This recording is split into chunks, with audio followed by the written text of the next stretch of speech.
Big Bite Baits with Dowie Marine, Bahio Sunglasses, by Lou's Fishing, Strike King, and by Sweet Home Alabama. Live coverage begins now.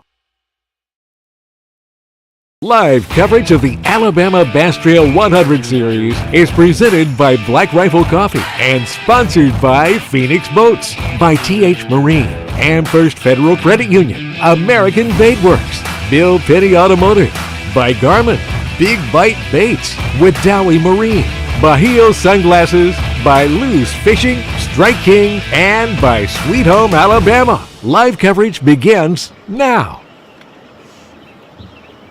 Live.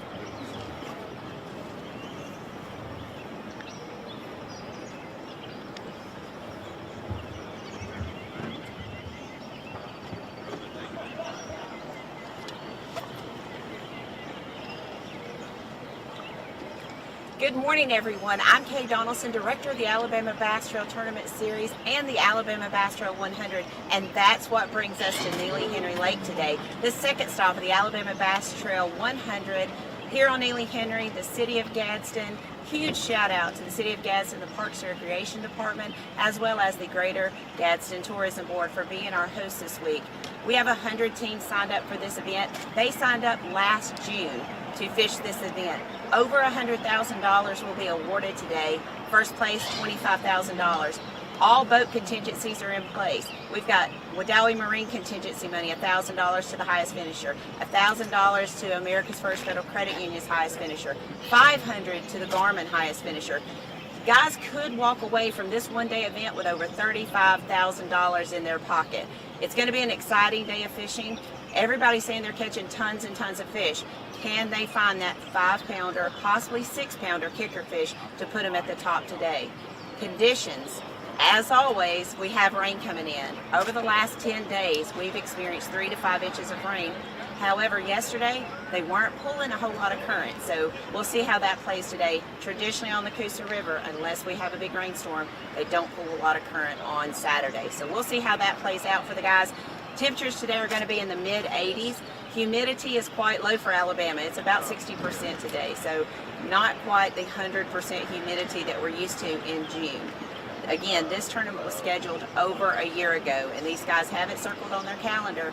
There's a few teams that you're going to want to watch. One you may know from the Bassmaster Elite Series, Wes Logan, fishing with his dad today in this event.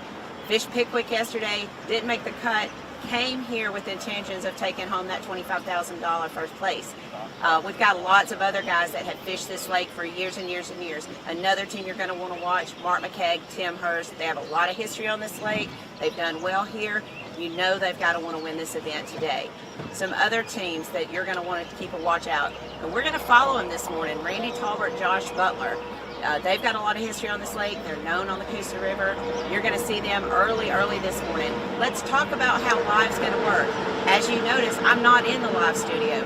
We're going to start here today. We're going to go through blast off, and we're going to follow 2 teams out this morning, and we're going to get you immediate action out on the water. So Kenneth Grover, Jason Duran, Laura Ann will be out there as well. We're going to bring you all the action over the next 4 days, or next 4 hours, not 4 days. We don't want to be out there for 4 days, do we?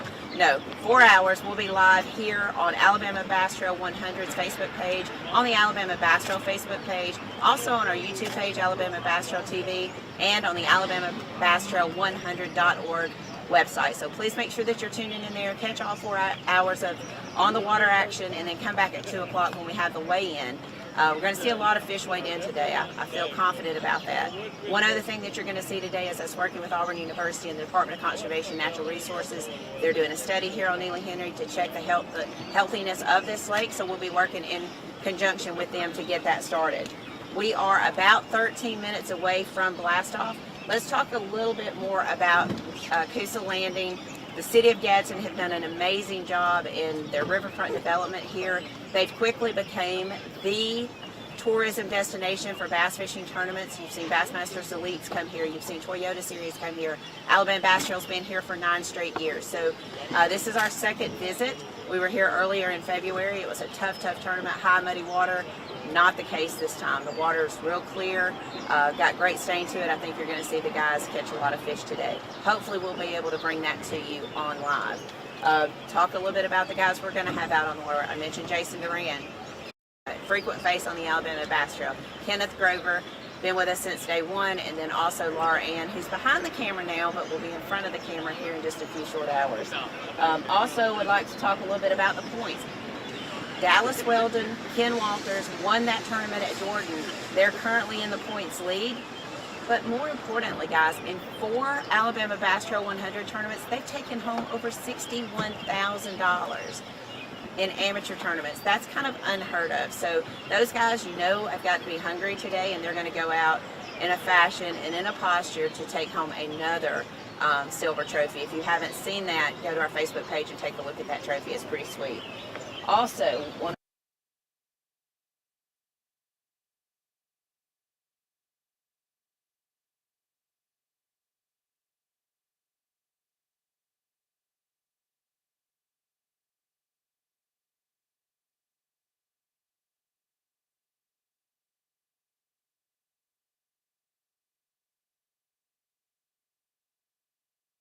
to get them in the mode of fishing a tournament here on Neely Henry. Everything's important.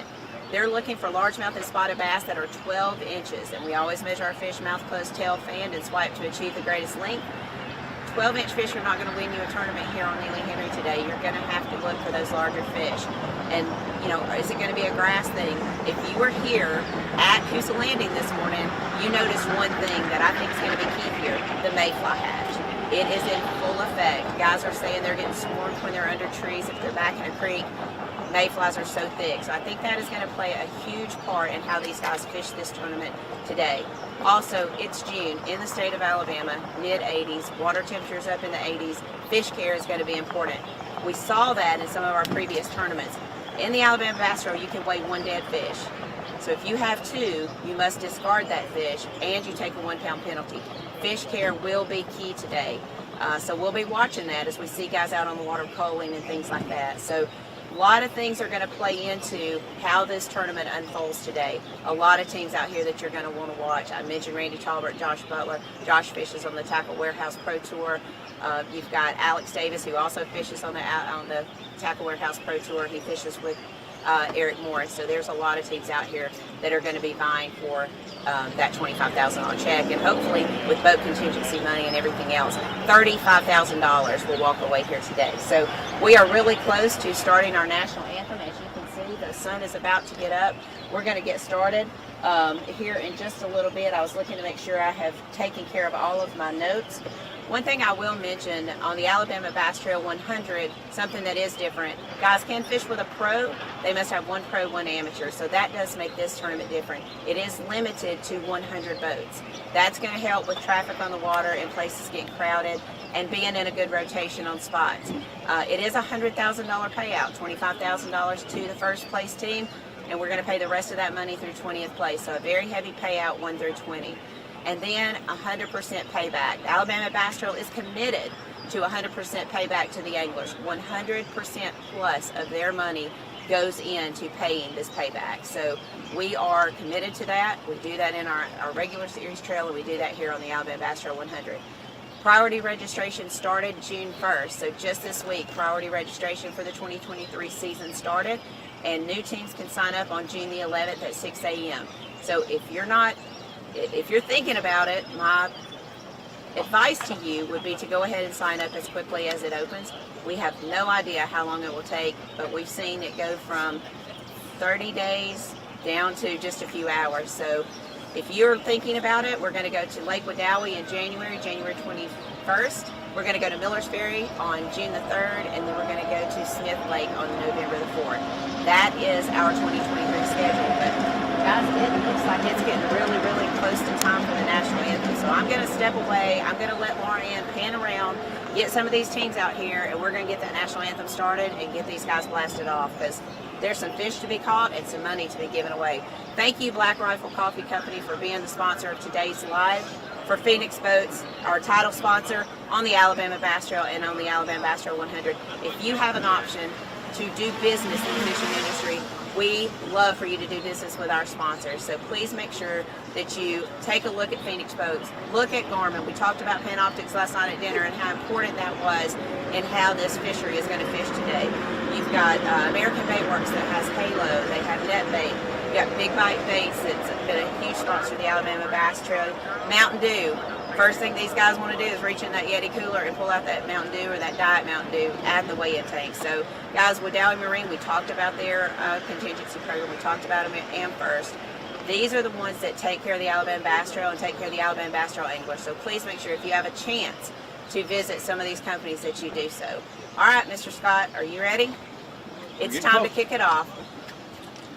Lauren, we're going to let you pan around to some of these teams.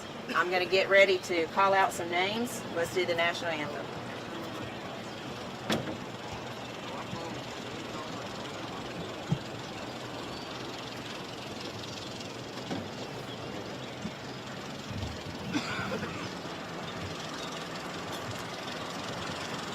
All right, everyone, we are getting ready to get started. John's going to be up at the front of the boat with the American flag.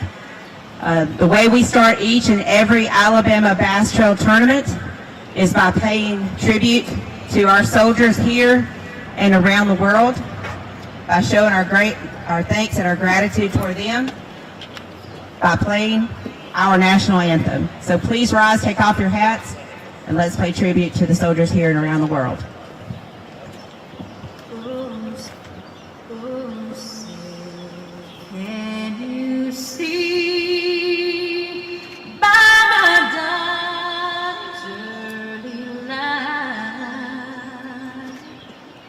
So proudly we hailed at the twilight's last gleaming, whose broad stripes and bright stars through the perilous fight for the ramparts we were so gallantly streaming, and the rugged red glare, the bombs bursting in air, gave proof through the night that our flag was still there. Oh, say does that star-spangled banner yet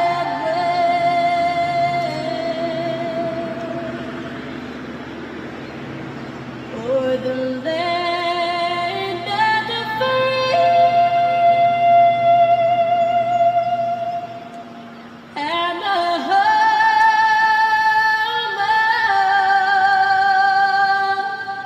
of the brave. All right.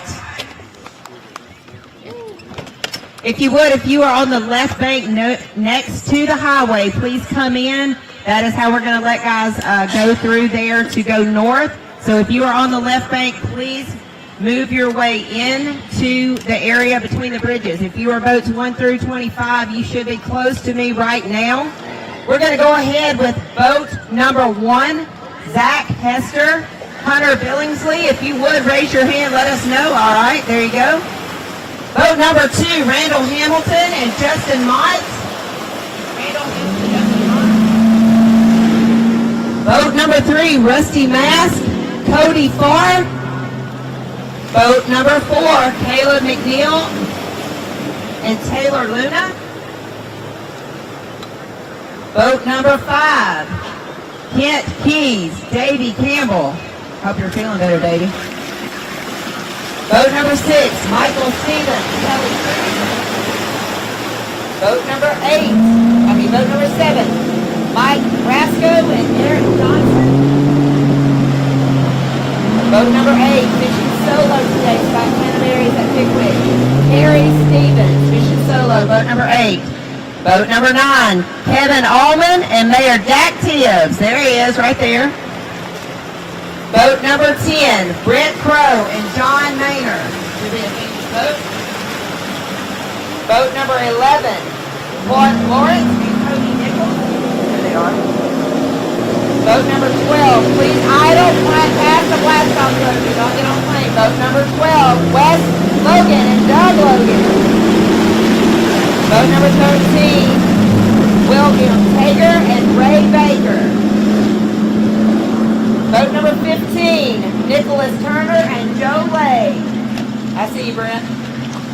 Boat number 16, all the way from Eufaula, Alabama, Larry Blunt and Robert Blunt. There you go, guys. Boat number 17, Hank Hayes and Jason Aguilar. Boat number 18, Jerry Evans and Cody Evans. Boat number 19, Scott Dunsinger and Aaron Warren. Idle by the blast-off boat. Boat number 20, Ethan Franklin and Hunter McCarty. Boat number 21, John Brown and Ray Sorrell. Boat number 22, a team we need to watch today, Tim Hurst and Mark McKay. There you go, guys. Good luck. Boat number 23, Travis Clement and Ricky Clement. There you go. Thank you, guys. Boat number 24, Alan Glasgow and George Crane. Good job, guys. And boat number 25, Luke Duncan and Little Grace Whittle. We got you. All right, moving on. Boat number 26, Andy Chappell and Johnny McCombs. Andy Chappell and Johnny McCombs. Moving on. Boat number 27, the Flack Attack, Jackie Flack and Ethan Flack. There they are. Boat number 28, going out solo because Gerald Swindle's at Pickwick, Ryan Anaya. Good luck. Boat number 29, Barry Isbell, Matt Crane. Boat number 30, Lynn Johnson and Andrew Johnson. Good job, guys. Boat number 31, Austin Dunn and Joe DeCerny. Here's the Alabama Bachelor. Good job. Boat number 32, Paul Davis and Josh Chappell. Boat number 33, they won it, Lake Jordan. They've taken home over $61,000 in Alabama Bachelor money. Ken Walker and Dallas Weldon. Good luck, guys. This bud's for you. Boat number 35,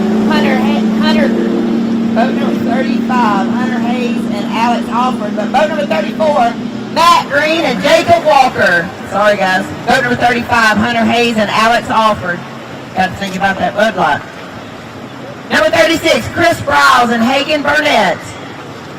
Boat number 37, Vicki McHenry and Kim Carver. Boat number 38, Scott Keeling and Bill Hamlin. Boat number 39, they won at Lele with the first ever Alabama Bachelor 100 tournament. Logan Johnson, Gary Christian. Good luck, guys. Boat number 40, Craig Lowry and Ricky Campbell. Boat number 41, Cameron Robinson and Ronald Rollins. Boat number 42, he's got 2 wins on this lake in the Alabama Bachelor. Boat number 41, Lee Jensen, Steve Engel. Lee the Arm. I forgot to call him the Arm. Boat number 43, Kyle Schuchard and Derek Finn. There they are. Boat number 44, Jimmy Whaley and Terry Adams. Good job, guys. Boat number 45, Donnie Beck and Tony Harvey. See you guys. Boat number 46, Philip Cohn and Dylan Miller. Good job. Boat number 47, Matthew Fincher and Jacob Kimbrough. Good job. Boat number 48, Justin Durden and Caleb Kirkendall. Gotcha. Boat number 49, Jeff Kitchen and Randy Wiggins. Randy Wiggins is on his hair, dude. Boat number 49. Boat number 50, last boat in this flight, Casey Mims and Daryl Payton. All right, got him. Moving on. Boat number 51, Waylon Mullis. I think he's going out solo. Justin Henry, Pickwick, so 51, Waylon Mullis. Vote number 52, Thomas Roach and Kevin Williams. Vote number 53, Brandon Staggs and Rodney Long. Brandon, what did you get to Pickwick? Vote number 54, former Alabama basketball champion, Michael Smith. Vote number 55, Taylor Thompson and Zach Bennett. Vote number 56, James Chapman and Matt Garfield. Vote number 57, Michael Geiger and Jake Aiken. Vote number 58, Alabama basketball regular, Jerry Hartline, Robert Vaughn. Vote number 59, they said they're winning today. LaVoy Lemon and Zachary Lemon. Vote number 59. Vote number 60, Shane Mears and James Mears. Yeah, they did. Vote number 61, Tony Keith and Brian Gregory. Vote number 62, Teron Prince and Danny Weidler. Vote number 63, Brent Coates, Austin Coates. Vote number 64, I saw him in the parking lot yesterday, talking a little fishing, talking a little baseball. Philip Nunley and Dee Murphy. Good luck, guys. Vote number 65, Brett Werner and Hero O'Brien. Probably the farthest. Minnesota. All right. Vote number 66, Paul Thornton and James Carter. Another team with the quarter pick there. Vote number 67, Jason Cannon and Trent Surratt. Vote number 68, William Darby and John Greenwood. Vote number 69, Shannon Goodwin and Ethan Goodwin. Vote number 70, Philip Dukes and Bailey Dukes. Vote number 71, Lee Holmes and Alan Quinn. Vote number 72, he has a lot of information on this list. Vote number 72, Bill Mayo and Matt Naples. Vote number 73, we talked about with Allie Marine and their bonus. Vote number 73, Eric Morris and Alex Davis. Vote number 74, Serbia Tina White, Dave Keaton and Adam Brown. Vote number 75, last vote this flight, Stephen McElroy and John Butt. All right, moving on. Vote number 76, Nolan Spencer and Robbie Spencer. Here we are. Vote number 77, John Pollard and Tim Watkins. Vote number 78, Jeff Barnes will be going out solo today. We're expecting solo. Happy speedy recovery. Vote number 78 is Jeff Barnes. Vote number 79, Gary Thompson and Brett Dixon. Brett's going out solo today. Vote number 80, Randy Talbert, Josh Butler. Vote number 81, Justin Atkins and Kyle Dorsett. Kyle going out solo today. Vote number 82, Jonathan Goob Collins and Derek Hicks. I see him. Vote number 84, Terry and Terry. Terry Mann and Terry Pryor. Terry squared. Vote number 85, dude, he's got a win here. Mitch Mitchell and Austin Weaver. Vote number 86, your alpha man, Thomas Shelton and Matt Adams. Vote number 87, Kenny Cannell and Heath Hudgens. Vote number 88, I'm sorry, did I skip you? 83, Brian Johnson and Brandon Groves. And I messed that up too. Alright. 88, Jace Thompson and Thomas Heath. Vote number 89, Wesley Sam and Gordon Wiggins. Vote number 90, David Pear and Jimmy Mason. Vote number 91, Brian Adamson and Ryan Lloyd. Vote number 92, Chris Colley and No Camera Adam Bain. Vote number 98,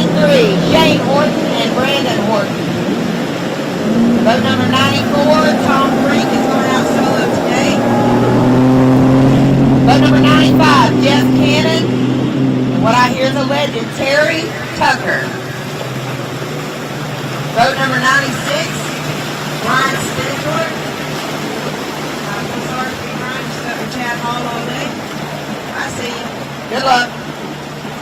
Boat number 97, Clint Davis and Lance Poe. Lance is going solo today. I see you, Lance. Boat number 98, Ronnie Ray and Danny Cotney. Boat number 99, Dale Brown and Diamond. And the last boat leaving today, and they made it. Mark Condren, Ted Paisley. And there it is, guys. 100 boats. $100,000 will be paid out today. And a 100% payback to the Alabama Bass Trail 100 anglers. And I mean, Lily, you should have got some really good shots. That was some beautiful stuff right there. Mr. Sweet's got us going right. Got guys casting right in front of us. I think that's Ron Adams and Ron Ford right there.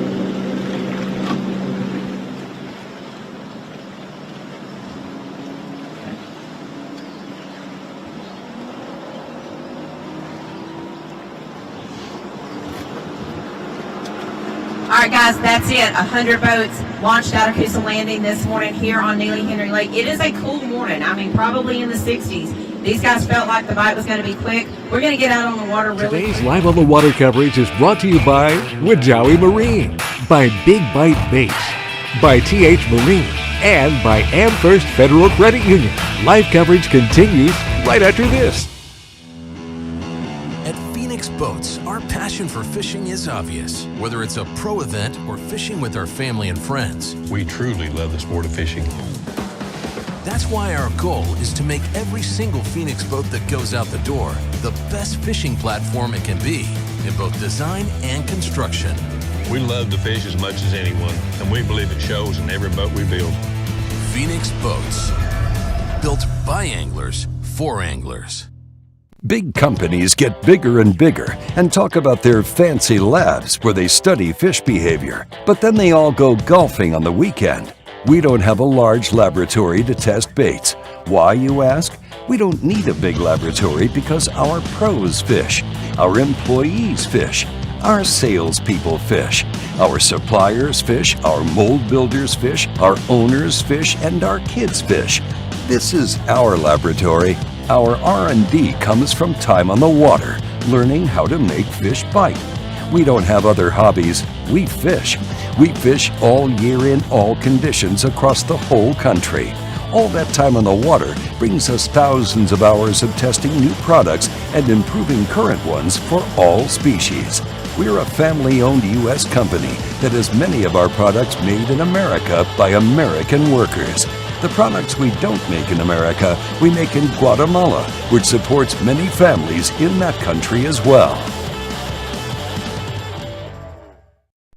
If you didn't already know, AmFirst has great rates on auto loans, and boat loans, and motorcycle loans, and really any loans, including ones for your business. With a variety of terms as low as 2%, we're kind of hard to beat.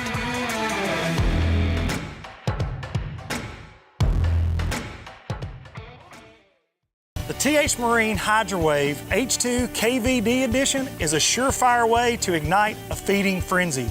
The HydroWave utilizes a sound-emitting technology that imitates bait fish and other feeding fish below the surface that preys on the competitive nature of bass and other game fish to get you more bites. The HydroWave is another way that TH Marine has you covered from transom to trolling motor.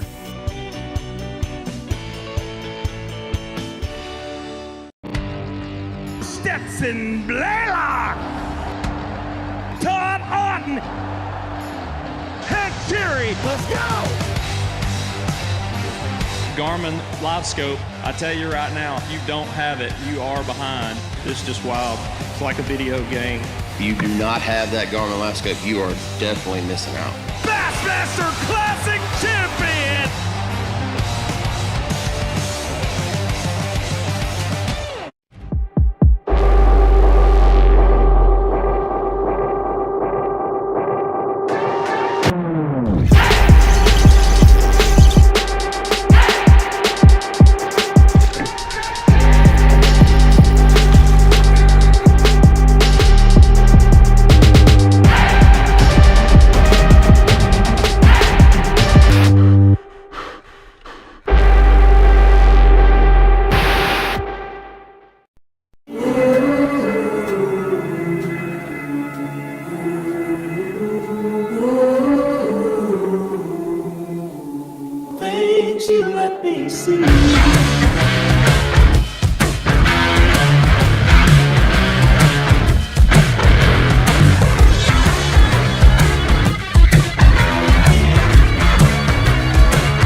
Bill Petty Toyota is Alabama's #1 volume Toyota dealer. But that's not the only reason to get to know Bill Petty. Enjoy a 10-year unlimited warranty on every new Toyota in stock. Get 1 year of 24/7 roadside assistance. Test drive for the chance to win $5,000. You heard right. 5,000 big ones. Plus, choose from over 700 new Toyotas in stock and price to move. Bill Petty Toyota is Alabama's #1 volume Toyota dealer. Get to know us today. Some things ain't worth keeping. Yesterday's traditions, today's adventures, tomorrow's memories. Now that's something worth keeping. Fish Alabama and find your keeper. For more information, visit fishalabama.org. At Phoenix Boats, our passion for fishing is obvious. Whether it's a pro event or fishing with our family and friends, We truly love the sport of fishing. that's why our goal is to make every single Phoenix boat that goes out the door the best fishing platform it can be in both design and construction. We love to fish as much as anyone, and we believe it shows in every boat we build. Phoenix Boats, built by anglers for anglers. Big companies get bigger and bigger and talk about their fancy labs where they study fish behavior. But then they all go golfing on the weekend. We don't have a large laboratory to test baits. Why, you ask? We don't need a big laboratory because our pros fish, our employees fish, our salespeople fish, our suppliers fish, our mold builders fish, our owners fish, and our kids fish. This is our laboratory. Our R&D comes from time on the water, learning how to make fish bite. We don't have other hobbies. We fish. We fish all year in all conditions across the whole country. All that time on the water brings us thousands of hours of testing new products and improving current ones for all species. We're a family-owned U.S. company that has many of our products made in America by American workers. The products we don't make in America, we make in Guatemala, which supports many families in that country as well. If you didn't already know, AmFirst has great rates on auto loans, and boat loans, and motorcycle loans, and really any loans, including ones for your business. With a variety of terms as low as 2%, we're kind of hard to beat.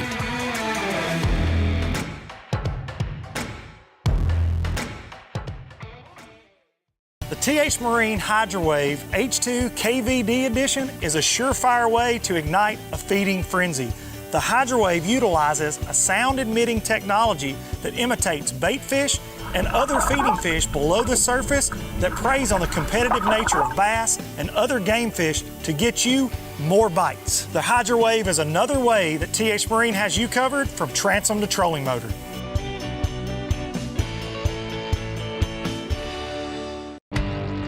Stetson Blaylock, Todd Auten, Hank Terry, let's go! Garmin Live Scope, I tell you right now, if you don't have it, you are behind. It's just wild. It's like a video game. If you do not have that Garmin Live Scope, you are definitely missing out. Bassmaster Classic Champion!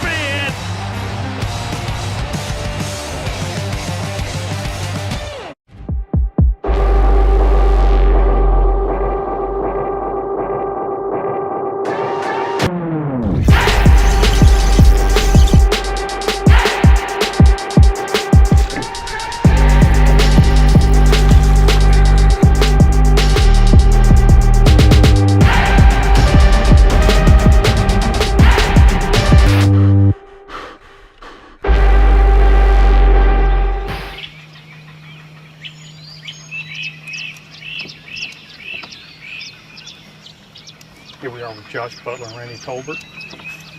We pretty much followed these guys from takeoff. This is their first stop.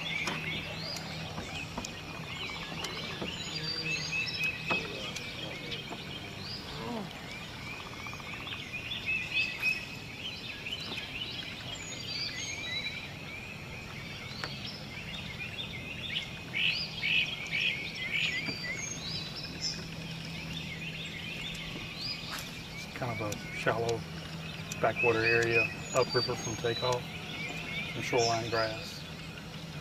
A couple of boat docks in here, just mostly shoreline grass. Just power pull down.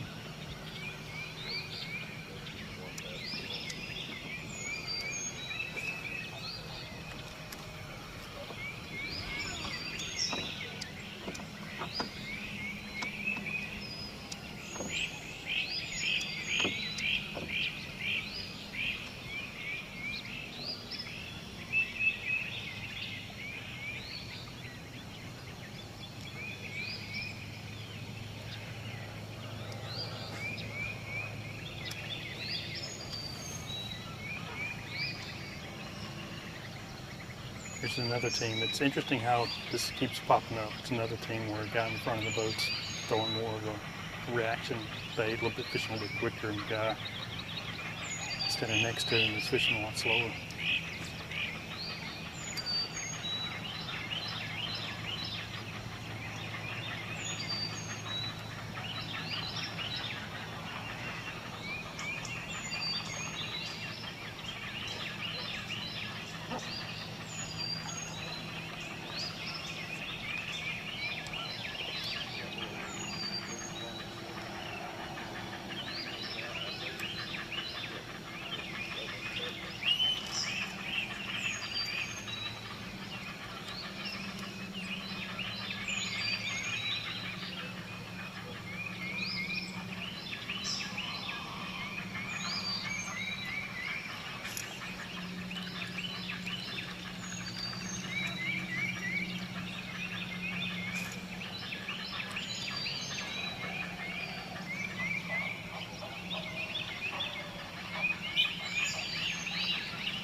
Randy's been alternating between a buzzbait and what looked like it to be kind of a popping frog, and Josh is fishing slower behind him.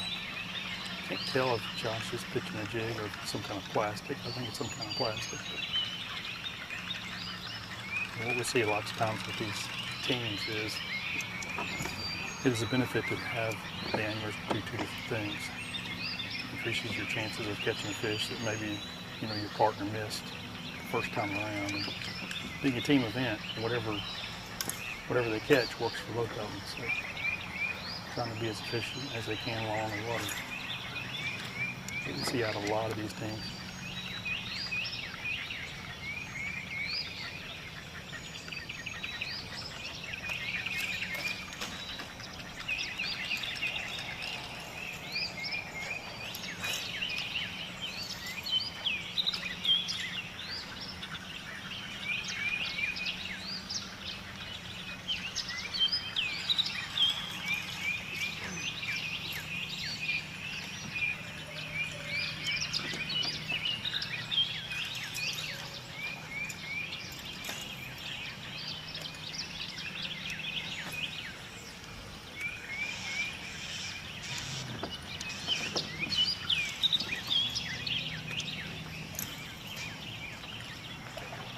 Oh, got a bite. Oh. Man, as soon as that bait hit the water, one blew up on it right on the bank. On buzz bait. It's hard to catch that fish. When it gets as soon as it hits the water, it's really hard.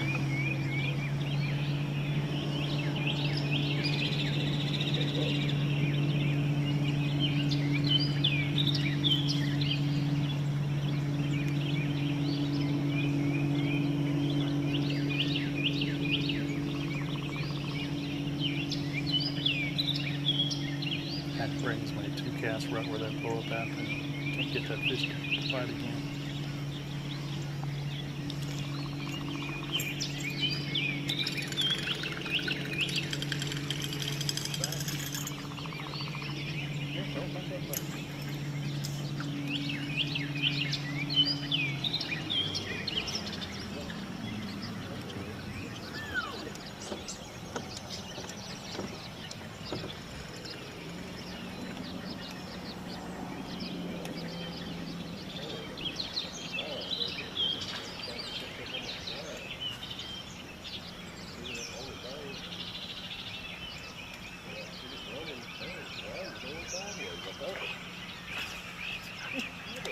Just had another bite. Now that fish was kind of out off the front of it, that grass. I don't know. It could have been the same fish. These fish kind of move around with this grass patch.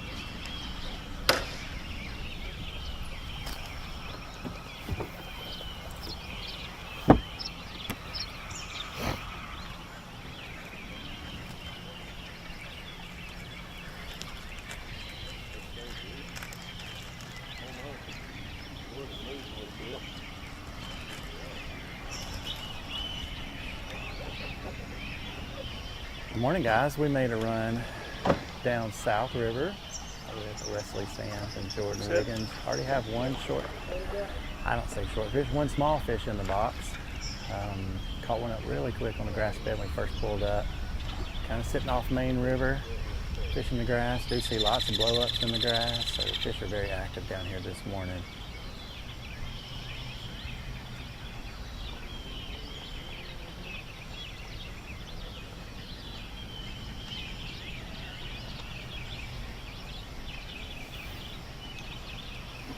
So I finally hooked that fish and ended up being too short to keep, so threw it right back.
We have a lot of activity right around us, fish close in the water. Guys are taking their time and just looks like they're flipping the grass. Looks to be a soft plastic. Haven't really got up close to them, trying to give them as much space as they can need this morning. Fishing for a lot of money, we don't want too much pressure on them or their fish, so we're giving them plenty of space today.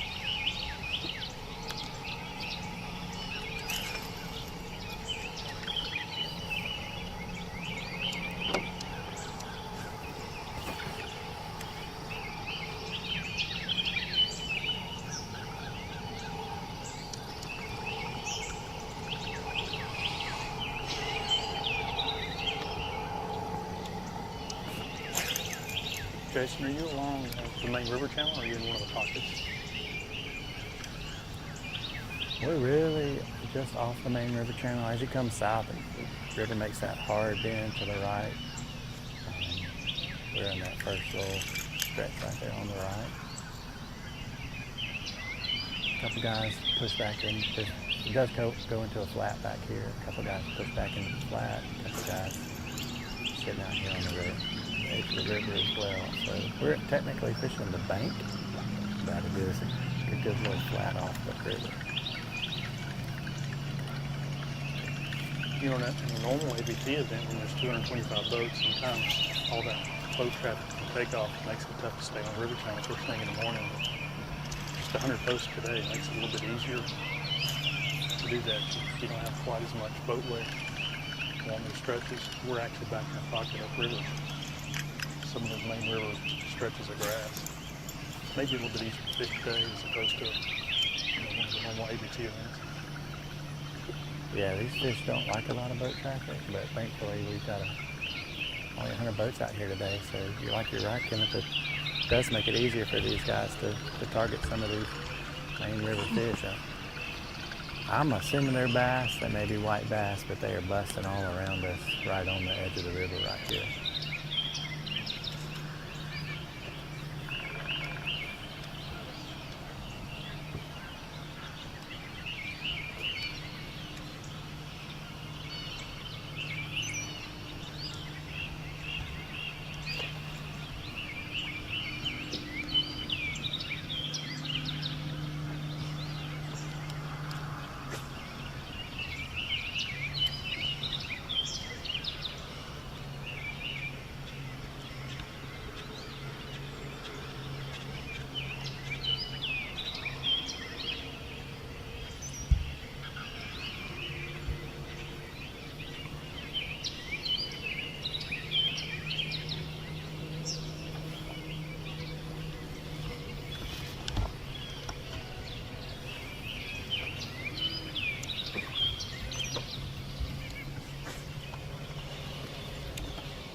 Hook set. And a small fish.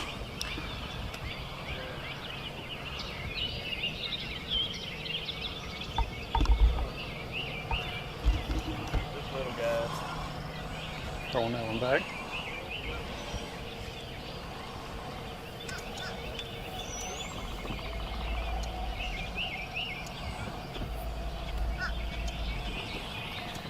So Neely Henry has a lot of spotted bass and largemouth. Got a really good population of both, and the minimum size limit for this tournament is going to be 12 inches of either one. I really expect the better teams to catch predominantly largemouth, but there could be some mixed bags as well. I have not checked the generation schedule. Generation schedule is pretty important on this lake. Guys fishing the main river, especially later on in the day, they really want some current to really position these fish in the right places. I'll check that a little bit later on today and see what that schedule is like. I don't think they've been pulling much current here this past week. But what you're seeing these guys do now, this shoreline grass, that's really what I expect most of these teams to at least start out with throughout the day, and then they start making changes once the sun gets up, gets a little bit hotter. But this shoreline grass is all over the lake, and it definitely attracts the fish, certainly first thing in the morning. I think they pull up in there at night this time of year and feed, and they're still there first thing in the morning.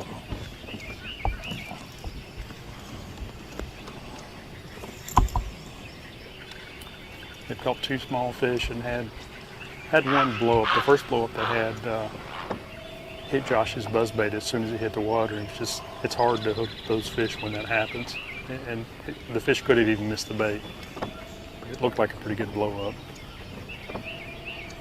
I'm a little surprised they're the only boat in this area.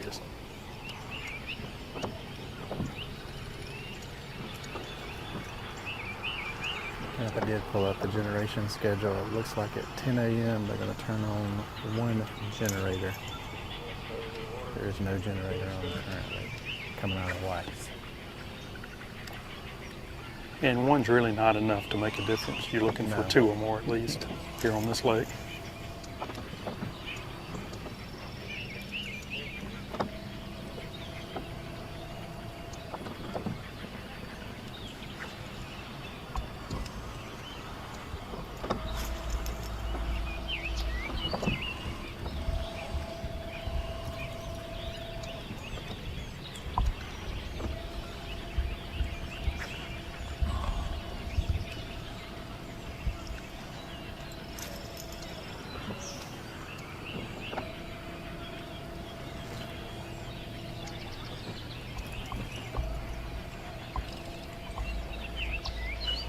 Jordan has picked up a buzzbait, kind of working through the grass now.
Another bite on the buzzbait, missed it.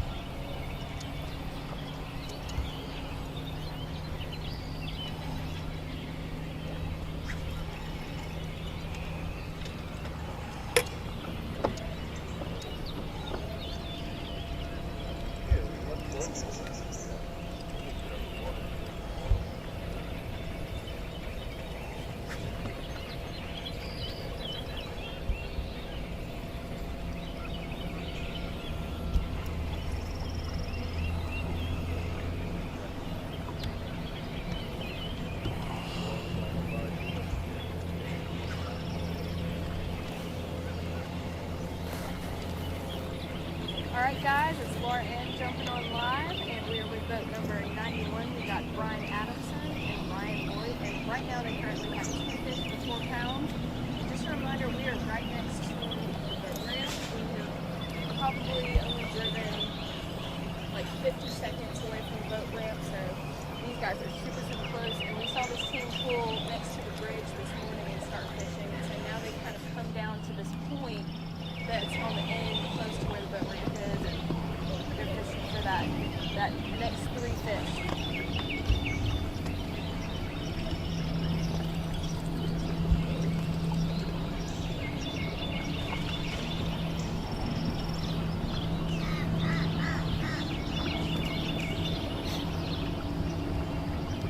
The current depth we're in at the moment is about 20 feet. Throwing up into about 15. That looks like the water temperature is popping out. Looks at it. Looks like a better fish.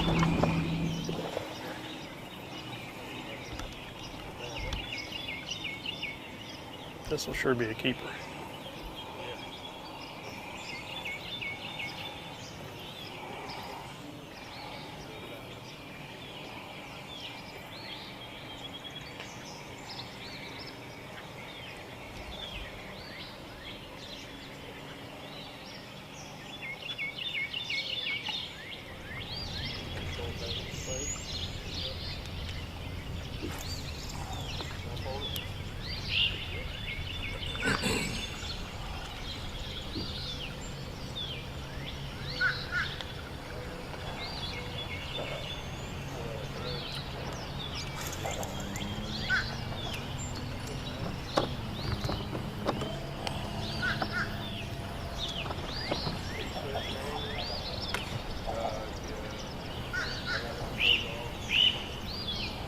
We talk about culling methods a lot, and it's her first fish he's not culling, but he weighed that fish, and his scale will actually save that weight and number them. So he'll put a cull tag based on the number, and when they finally, after they've gotten their limit, they catch fish number 6, then he can check his scale, and his scale will tell him which one he needs to cull out. It just makes the culling process a lot quicker.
Power pole down again. He's coming up to that grass patch next to the dock. And let's just kind of slow down and fish it more thorough. So the best way to do that is drop those power poles, keep your foot off the trolling motor, fish it without disturbing the water when you have to.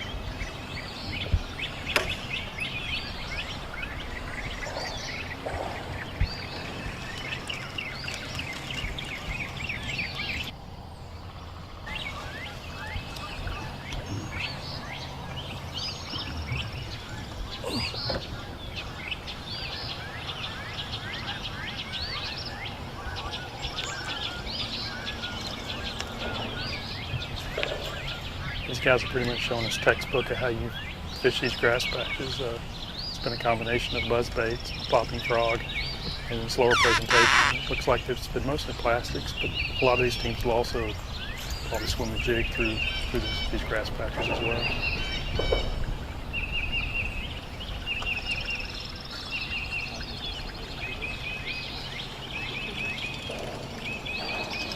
Yep.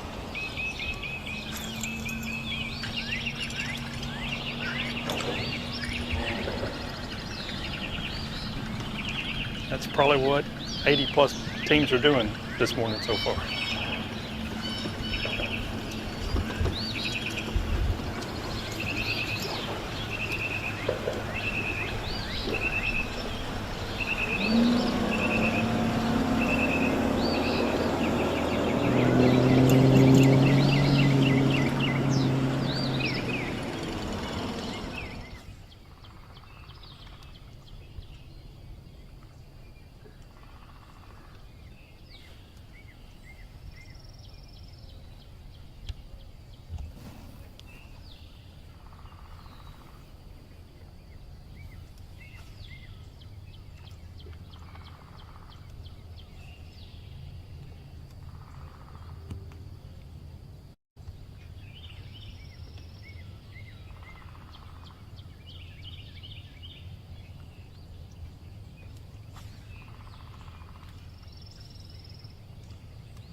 So we made a run down lake if you're just joining us, and we caught up with Wesley Sams and Jordan Wiggins, and they pulled up really quick to a grass patch just off the main river.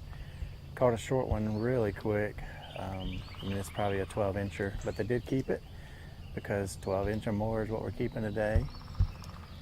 They have kind of run through a couple of baits through on the front of the deck.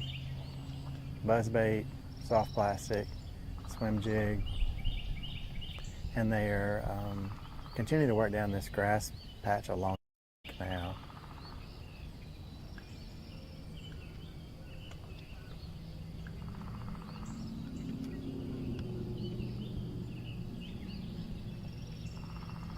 Did set a hook on a fish earlier and pulled it all the way out of the water and lost it. Did look to be a keeper. I think this morning bite is going to be pretty crucial for a lot of these guys. Wanting to get 5 pretty quick. I do see some other guys fishing the main river right behind us.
We do have a local angler that has pulled up on the river ledge and just caught one. Jordan and Wesley kind of made note of that, I think. They saw him. As I mean local angler, it's aluminum boat, small guy, just maybe fishing for food. I'm not really sure, so he put him on a stringer. So.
He's catching.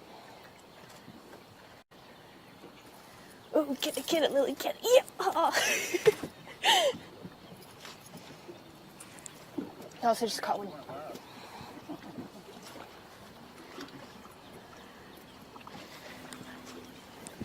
We are with boat number 18, and this is Cody Evans, and he just caught a fish. I don't know if it's a keeper yet. We're gonna find that out here in a minute. But when I pulled up, I asked how many fish he had. He has one fish for about 5 to 6 pounds, so he'll show us that one here in a second.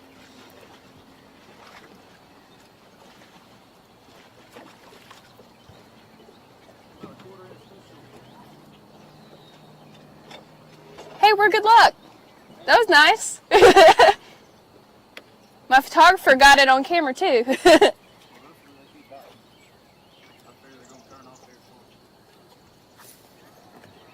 Do you think that you could show us that 6-pounder real quick? I know Kay's dying to see it. She got really excited when I told him on the phone a second ago that you had that. Shaking.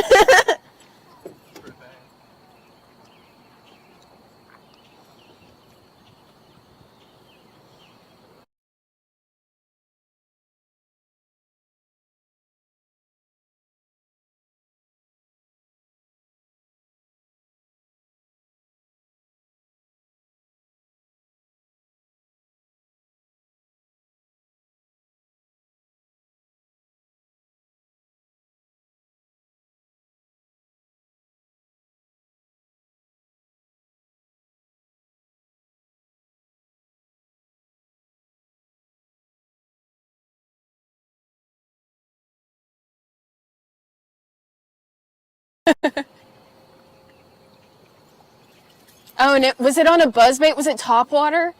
Ah, that's insane. That's probably crazy.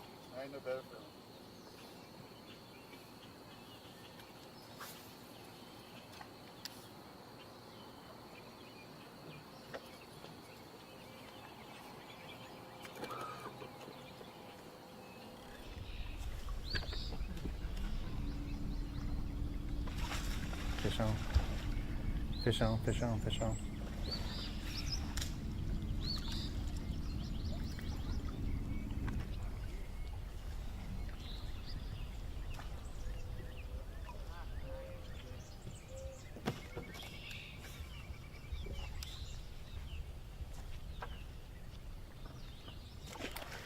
That's a short one there.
No idea.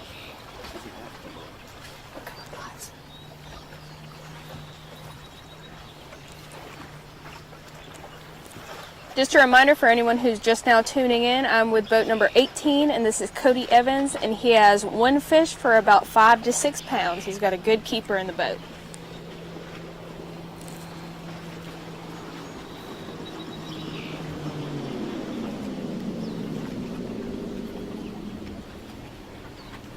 Jump side, buddy.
Yes.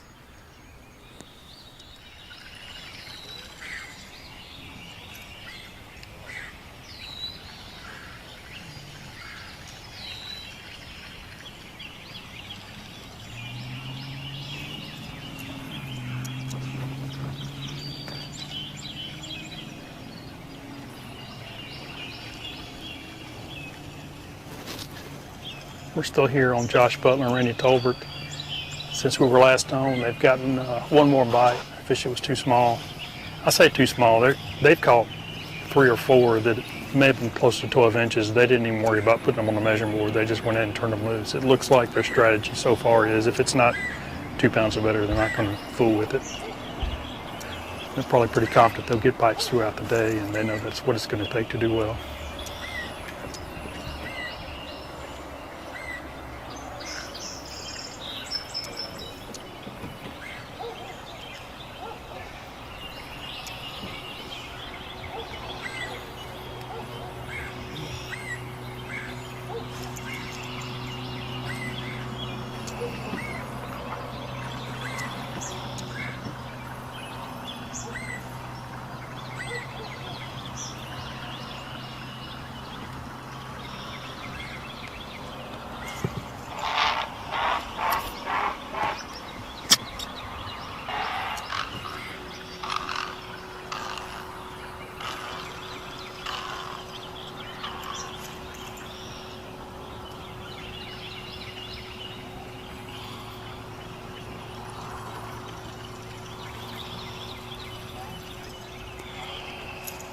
So far they've been fishing the shady side of this backwater area. They're about to move over to a side that actually has some sun on it, so it'll be interesting to see if it changes the way that they attack it and how they approach that grass bed there.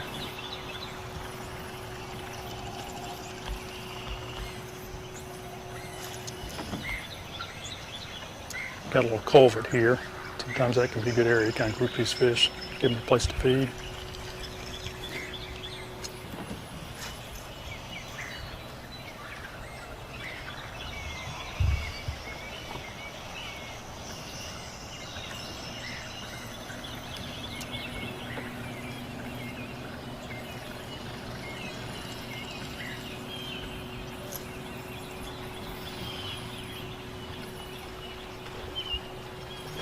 Big fish.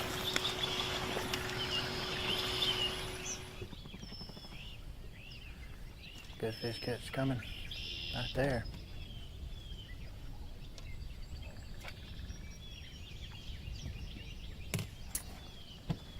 That'll go in the box. Makes two.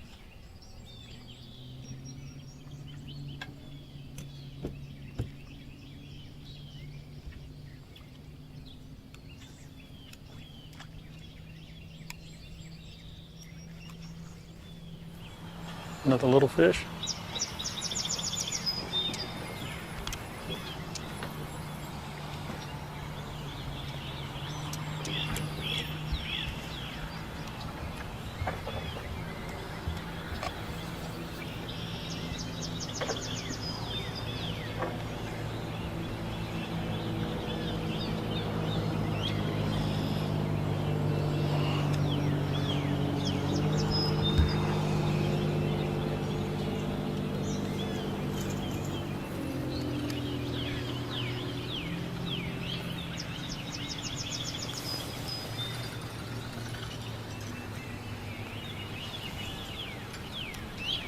Water temp in this area is about 77 degrees in the shade.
Well, it looks like it's about time to do a TH Marine weather watch at 6:20 a.m. in the morning. What's that temperature today?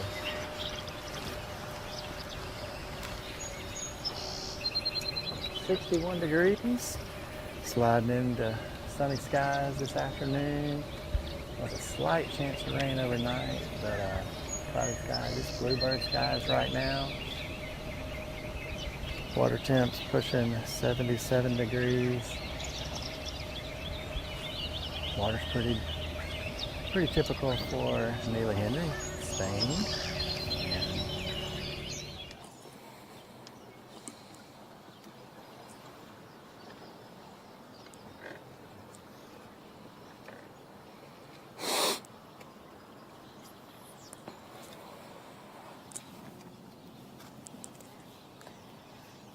Update everyone, I'm with boat number 12. We've got Wes Logan and Doug Logan, and they've got 3 fish for 5 pounds.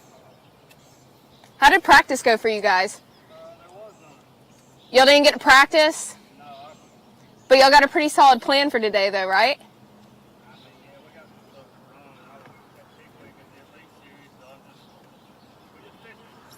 Gotcha.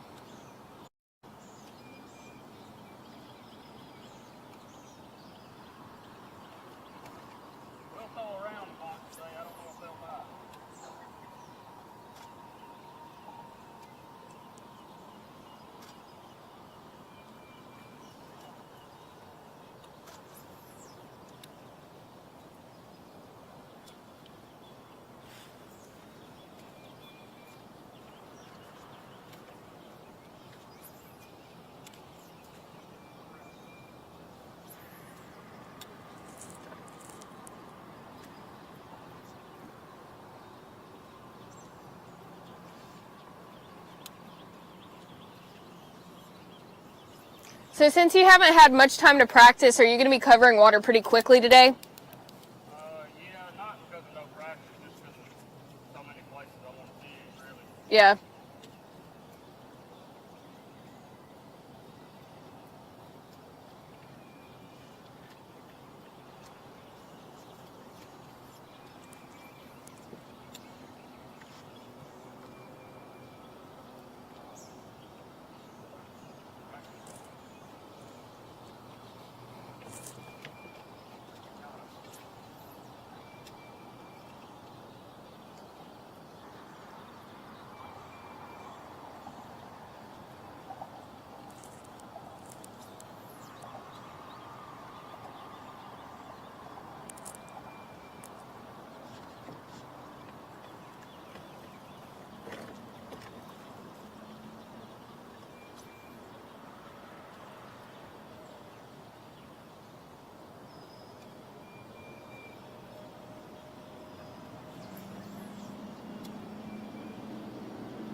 Have y'all had any hits on the frog? Caught them all. Nice. And 7 bites, caught 3 of them.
Dang.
We're still here with Boat 80s, Josh Butler and Randy Tolbert.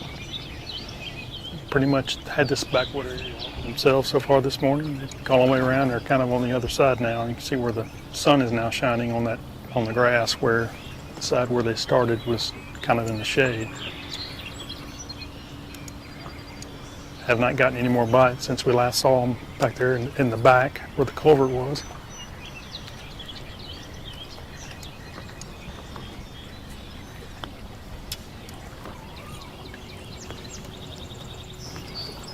Kenneth, I don't know if you can tell it up on your end of the lake, but it looks like there was an extremely large mayfly hatch during the week. Got a lot of carnage floating out here on the main river. I have not seen many of them here where we are now, but I did see some at the boat ramp before takeoff this morning, and that can definitely make a big difference. Gets a bluegill active. Can definitely be something to target first thing in the morning here. And I think that's what we saw earlier on the edge of the river with all the bluegill busts in the water. Didn't know what they were hitting, but now that we're out here a little bit more, I can see that it's pretty much a grass bed of mayflies. I saw that other one y'all missed on that little grass patch too. Y'all stopped after that. Y'all said, let me stay here for a second.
That was a good hook step.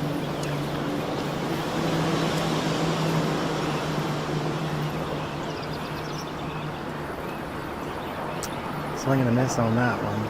But he'd like to have that one back.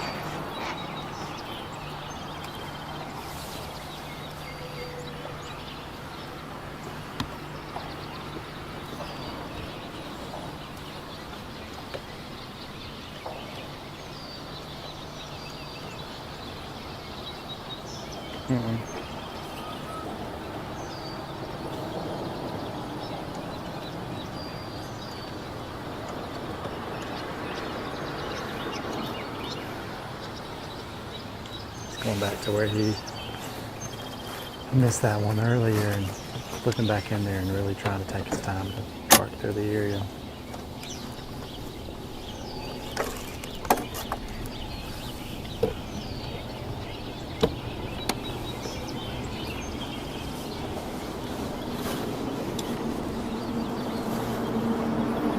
Wiggins in the front, you can see, really just flips into some of the thickest grass and just kind of works that plastic all the way down in there.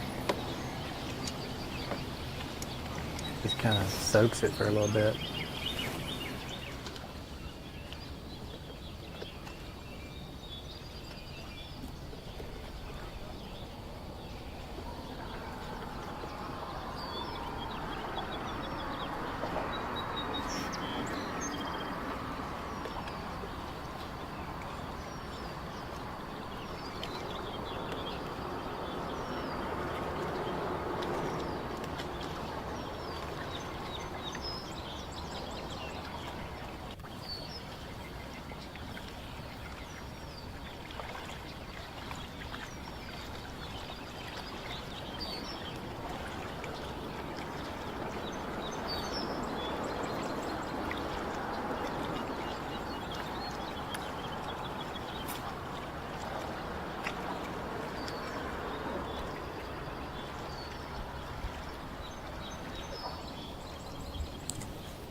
Just an update, guys, for anyone who's tuning in. We have the Elite Series Pro West Logan, boat number 12 with Doug Logan, and they have 3 fish for 5 pounds.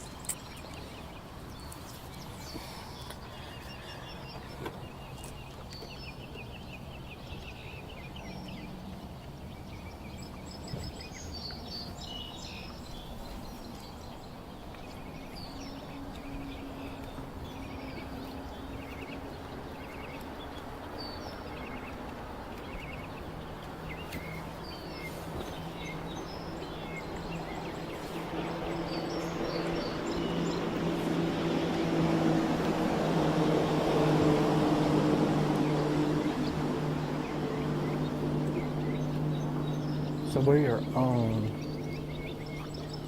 Wiggins and Sam's. 2 fish in the box. One's pretty small, pushing 12 and a half inches. The other one maybe close to 2 pounds. Have missed a couple fish fishing this grass. We're sitting on the main river, just really taking their time just to work through every inch of this grass. Threw a buzzbait earlier, threw a swim jig earlier, threw a chatterbait, but now they're both back to flipping grass with the soft plastic.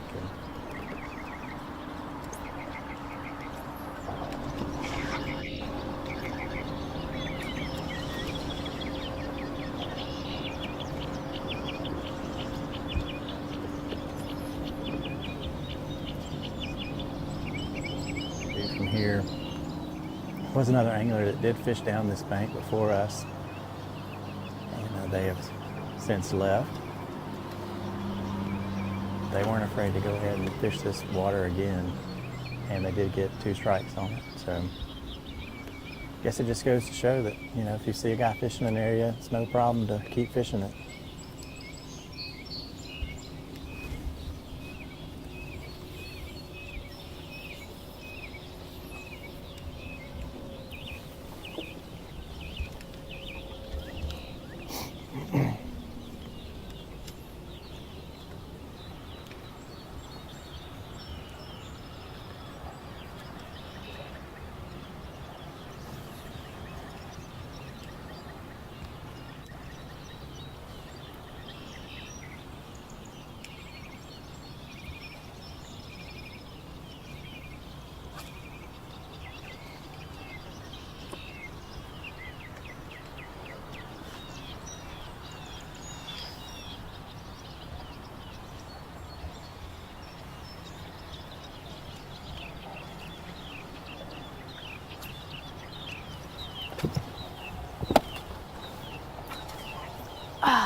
Yes, ma'am.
Can tell that there's a pretty good mayfly hatch in this area. As I look up on the boathouse we just passed, as we look up on this white house, I don't know if my cameraman can zoom up there to the white house where that chimney is. All of these houses are just covered in mayflies, and you can even see the birds kind of swooping around trying to eat on them some. So definitely had a mayfly hatch. That's definitely a great time of year to be here. Very productive, especially early in the morning.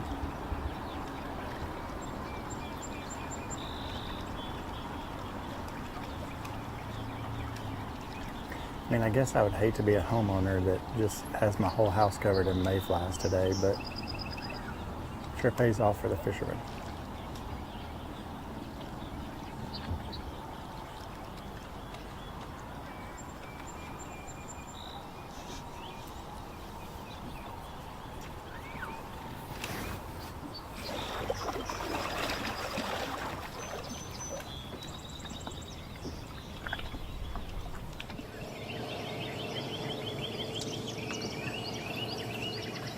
Hook set? Yes.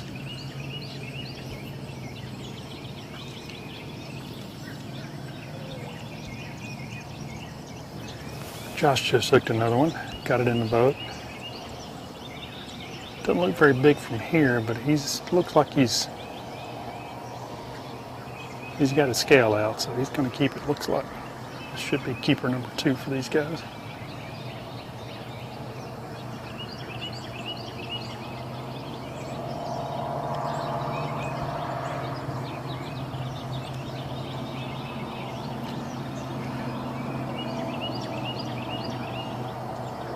Keeper number 2.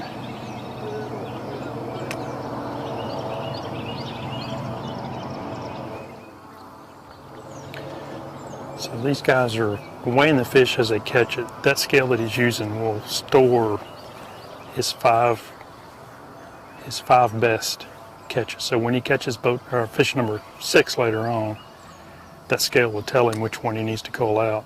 You know, we're getting to the time of year where it's getting warmer, the water temps are higher, you see him putting ice in his live well now. These guys are going to do everything they can to keep these fish alive. It's a long day. You know, the key is not only do you catch them, but you got to keep these fish alive and make it through weigh-ins in order for them to count. So by really having a efficient way of culling, it will allow these fish to stay in that live well or stay in the water a lot longer. And we'll help these guys out when they get to the end of the day.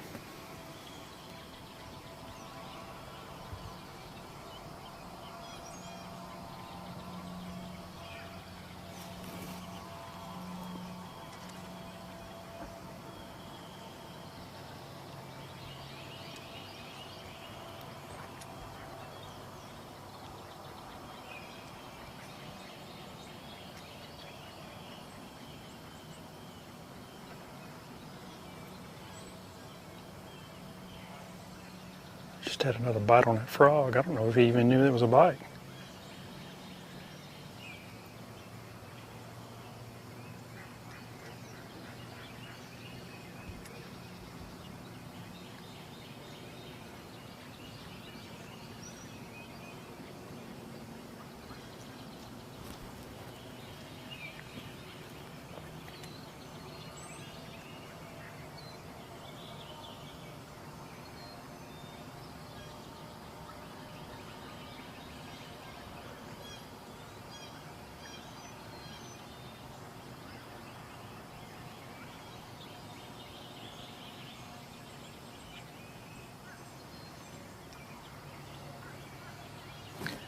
if you've been watching live for a while, you've seen not only this team, but some of the other teams, getting bites, and some guys have missed fish. But you can go stretches without getting any bites, and all of a sudden you'll get a bite. You have to really pay attention to what's going on all the time and be ready when that bite happens. The key on this lake today is going to be the teams that can get better than average fish throughout the day. I'm going to say a 3-pound plus fish is going to really be the difference maker here. And the guys that capitalize on those opportunities will be the ones that'll finish in the top 5, top 10 by the time we get finished with weigh-in.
Good morning, everyone. Kay Donaldson inside the live studio here at Coosa Landing on the banks of Neely Henry Lake. You've been watching some really good coverage this morning out on Neely Henry. We've got to see Randy Talbert, Josh Butler. They boated 2 fish. We're estimating for somewhere around 5 pounds. We also saw Brian Adamson and Ryan Lloyd fishing just 50 seconds from the boat ramp. They had 2 fish for over 4 pounds. And then Cody Evans, he had 2 fish in the boat. He showed the camera one of his fish that went between 5 and 6 pounds. We're estimating he has between 7 and 8 pounds right now, and those 2 fish probably our estimated early leader. So you're seeing a lot of shallow grass being fished here on Neely Henry with 100 boats. People aren't moving around. We've got 30 trackers out on the water. We're able to see where at least 30 of these 100 anglers are fishing. Doesn't seem to be a lot of movement out on the water. We're here on the banks, and typically this is a very busy area, and it's really silent. So guys are getting in their place, and they're sticking to their pattern, and they're doing what they've got to do to grind out 5 fish limits today. We are in the process of setup. As you can see, our guys are busy behind the scenes.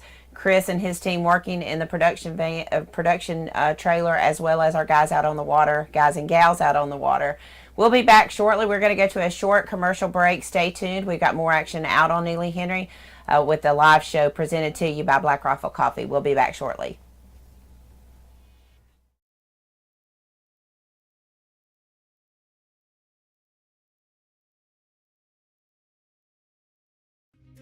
Research and development is more than just time in the shop for us. It's time out here, sweating the details, making boats that work as well in the real world as they do on paper. From our R&D team to our anglers on the water, we have the knowledge and passion to build you the finest fishing platform in the world. Big companies get bigger and bigger and talk about their fancy labs where they study fish behavior, but then they all go golfing on the weekend. We don't have a large laboratory to test baits. Why, you ask? We don't need a big laboratory because our pros fish, our employees fish, our salespeople fish, our suppliers fish, our mold builders fish, our owners fish, and our kids fish. This is our laboratory. Our R&D comes from time on the water, learning how to make fish bite. We don't have other hobbies. We fish. We fish all year in all conditions across the whole country. All that time on the water brings us thousands of hours of testing new products and improving current ones for all species. We're a family-owned U.S. company that has many of our products made in America by American workers. The products we don't make in America, we make in Guatemala, which supports many families in that country as well. If you didn't already know, AmFirst has great rates on auto loans, and boat loans, and motorcycle loans, and really any loans, including ones for your business. With a variety of terms as low as 2%, we're kind of hard to beat.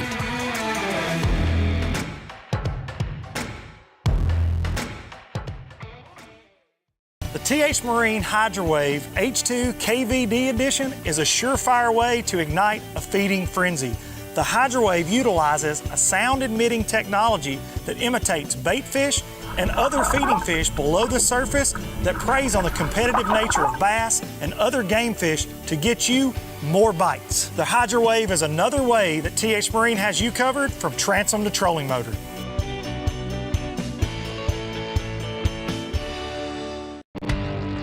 Stetson Blaylock, Todd Auten, Head Fury, let's go!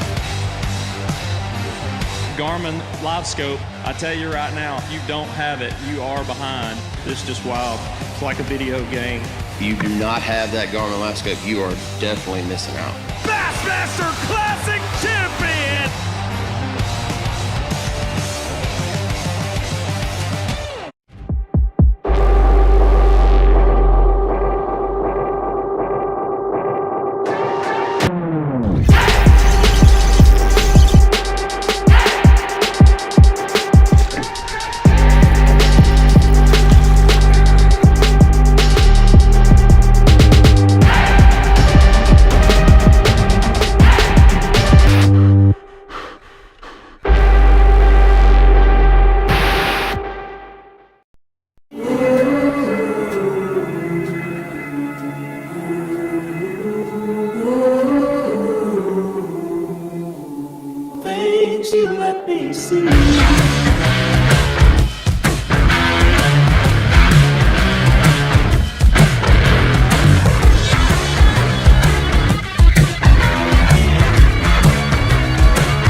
Petty Toyota is Alabama's #1 volume Toyota dealer. But that's not the only reason to get to know Bill Petty. Enjoy a 10-year unlimited warranty on every new Toyota in stock. Get 1 year of 24/7 roadside assistance. Test drive for the chance to win $5,000. You heard right. 5,000 big ones. Plus, choose from over 700 new Toyotas in stock and price to move. Bill Petty Toyota is Alabama's #1 volume Toyota dealer. Get to know us today. Some things ain't worth keeping. Yesterday's traditions, today's adventures, tomorrow's memories. Now that's something worth keeping. Fish Alabama and find your keeper. For more information, visit fishalabama.org. say something like, we've been missing Robbie and been missing. Welcome back into the Alabama Bass Trail Live studio here on the banks of Neely Henry Lake, and we're going to get out on the water, but I'm already taking advantage of my Black Rifle first sip of the day. So Jason, tell me about your snackle box.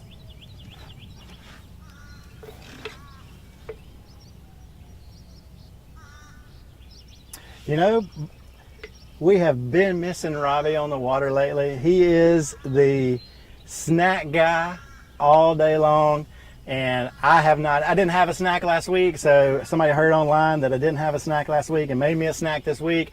We got off live for just a second. I told Brandon, I was like, man, hang on a second, let me grab my snacks. I pull it out, and the very first thing he says, no lie, he says, what is that, a snackle box? And I'm like, you know it, man. It is totally a snackle box. So we got prosciutto. Yes, that is a real thing.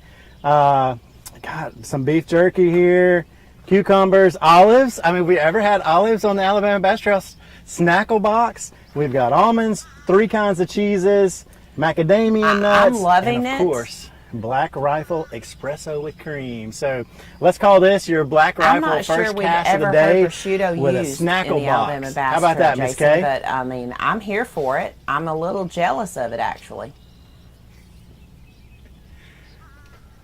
Wow.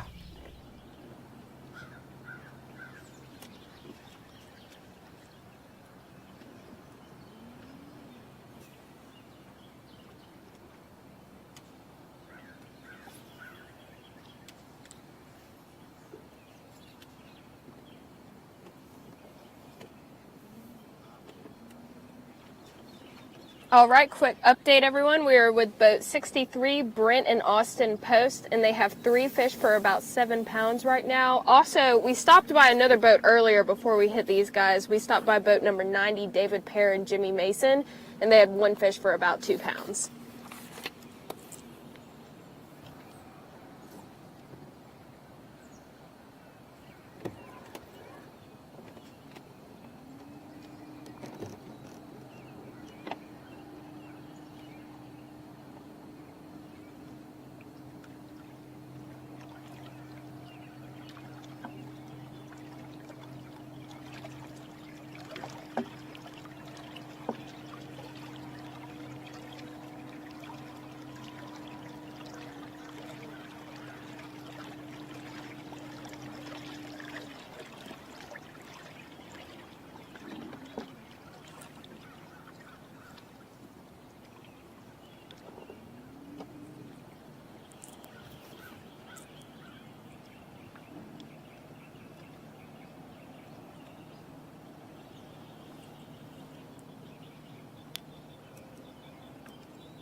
for us in practice, we can make it go all day. You just don't get the number of bites we got on one stretch this morning. Right.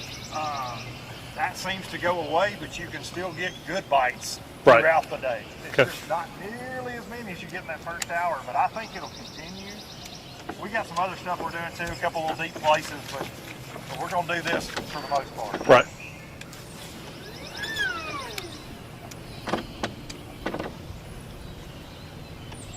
Well, it's no secret this time of year on Neely Henry. That's right. It's all about these grass patches. That's right. One of my favorite ways to fish.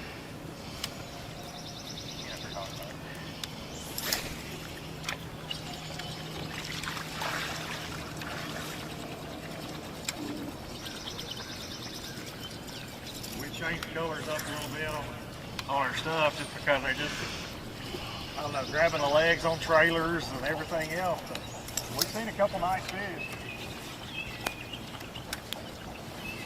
We were talking idling out of the last place. It's like, we couldn't really say we lost them necessarily. We had one that we lost around the boat flip. Wasn't a huge fish by any means.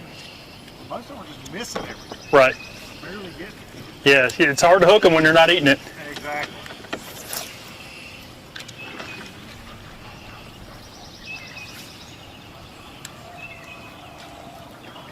Now, is that an area you think you can roll back through later on? What do you think, Trey? I think so. I think you can. I think it slows down just like the rest of it, but I think you can go back in there when the sun gets up. You might have to catch them flipping or doing a little bit of something different. Right. It'll go throughout the day. It just won't be as hot as it was this morning. You know, some of these areas, what we're talking about, not a lot of places for these fish to get. Right. That's where they live. So, Right. you know, when you're missing on a swim jig or a frog or a buzzbait, well, they're coming out of the grass to get it. They go right back in there. So Right. I don't think the fish necessarily leave. We made one more pass through the area and never had another bite, though, after we had so many.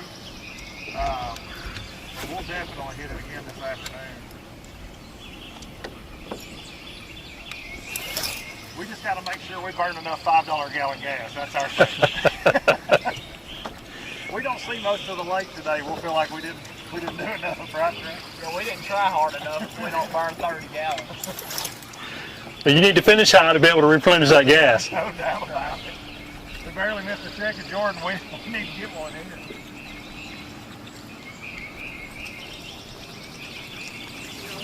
See you.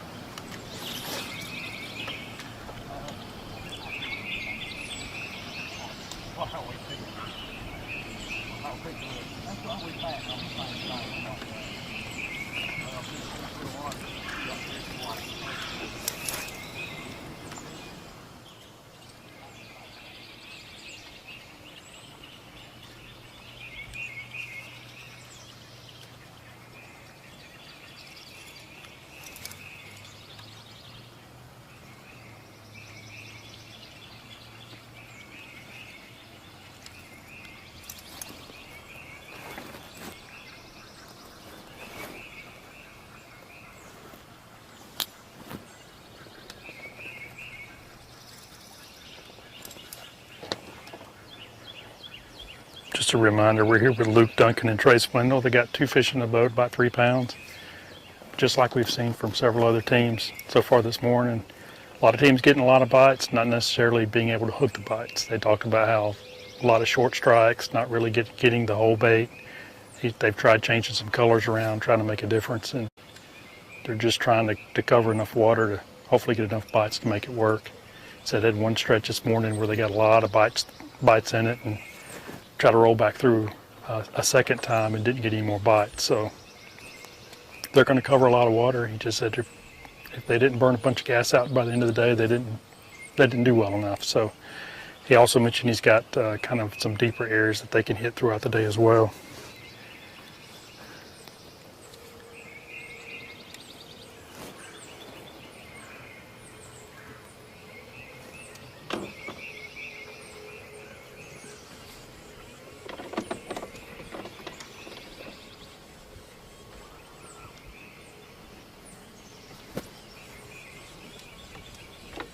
It's no secret on this lake, though, that this time of year, these grass beds really hold fish. And just like most of the Coosa River system, you can't fish too shallow on any of these lakes. So water depth is not usually an issue. These fish will get what I call dirt shallow most of the year.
So they've come to a stretch here where the grass bed's kind of, they're not down this bank here, and you're going to see they're going to put their life jackets on, idle up, get around this area. The key really is these grass beds. So they're not going to waste any time fishing down this stretch where there's no grass beds. Even though there's a few lay down logs, things like that, they know that the grass beds are the key to holding these fish. I didn't bring you biscuits, did you? Sure didn't. I wish I had one. I told Kay specifically, sea us, the camper boat season, have biscuits. Maybe so. Y'all from up north? Yeah, I'm from Wisconsin. Y'all didn't have a very far drive at all then. I'm from Kentucky. I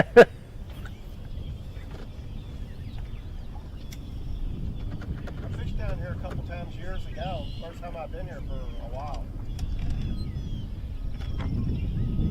We're on boat 65, Greg Werner and Carew O'Brien.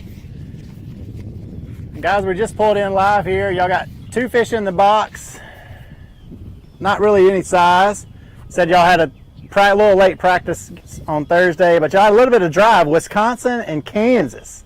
Kentucky, sorry. Wisconsin and Kentucky. Thank y'all for fishing the ABT. We appreciate that. So what are you thinking is going on right here in this area? Well, we got the main channel swings not too far out here. You know, so we got that deep water, and then there's a lot of bait fish in this area. So, you know, they're just up here. They're sliding up, feeding, and they're getting up in this grass. So trying to catch them with a moving bait first, like a chatter bait, and then flip it a little bit at the same time to try and pick up a few of the sluggish bites. What's our mayfly hatches going on there? I noticed that. I mean, it's pretty much a grass bed of mayfly up there. Just, I mean, really got started, it looked like. Yeah, I was knocking them out of the trees yesterday in practice, and then they come up and feed on them right quick. Yeah, a lot of times with the mayfly hatch, you ought to be able to catch them on top water. That's right. I'm sure somebody's finding them somewhere.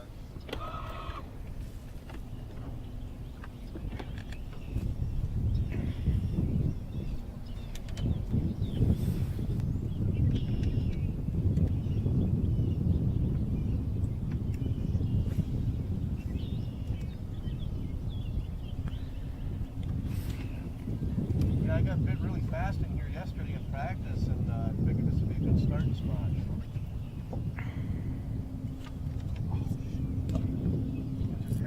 Nice job.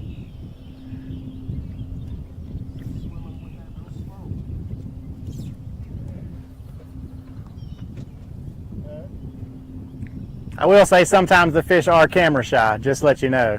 No, they're not photogenic. They're not photogenic, yeah. But on that one picked it up and just started to go real slow off with it. Huh. And I just didn't get a good hook set.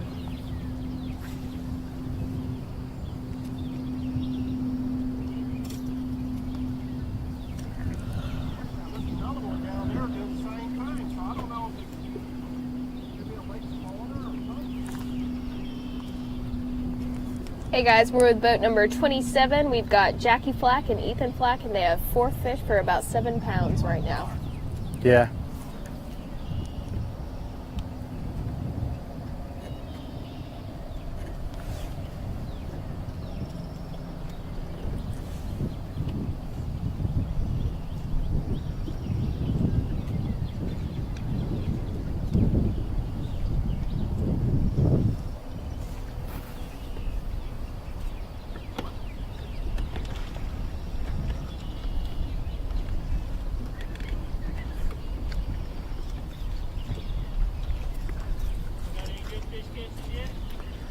So it didn't make a very We far haven't move. It really had just a kinda good fish catch moved back on to live, kinda where but one guy had a pretty good one in his Sands and Wiggins box. started just down from here a little bit. Catch up with this team. Boat number 65, Greg Werner and Carew O'Brien. I said they're not. Pretty surprised they didn't catch any on topwater this morning. They too noticed the mayfly hatch and said that they really thought that was going to be the deal for them, and they had caught a couple fish, got 2 in the box, and have had 2 kind of strike at it short. They said they feel like it's a little bit of a post spawn pattern, and it may have some fish a little shook up.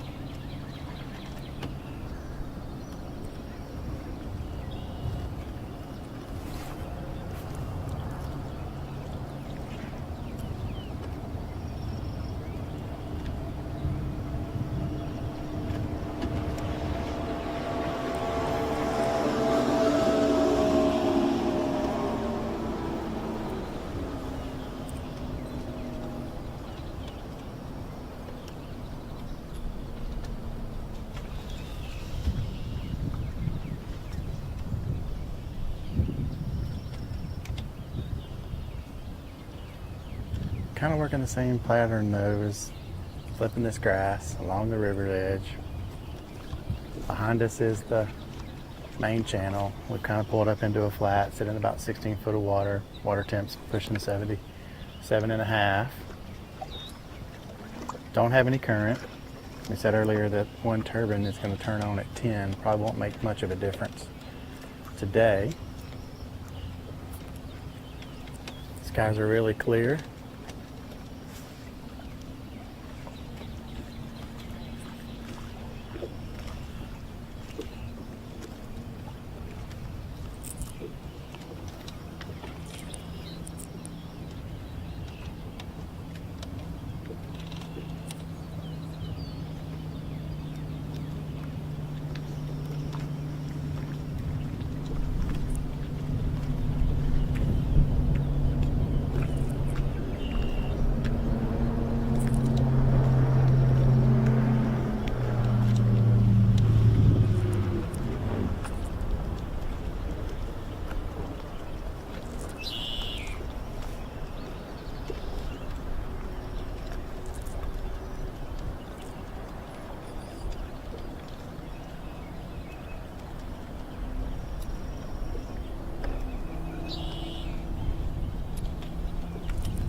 Yeah, I'm having to guard my snackle pack pretty close. It is sitting in his seat. His phone is on top of it.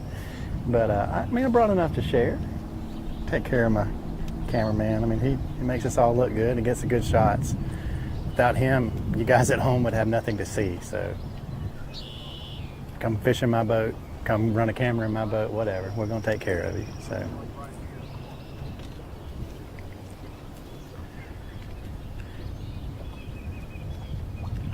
I did bring you snacks, Chris, when you were in my boat. You ate all my pork rinds that day, if you don't remember. Do you all just take what you do and just edit all that, or what? This goes live right now to the web. Like now? Right now.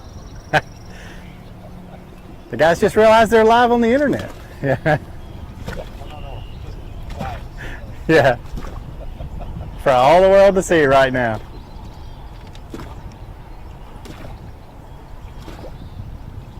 So if you got friends back home in Wisconsin wondering where you are, they're watching now. All my friends down south. All your friends are down here?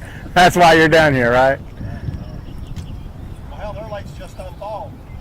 Yeah, we had a frost warning last night. Yeah, what, last night? A frost warning? A frost warning last night? No way.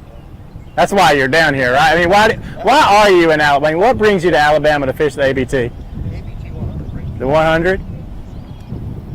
Well, it's probably the only circuit that you can fish one day and have the prize of first place of $25,000. Yeah. For the entry fee, for the cost of entry, for the payout, it's really pretty good. You know? Big money one day. Yeah, absolutely. So, and it's one of the best circuits I've seen run.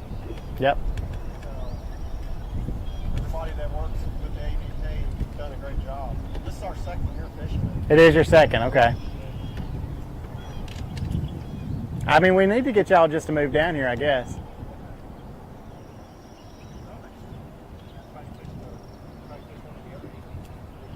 Will you?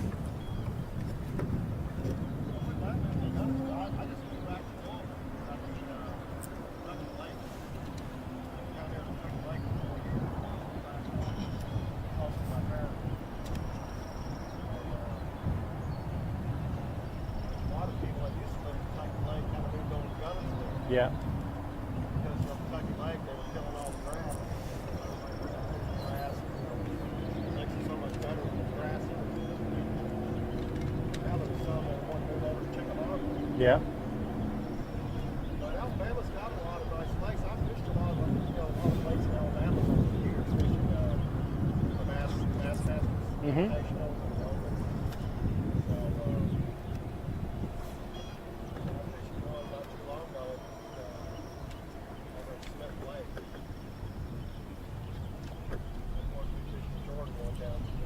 Yeah. How'd y'all do it, Jordan? Yeah.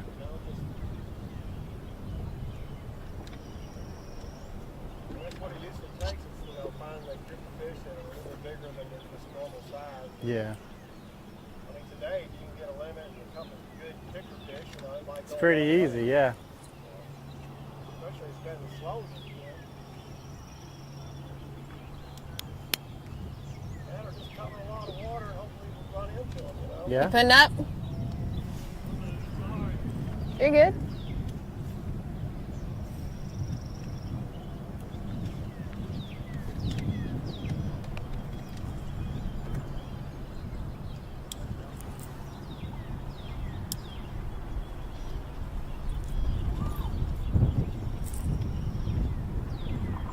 I normally have time to come down and fish the whole week, but I just couldn't drive down here.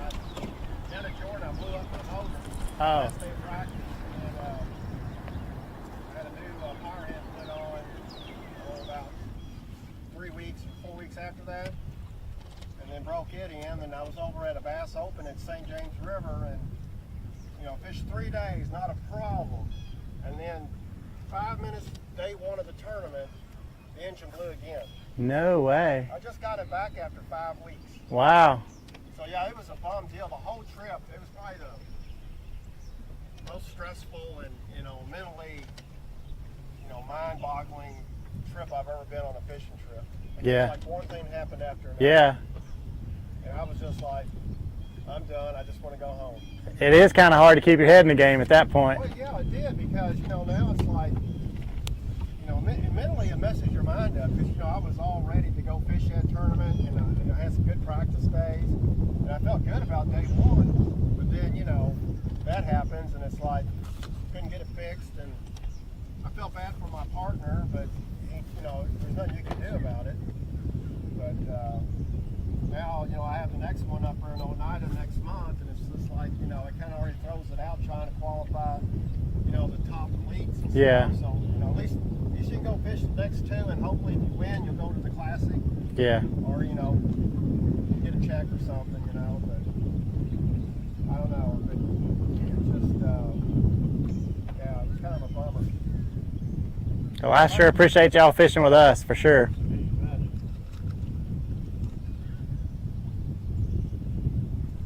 And we're going to slide back and let you guys fish, and hope y'all catch some, okay? Good luck today.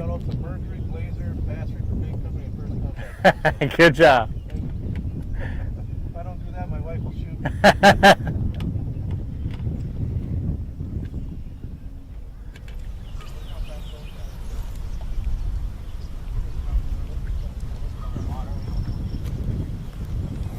We're on boat 24, Alan Glasgow and George Crane. We've just pulled up on these guys. Another backwater area, shallow grass. The only boat in here, I'm really surprised. And I've been watching them. We've got a tracker on our boat. I've been watching them. They've been in this area all morning. We normally see quite a few boats in here when we're here. So just now kind of getting on them. See why they've done so far this morning. How's your day going so far today?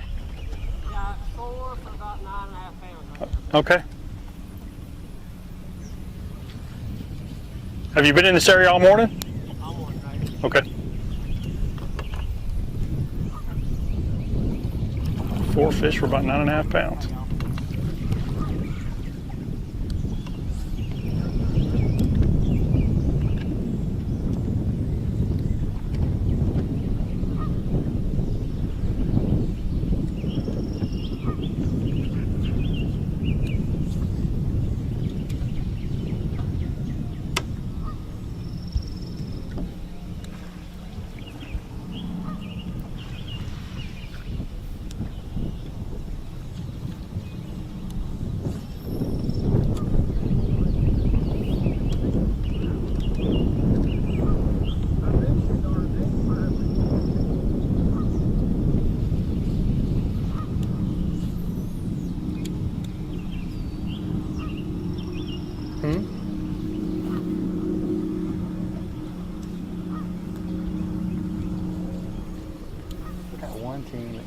In behind us here, went back up in the pocket.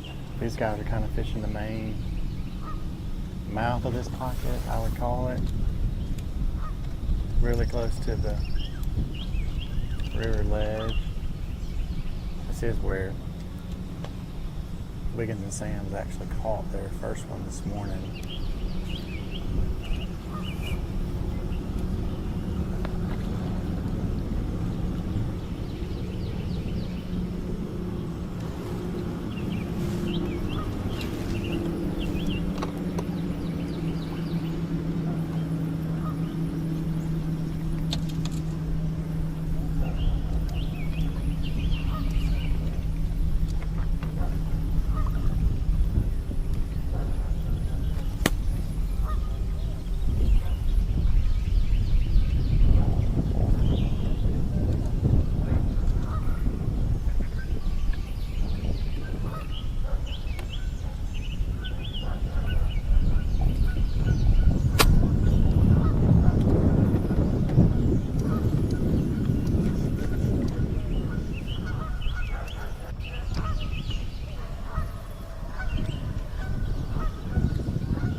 Him back with these guys and kind of work our way on back in a little bit.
talked a little bit about how it's an advantage for these guys in the team tournament to, you know, fish different techniques and different speeds. But just watching these guys just then, as he was going across an area that he wanted to skip, they kind of had a conversation. I could barely hear them. I couldn't really tell everything they were saying, but you know, the other thing is the communication between your partners here. You know, other tournaments where you're not necessarily fishing as a team, you're not going to necessarily discuss, you know, patterns or techniques or things you should be doing. But these guys, being a team event, you know, they're going to communicate and bounce ideas off each other, and you know, they're trying to figure out the pattern together to benefit both of them. So it's kind of interesting to see some of the communication between these teams as the day goes on.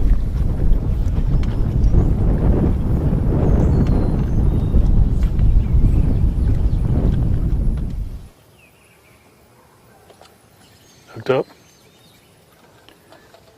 It's hung up in the grass. I can't tell how big it is, but looks like a little one.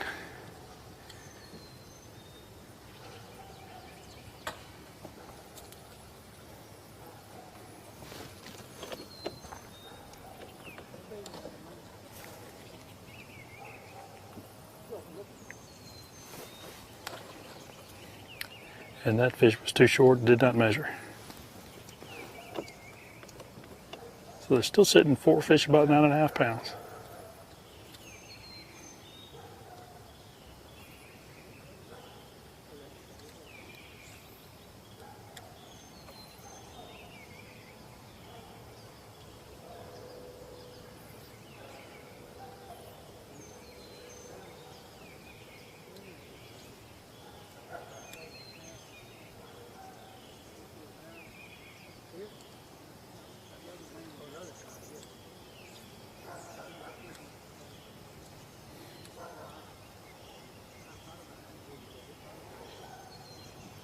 You know, we've talked about efficiency on the water and these guys working as a team, but you just saw there as he caught that fish, he knew it was going to be close, but he didn't waste any time getting that fish on the measuring board and verifying that as quickly as can, put that fish back in the water, got back up on the front deck, started fishing again.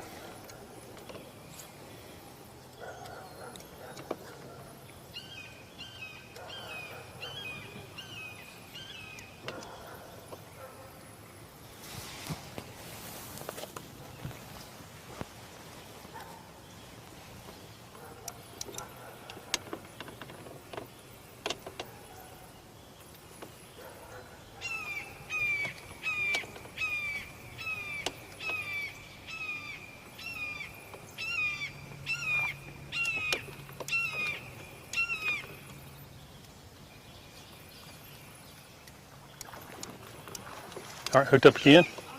Oh, and it came off. That looked like, kind of getting in the way of the camera here, that looked like it may have been a better bite. And we've gotten super shallow. I talked earlier about you can't fish too shallow on any of these Coosa lakes, but we've gotten in the very back here where it's a foot or less water, and that's 2 bites since he's gotten back here.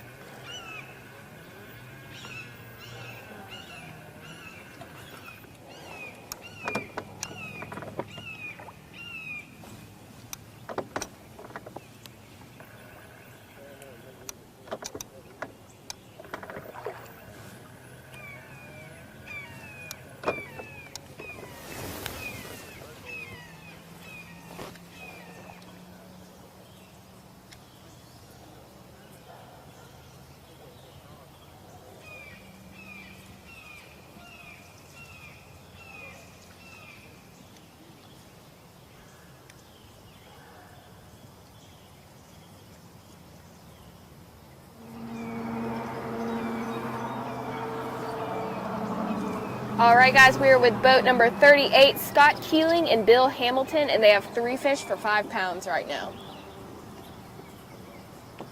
And just so you know, location-wise, we are still hanging out pretty close to the ramp. We've been around the ramp all morning, and we have seen so many boats coming through here, so we probably won't even move any further from here. I already see 5 boats looking right now towards the bridge, looking upriver, so we're definitely going to stay in this area probably for the rest of the day.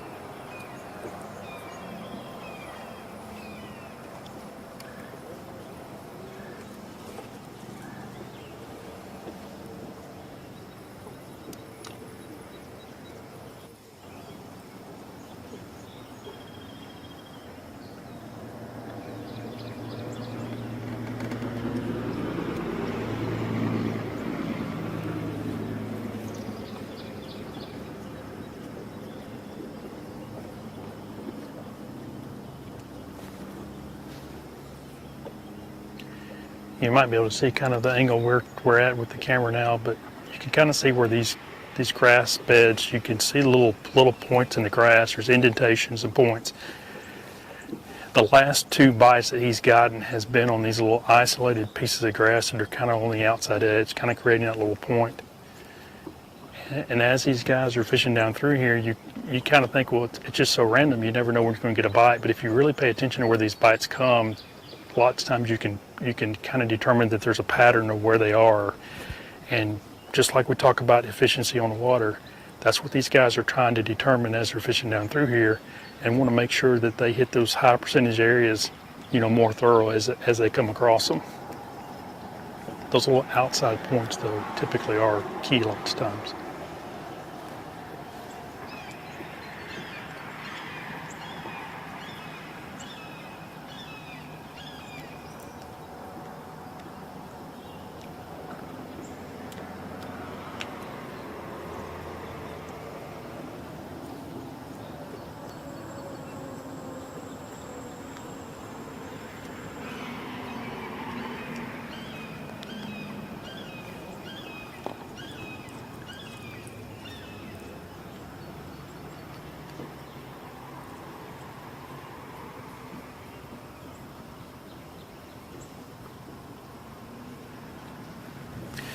We were on this lake early in the year for Alabama Bass Trail North Division tournament in February, and it was really tough conditions. Guys really struggled to get bites, but so far as we've seen this morning, a lot of teams are getting bites today. This lake has a lot of fish in it, and teams will catch a lot of fish throughout the day. And I think once we see weigh-ins today, you're going to see that there'll be a lot of 5-fish limits.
All right, boat number 1, Zach Hester and Hunter Billingsley. Got 3 fish in the box, going for about 3 pounds. Got the trolling motor on high. Worked back into this pocket where we kind of been all day, really. They pulled in just a few minutes ago and started working their way back. I had to crank up the big motor to catch up to them. Said that they really ran a lot of water in practice, had to just cover water to catch 5. So that's kind of their game plan today, is just to run a lot of water and catch a bite here and there. All right, guys, I see, is that chatterbait or a swim jig? Swim jig? It's kind of a Neil Henry deal, right? Y'all caught any size in practice?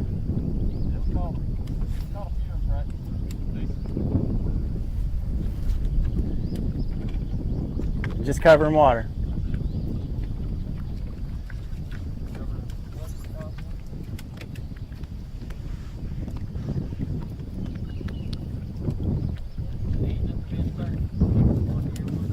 Yeah. No real pattern to it, probably.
So if you're watching at home and watching the rod tips on these guys, they're swimming a jig, so they're kind of just pulling it through the grass and just bouncing it vigorously.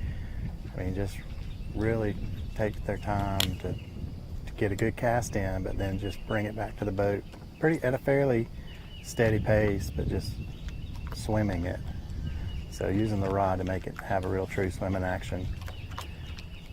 I mean, like I've said a couple times today, if you come to Neely Henry, you're probably going to be throwing a swim jig at some point during the day through this types of grass. It's a very common pattern.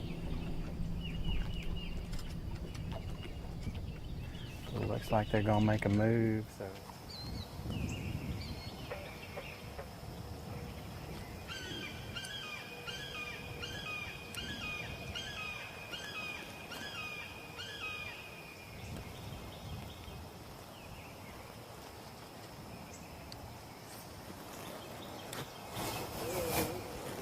Still here with Alan Glasgow and George Crane. No more fights since the last time we were on live. He kind of got back as far as he wanted to go in this backyard, and he started to work his way out. It's pretty narrow. I'm just trying to stay out of his way the best I can.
Hey, can you guys tell us some of the baits you've been using to catch these fish today?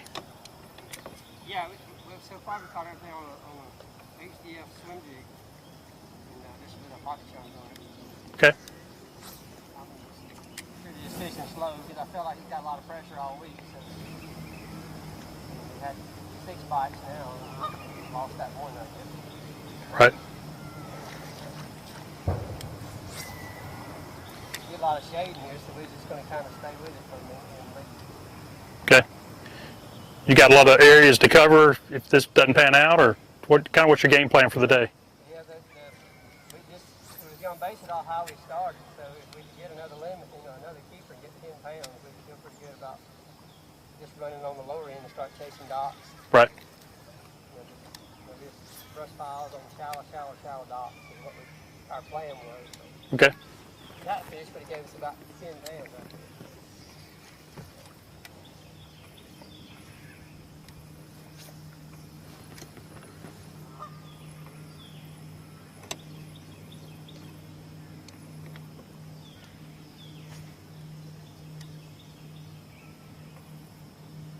We get this one left over here. That'd be good. Yeah.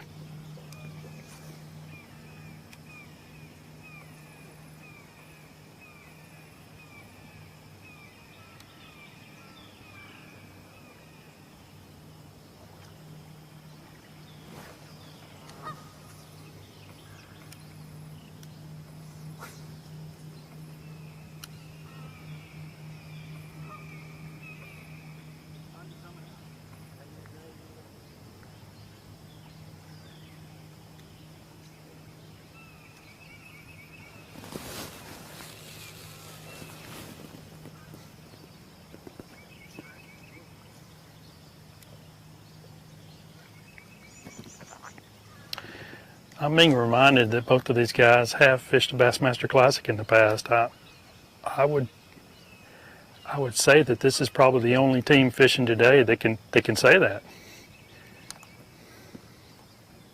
We've got some other guys that have fished a Classic, but I don't know that we've got, 2 members of a team that have both fished a Classic.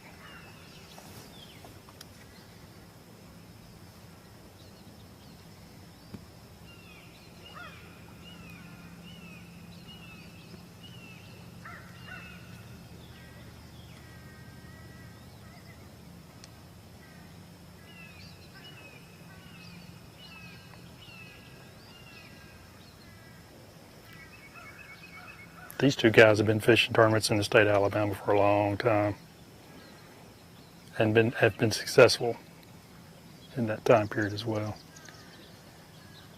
Competed against both these guys for years.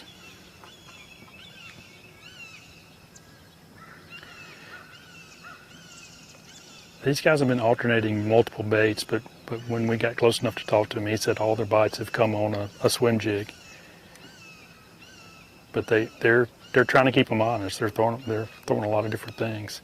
Alan's on the front of the boat, and he seems to be sticking with that swim jig more often than not, and George is kind of in the back, picking things apart a little bit slower, kind of alternating a little bit more.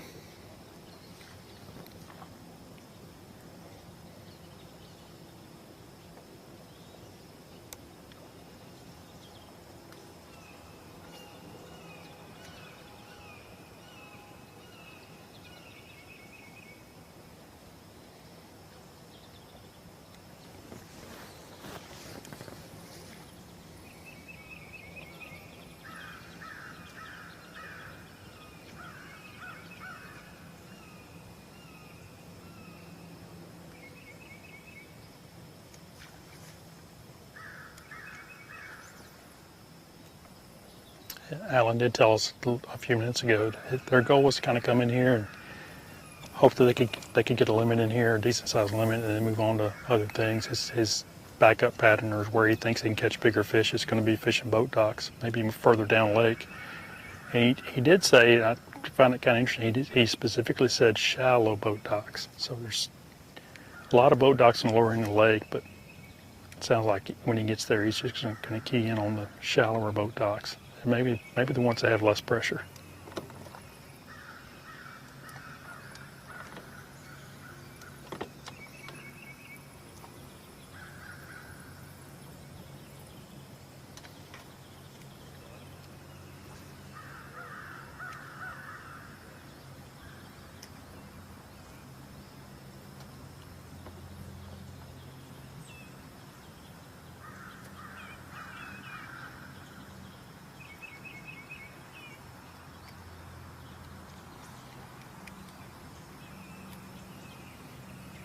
I do see another boat ahead of them now. When we pulled in here, they were the only boat in here that I could see. So I don't know if that boat was further back in that pocket, back to the left that we're facing, or if they just came in here recently.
Jeez, that's pretty cool.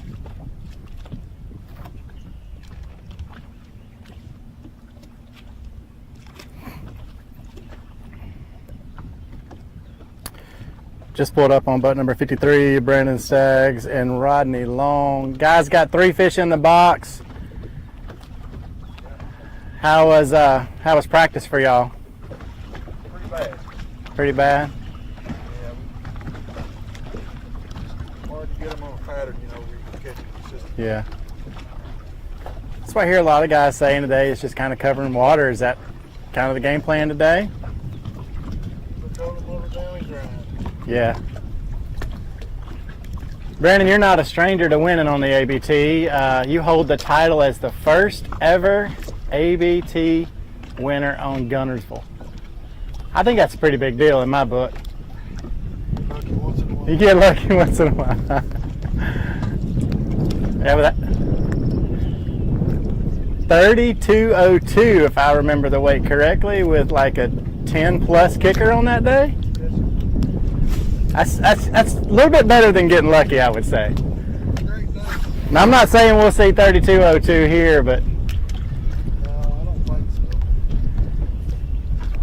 going back, that's a pretty good history book, man. It was a great day. Didn't catch a lot of fish, but caught the right one. Yeah.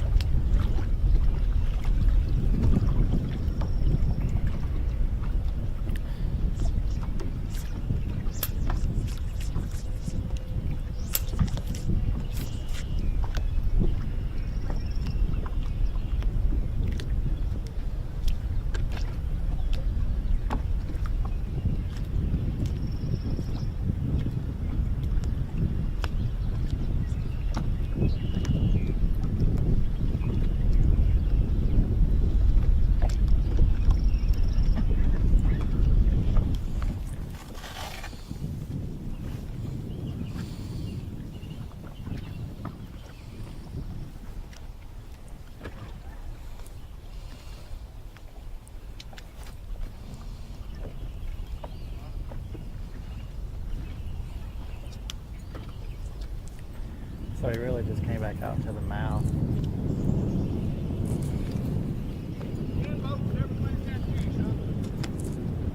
All right, everybody, we're with boat number 46. We've got Philip Cohn and Dennis Miller, and they have one fish for 1.5 pounds. And just an update location-wise, we have run upriver quite a bit. We ran out of anglers and decided to make a move, and so we're a little bit further upriver, probably about 10 minutes up.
These guys are fishing this area a little bit differently than the other teams we have seen fish the same stuff. They all fish the grass. These guys have pulled off the grass and are kind of fishing more of the cut going into the pocket. So looking for a little bit deeper fish. Just off the main river ledge here as this pocket makes it in. We were previously on a team at the very back of this pocket, past the team we're looking at currently. Come back out here, these guys have just stopped.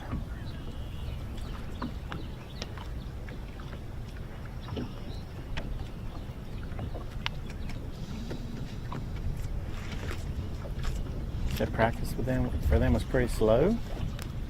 Kind of was hard to get a bite. They just really had to, like other teams have said as well, just had to really cover water to get a good bite.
Yeah, some current would be nice.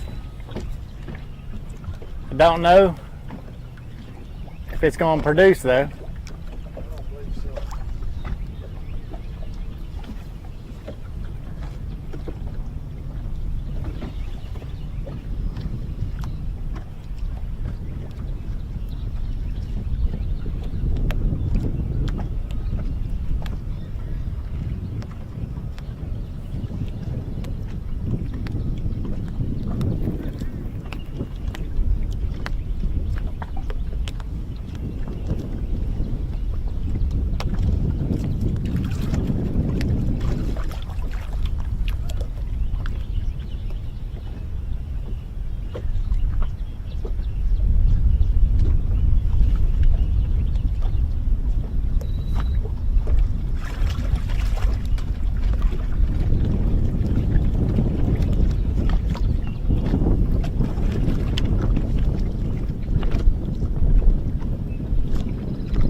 picking up a little bit though.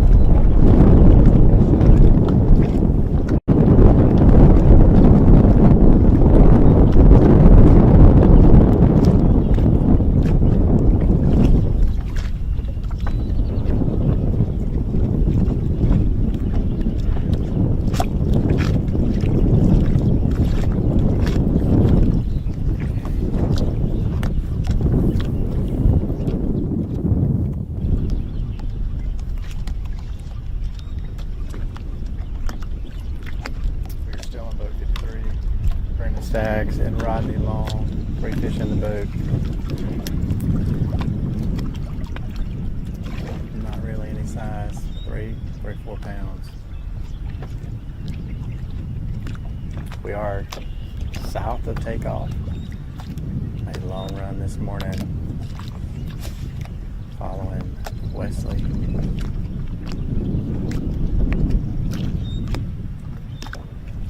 Oh, we're about to have a hook up there. No, we're good.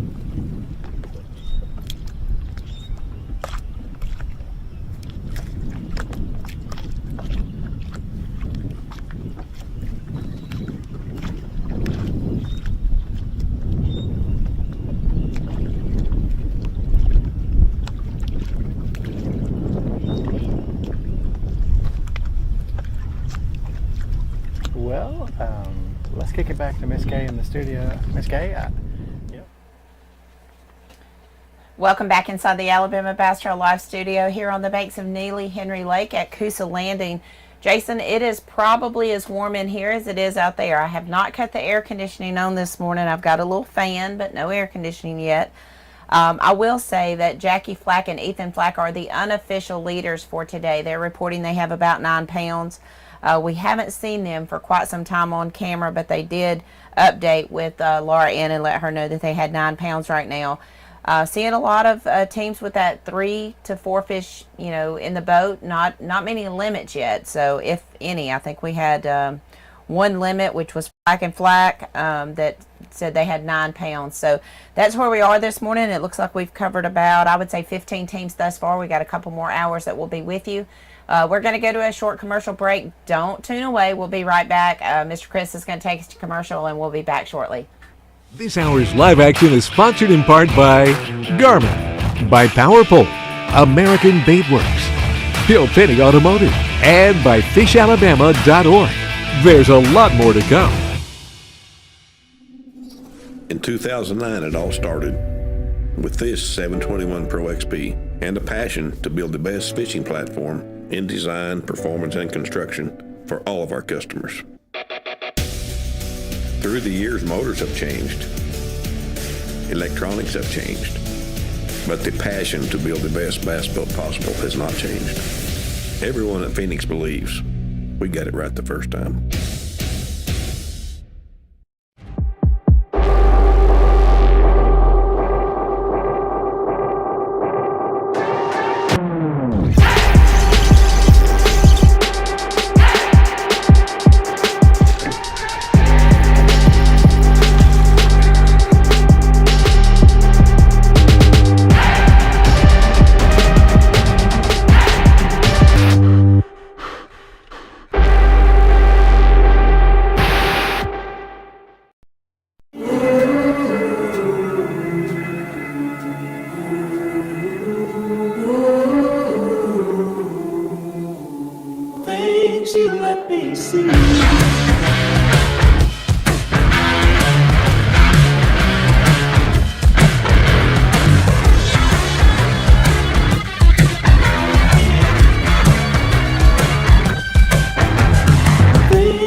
Petty Toyota is Alabama's #1 volume Toyota dealer. But that's not the only reason to get to know Bill Petty. Enjoy a 10-year unlimited warranty on every new Toyota in stock. Get 1 year of 24/7 roadside assistance. Test drive for the chance to win $5,000. You heard right. 5,000 big ones. Plus, choose from over 700 new Toyotas in stock and price to move. Bill Petty Toyota is Alabama's #1 volume Toyota dealer. Get to know us today. Some things ain't worth keeping. Yesterday's traditions, today's adventures, tomorrow's memories. Now that's something worth keeping. Fish Alabama and find your keeper. For more information, visit fishalabama.org. Research and development is more than just time in the shop for us. It's time out here. Sweating the details. Making boats that work as well in the real world as they do on paper. From our R&D team to our anglers on the water, we have the knowledge and passion to build you the finest fishing platform in the world. Big companies get bigger and bigger and talk about their fancy labs where they study fish behavior, but then they all go golfing on the weekend.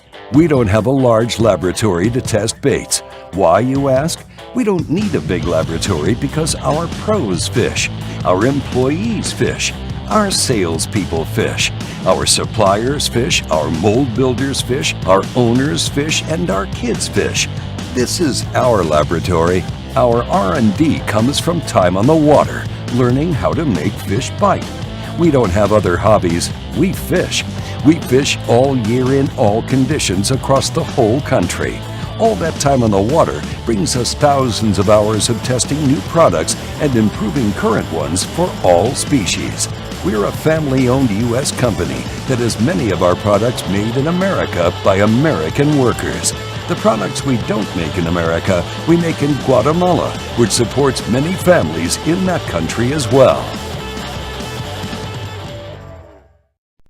If you didn't already know, AmFirst has great rates on auto loans, and boat loans, and motorcycle loans, and really any loans, including ones for your business. With a variety of terms as low as 2%, we're kind of hard to beat.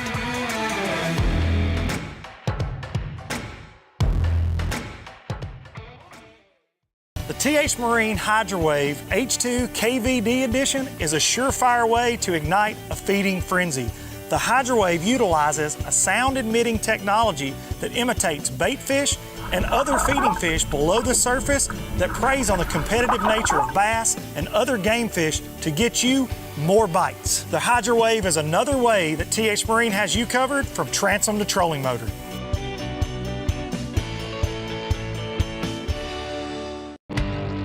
Stetson Blaylock, Todd Orton, Head Fury, let's go! Garmin Live Scope, I tell you right now, if you don't have it, you are behind. This is just wild. It's like a video game. If you do not have that Garmin Live Scope, you are definitely missing out. Bassmaster Classic Champion!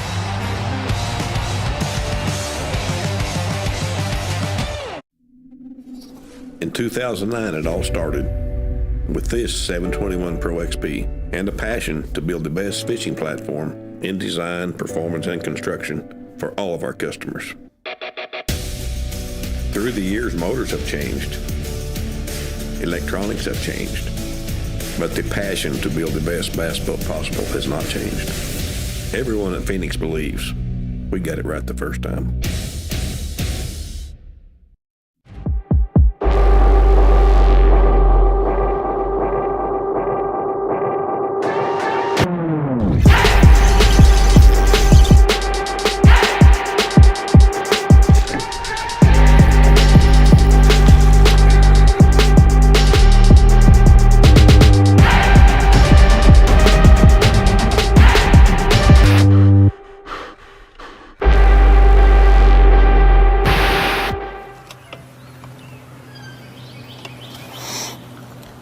We're with boat 23. It's Travis Clement and Ricky Clement. I just talked to them just a second ago while we were at commercial break, and I've had 5 or 6 bites. I've only got 2 keepers in the boat for about 3.5, maybe 4 pounds.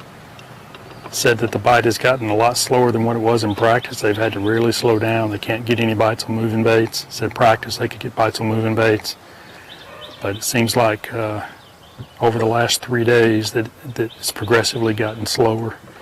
He did say that their better bites did seem to come later in the day, so he wasn't too discouraged. He says just a matter of covering a lot of water and trying to stay focused and be ready when those bites happen, take advantage of them.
And we are with boat number 22, Tim Hurst and Mark McCaig. They have 3 fish for about 6 pounds. And just an update on our location, we are right next to the Buffalo Wild Wings.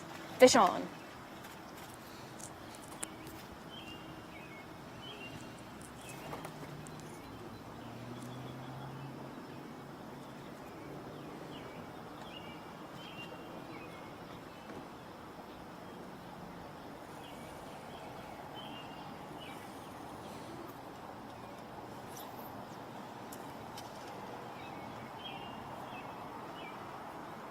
And that is fish number 4.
Just pulled up on boat number 70, Philip Dukes and Bailey Dukes.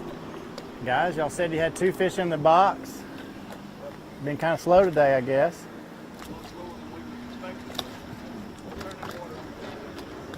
So we're looking for some current. You know, fishing with 100 boats in this trail, it's a lot different than fishing with 225. It lets you fish the river a little easier, I think.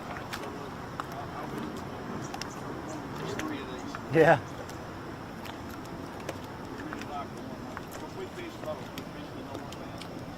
Okay. You fished the north, you said? Yes, sir. Yeah.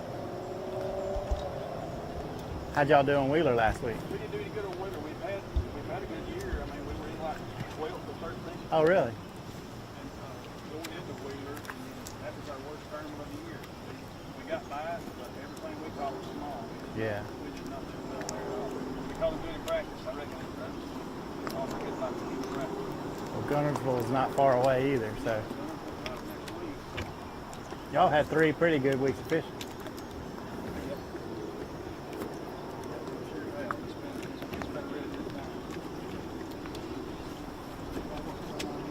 How did y'all do here earlier in the year? 20th? I think 20th place. Yeah. What big difference than today from then? I mean, it was cold and earlier in the year, and I'm sure your presentation's a lot different today. We only had 2 fish and finished 20. Yeah, I know. It didn't take much, did it? Didn't take much. We had 2 for 7 pounds maybe.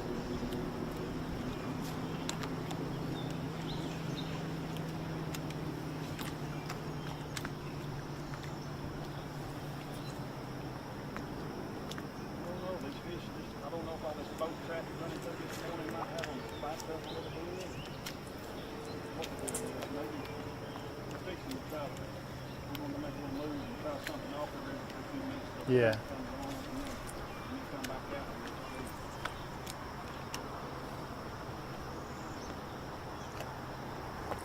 He caught he's caught two pretty nice fish this morning. Yeah. One largemouth, one spot. I have not had good start. Well, he said it's your turn to catch him, so. I grabbed the net all day too. I hear you. There's a guide for him, right?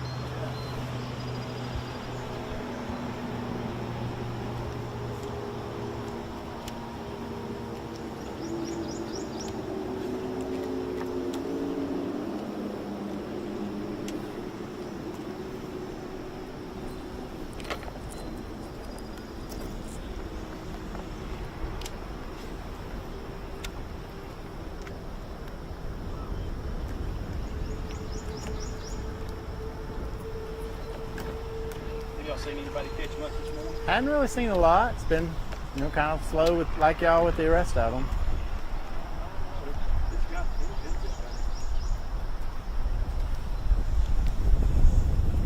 Wind's been picking up. Yeah, I don't think that'll hurt either. No.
All right, guys. Well, y'all have a good rest of the day. Appreciate y'all spending time with us this morning.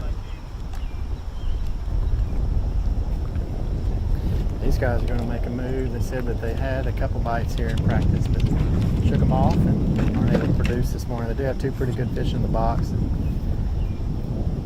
They're going to make a move downriver to some stuff that they had earlier. We're going to make a move just up. Well, looks like other guys on the river channel.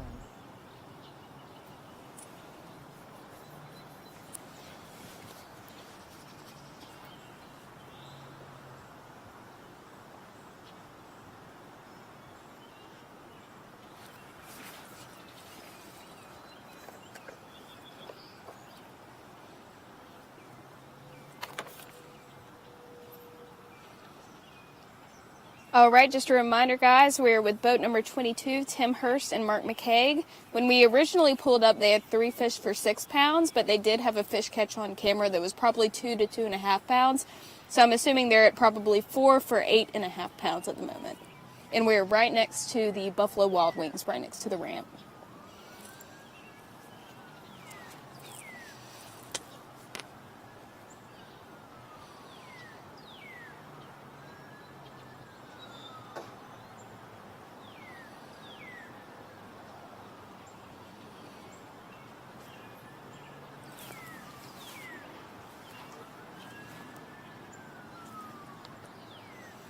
You know, I've spent most of the day right next to the boat ramp, and we've been kind of toggling between, you know, upper and lower area of the 2 bridges that are right here at the boat ramp. And what I've seen for the most part today is everyone's staying super shallow.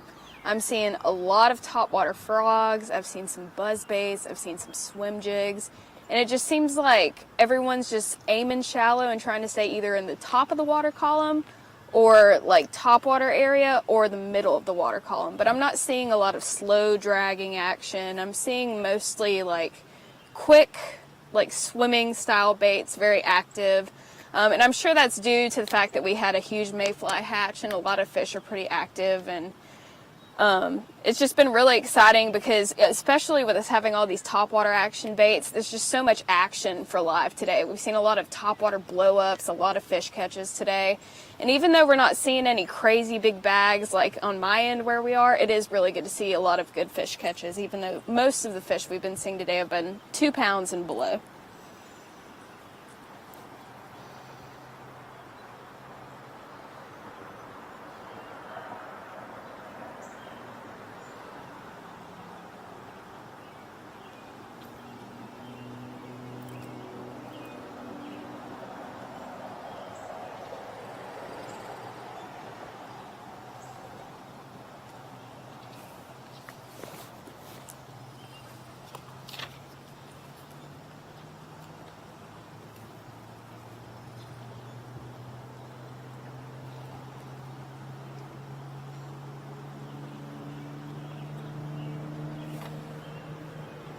All right, and we are going to go to our TH Marine weather recap real quick. Just a reminder, it is June 4th. We've got temperature of 68 degrees and average water temperature of 77 degrees. In the area that I'm in specifically, we're at about 78.5, so a little bit warmer in this little pocket that we're in right now. But seeing some pretty warm water temperature and some beautiful weather.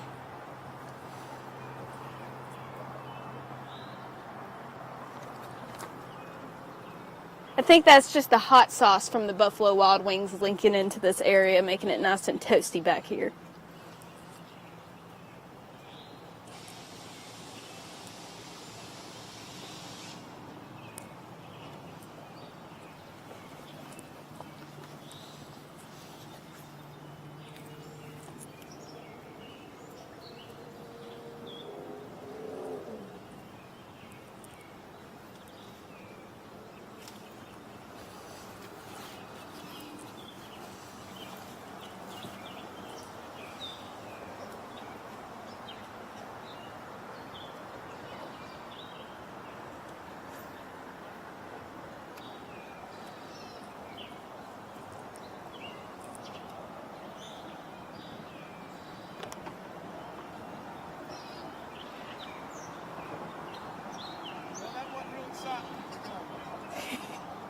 It was nice seeing you catch that. What was that, 2.5 pounds?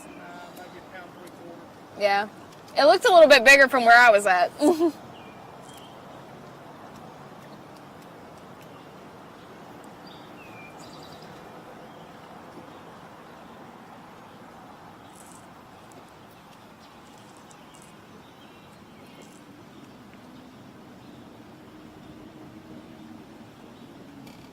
Yeah, they're probably heading out here in a minute.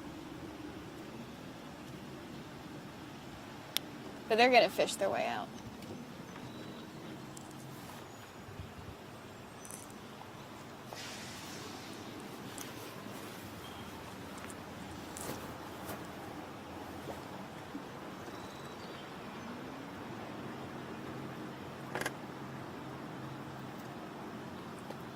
Are Are you guys heading out?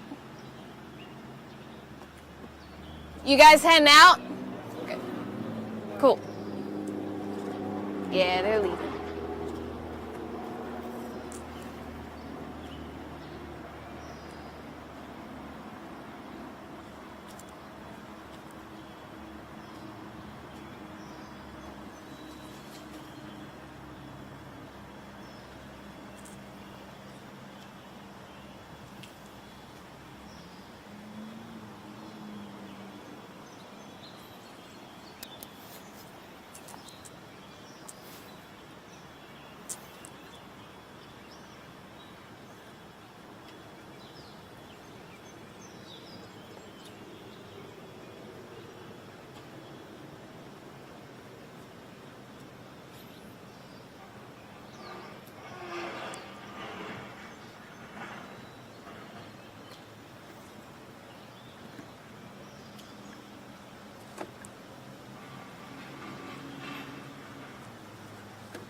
Walt Roberts and Justin Sward said they got one fish in the boat and the fish catching is about to begin. So,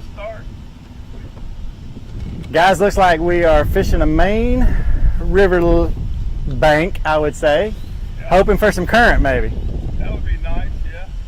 Now, we've been in the grass all morning. We just popped out here. We catch us one or two to up our limit. Trying to fill that limit out. Yeah. We're headed down the lake. We just stopped here for a minute. They don't seem to be cooperating here very well, though.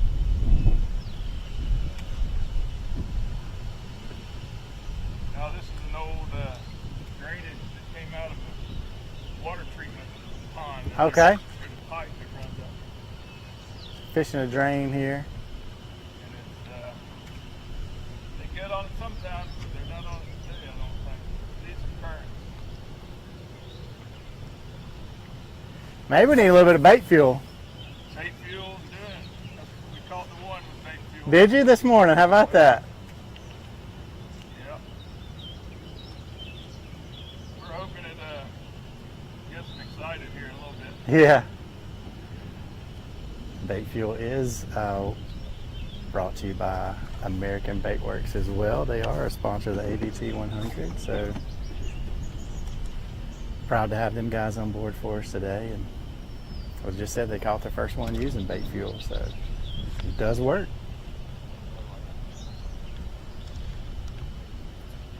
As it says on the side of his boat, developed in the lab and proven on the water today.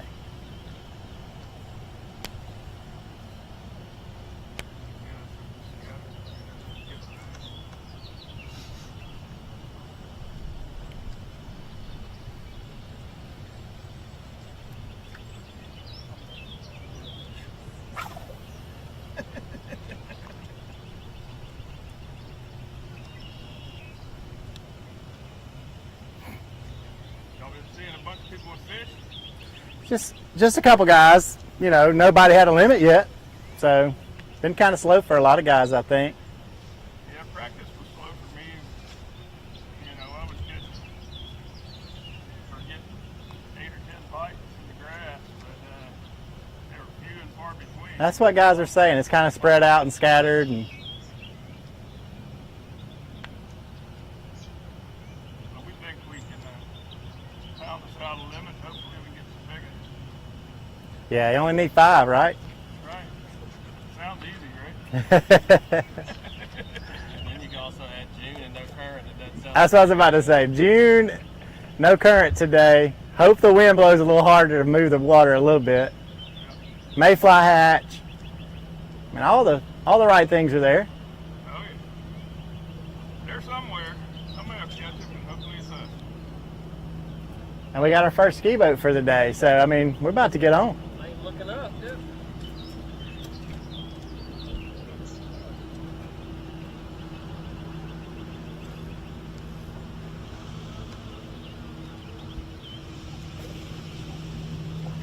Probably get busy with some of those boats here in a little while too. Yeah, that's right. Maybe I'll create some current. The first of many.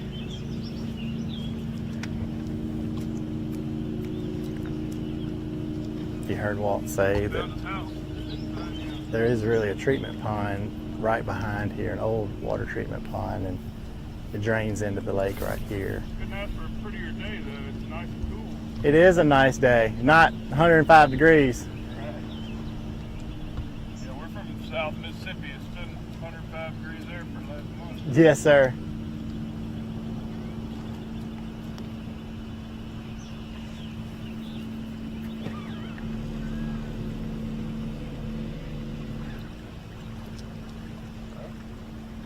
Got a call.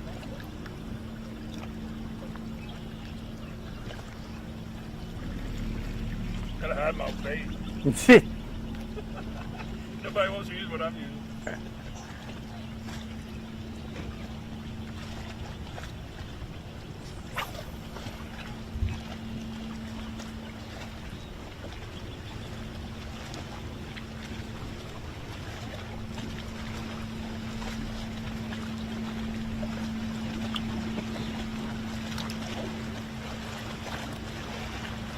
Like I was saying, Walt said this is an old water treatment pond just over the bank right here. Pretty good sized pond if you look at it on the map, and it does drain, has a drain right here. So it's kind of a, I don't want to call it a community hole, but a lot of guys know about it. And it does tend to hold fish. Different pressure water kind of coming into the lake.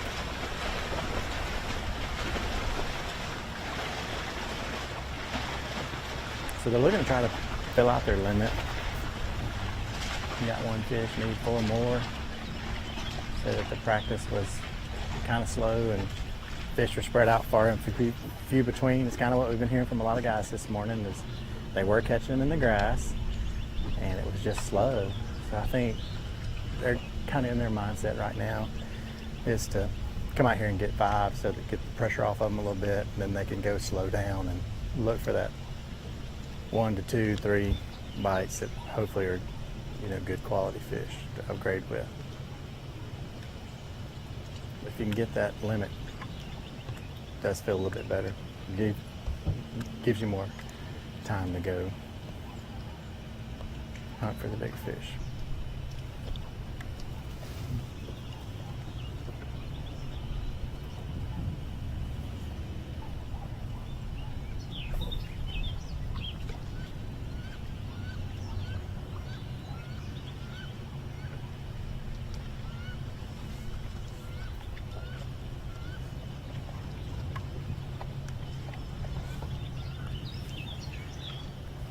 We are sitting on the main river. We did make a run south. Didn't go too far. Been on a couple guys this morning in the area. Most of them are fishing the grass on the main river. Have seen a few teams catch fish this morning. Haven't had a team this morning so far that had a limit. Doesn't mean some guys out there don't have a limit. It's just the guys we've been around haven't caught a limit. So current was supposed to turn on at 10, which is only going to be one generator. So guys know that it's not going to be a lot of current today. There will be some boat traffic later on today, as it is a nice June day in Alabama, post Memorial Day, so guys will definitely be out enjoying time on the water with their family for sure.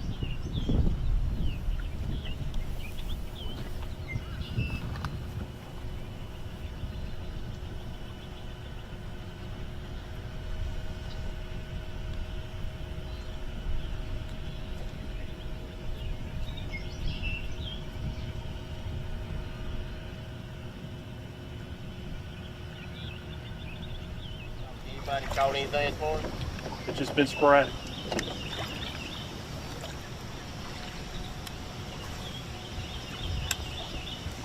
We'll get them after a while. We're here with both 95 Jeff Cannon and Terry Tucker. He's got 4 fish for about 7 pounds. So it's been kind of slow and tough this morning, but he said that once the water, a little more current, kicks on a little bit later in the day, he thinks he'll get a lot better. So these fish, the same area that he's fishing. Fishing time, so they're getting around there, ready to feed.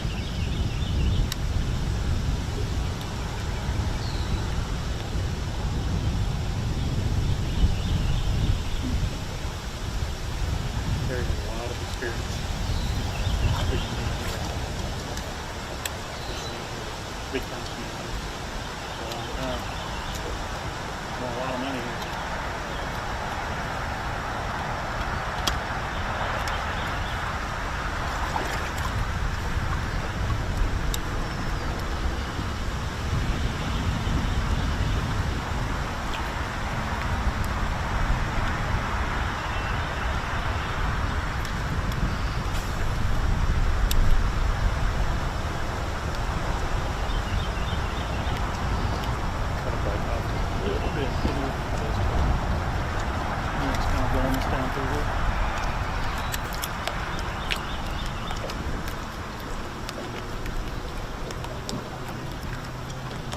We've actually, we've been upriver from the takeoff most of the morning. We've actually come down river. We kind of got stuck in an area where we didn't think there'd be a lot of boats, so we kind of wanted to come up down here and see more boats.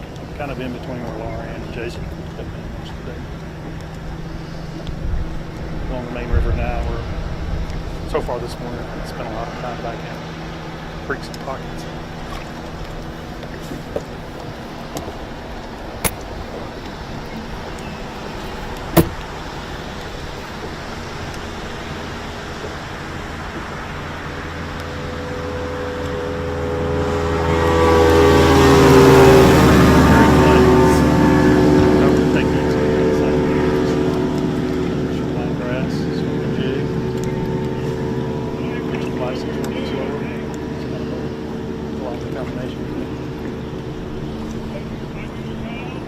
I mean, golly. Just run between us and the bank next time.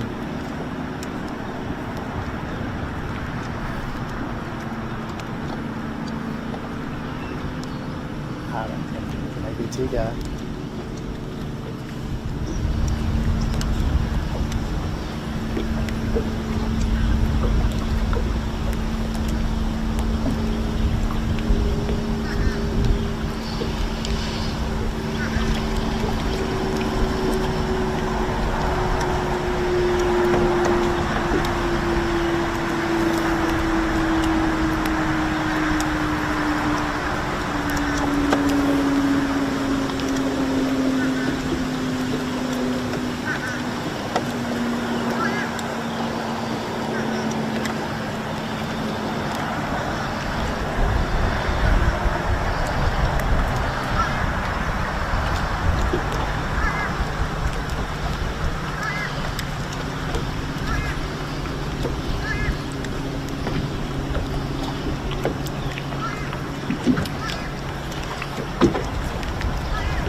We're along the main river channel, but there's a pretty large flat between where they are and the river channel itself, so they're kind of on across the flat, fishing shoreline grass. It's shallow water like we've seen most of the day. Terry said it's been kind of slow, but he says there'll be certain times throughout the day where these fish are kind of pulling here and feed. And he's hoping that they'll pull some current here in a little while and kind of ring the dinner bell and make these fish kind of pull up there and get a little bit more active. But as we continue to cover more teams throughout the day, we're seeing a lot of areas being fished by multiple teams. So it could very well be a team goes through an area, 20, 30, 45 minutes later, another team comes through and the fish just kind of turn on and makes all the difference in the world to get bid. So interesting how that happens, but these fish can get triggered to bite. When they can feed so easily, then they can get really picky and finicky on those times. And Neely here always has a lot of bait in it, a lot of bluegill, a lot of shad. I mean, these fish have a lot of different opportunities to feed. Unfortunately, as a fisherman, what that gives us sometimes is these fish can really be particular on those feeding times. And you can be in areas and think there's just not any fish around, but you hit it at just the right time, and all of a sudden, it's right. These guys can catch really good fish in a hurry and make a big difference.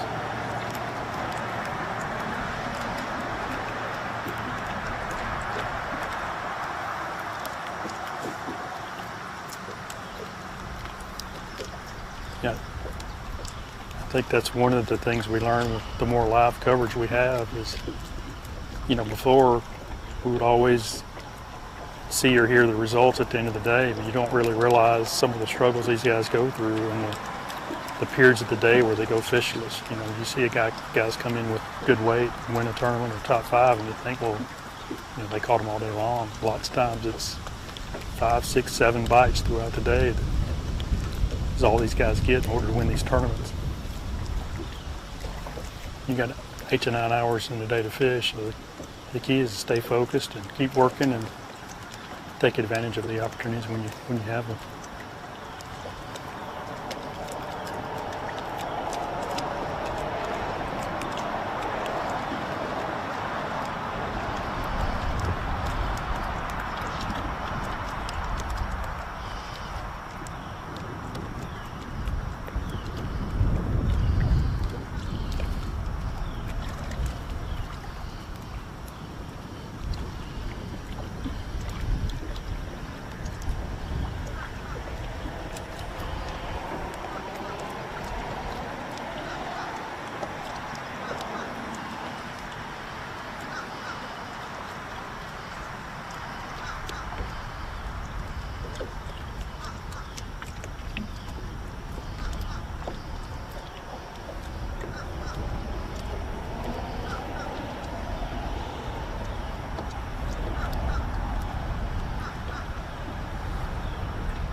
Well, I thought Terry was just about to set the hook.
One of our other camera boats come by, we were almost having a shot of live on live.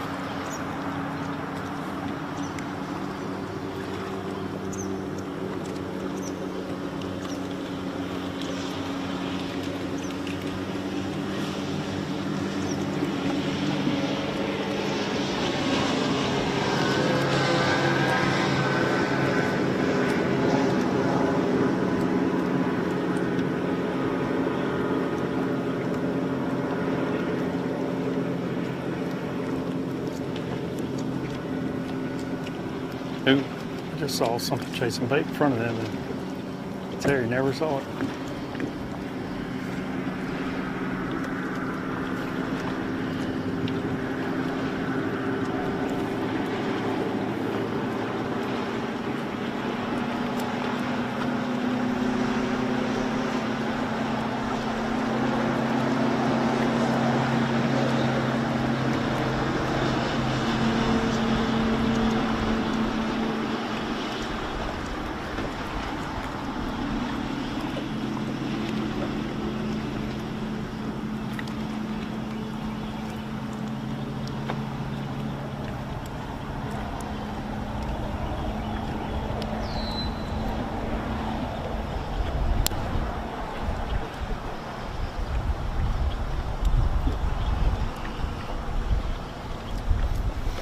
You know, Terry was fishing down through that grass line and just laid over a tree that's between us and him. He kind of pitched in there several times, and his last pitch in there, he just kind of shook his head like he couldn't believe he didn't get bit right there. And I talked a little bit about going through slow periods throughout the day. You kind of have to keep your head in it, and that's part of it. He's in an area where he feels he should get bit, doesn't get bit. Sometimes they can kind of play games to you mentally. You got to make sure you don't let that get to you. You just got to keep fishing and, keep fishing the next thing in front of you, or try to make a decision of how to make adjustments throughout the day and give yourself a chance of doing what you need to do.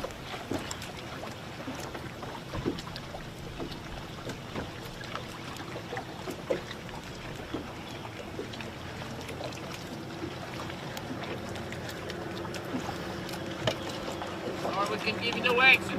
That's all right, man. We're going to the next hole. All right, good luck to you. These guys are moving on to the next hole.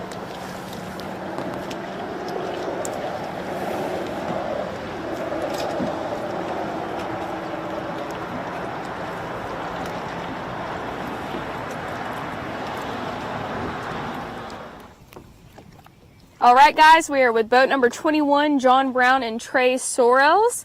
And then they have 5 fish for 11 pounds. Did y'all catch those fish here? Close to town? That's what I figured. Has it just been fishing grass patches like this all day? What? Has it just been fishing grass patches like this all day up shallow? Mostly grass. Yeah. Let me know if I need to move out of the way. Because y'all are fishing this way, right? Are y'all fishing this way? Kind of just letting the wind carry us for a second. Gotcha. Have y'all caught any of your keepers on topwater today? Nice. Seen a lot of topwater. Really? Every one of them?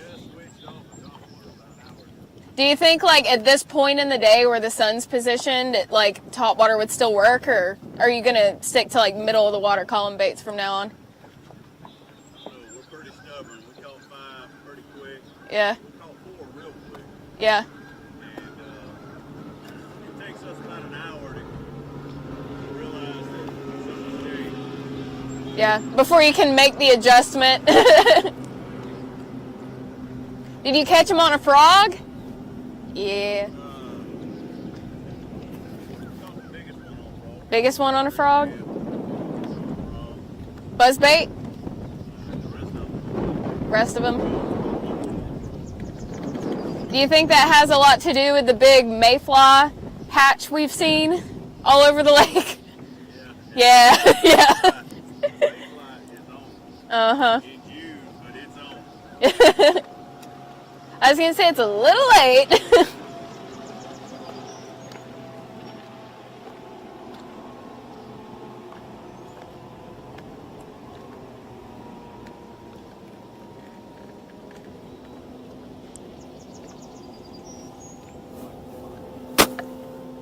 All right, guys, I'm gonna let them fish for a second, back off of their spot.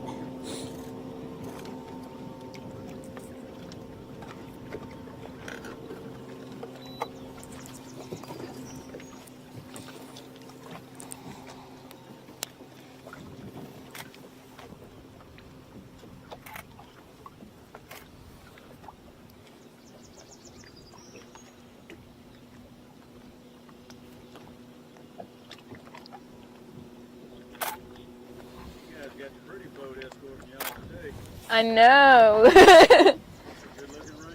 Thank you.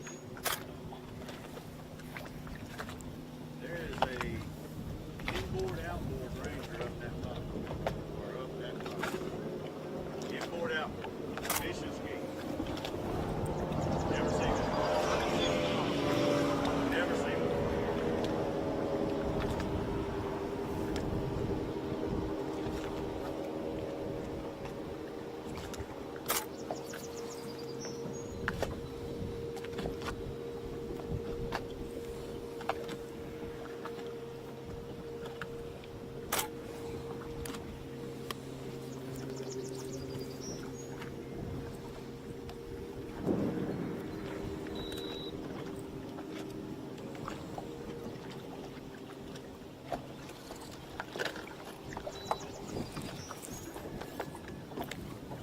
Just a recap for anyone just now tuning in, we're with boat 21, John Brown and Trey Sorrells, and they have 5 fish for about 11 pounds, one of the better limits I've seen today personally.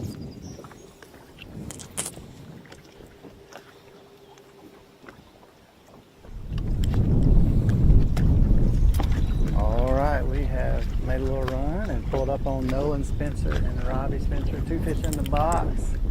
Said they ran way down lake this morning, spent a lot of time down there in practice, and got in an area where they'd been catching fish and caught 2.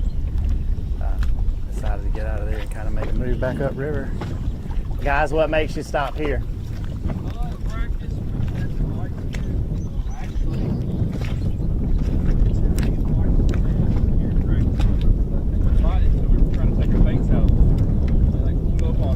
Right at the boat, huh?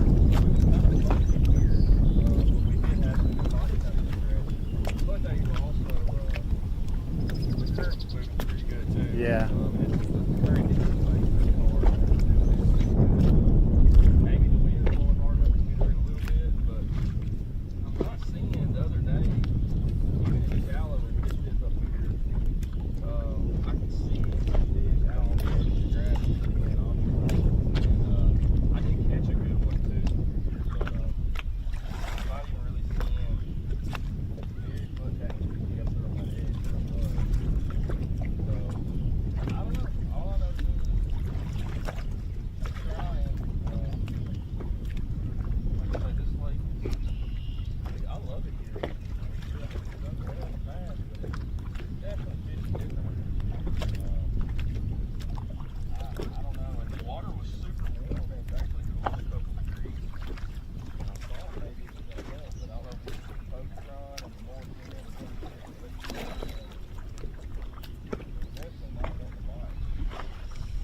I mean, and it kind of, we had a rain and it kind of cooled off for a couple of days.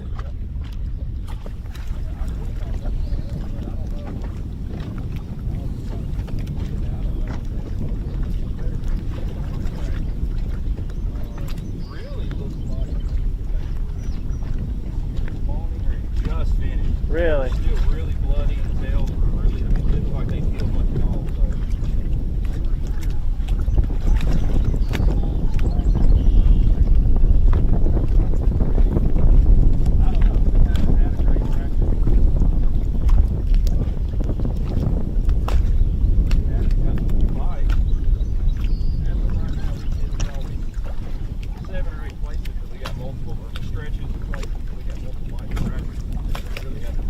Yeah.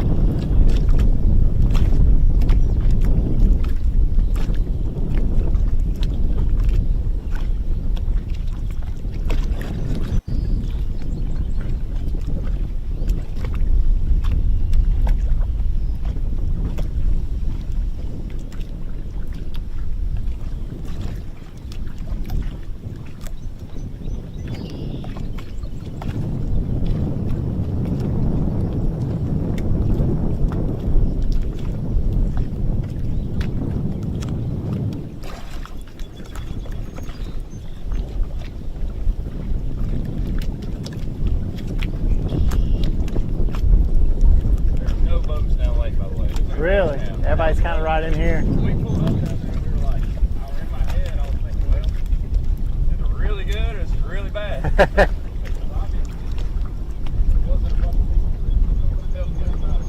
Sounds good. Chris, they're making moves.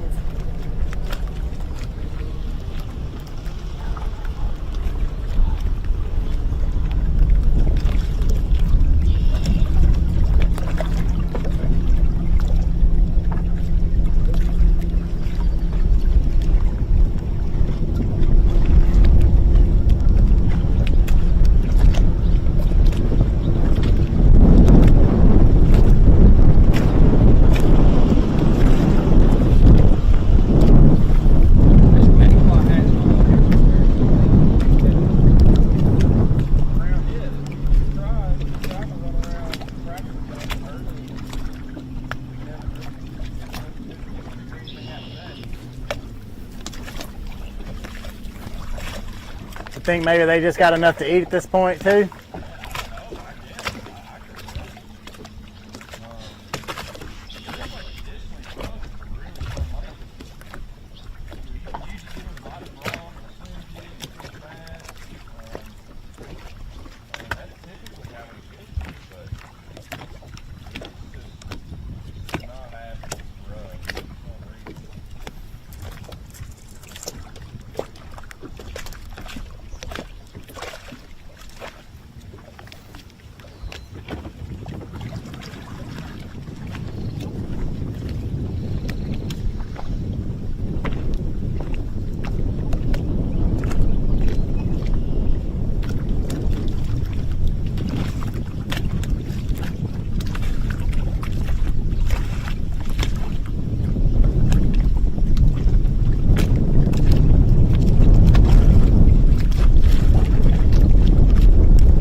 Talk about shooting around obstacles.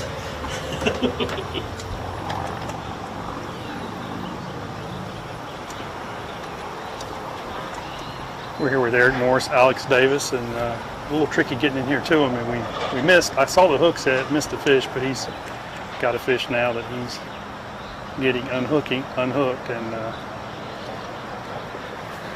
we'll see what he's got here in just a second.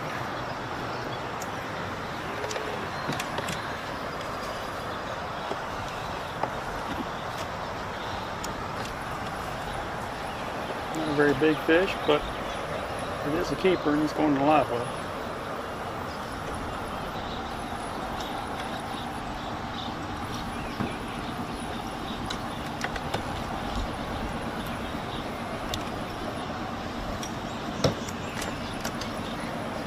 It's not cold, so I know he didn't have 5 before that happened.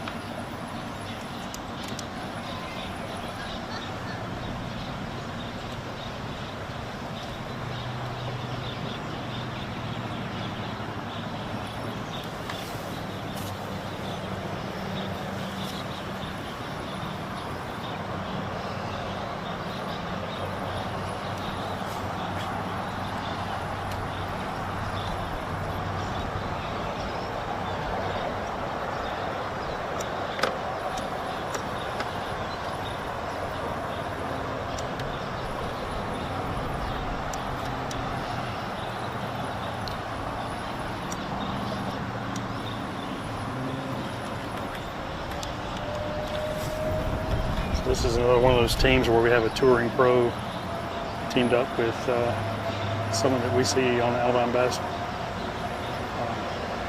Trail pretty frequently. It's Eric Morris and Alex Davis. Alex now fishes the MLF Bass Pro Tour, and Eric fishes everything ABT does. So we just saw them catch a keeper. It's kind of tight in here. I'm being real careful to kind of get close enough to him to talk to him, but I don't want to negatively affect the area. On my way back, I forgot to bring me a bag to put my fish in.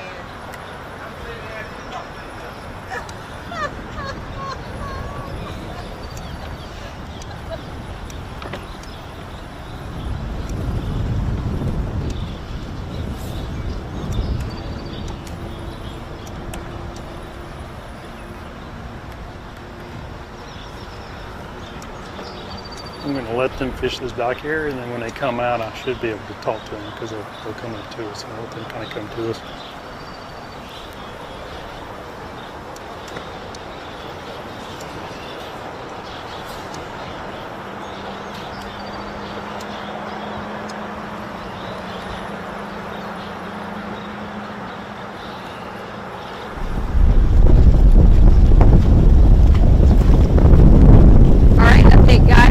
Boat number 30, we've got Lynn Johnson and Andrew Johnson, and they have 3 fish for 8 pounds right now. And we are down river as of now.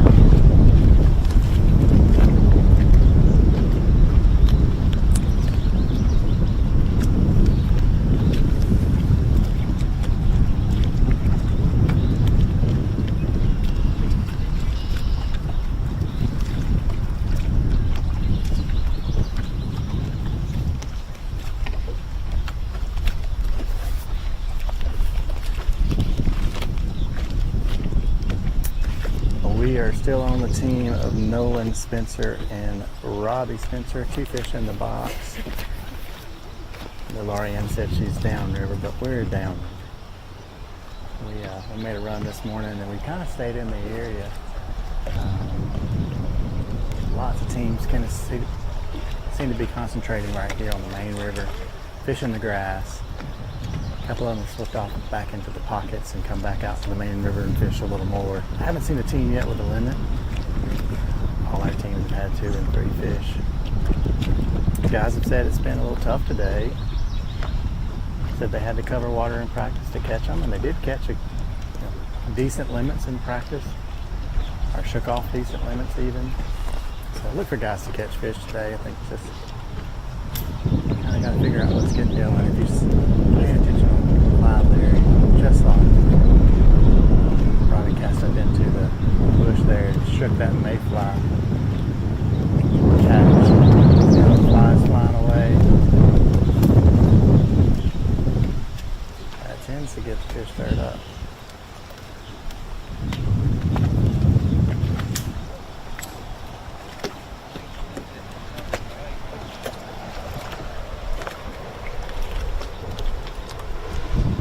I thought you were doing the shake the bush mayfly pattern there. I couldn't really tell.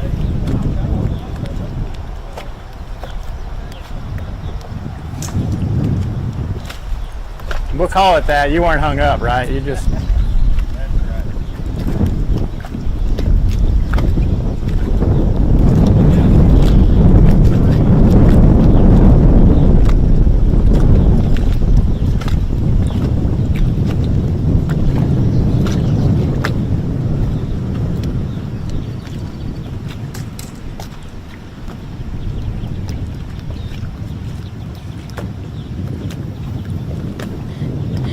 10-4.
Time to break out.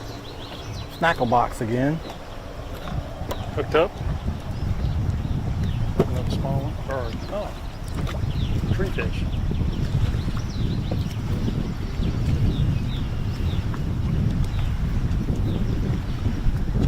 Yeah, just on the mackie rig. Stick worm. Basically anything you hit feels like a bite.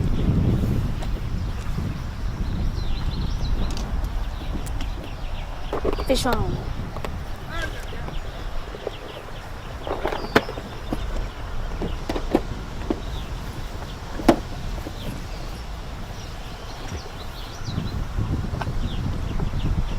Ooh.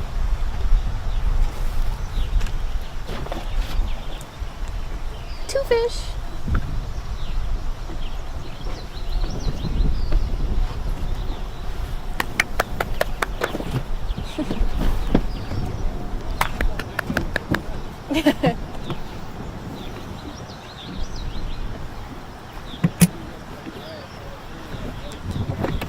Okay.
I'm trying to get tan.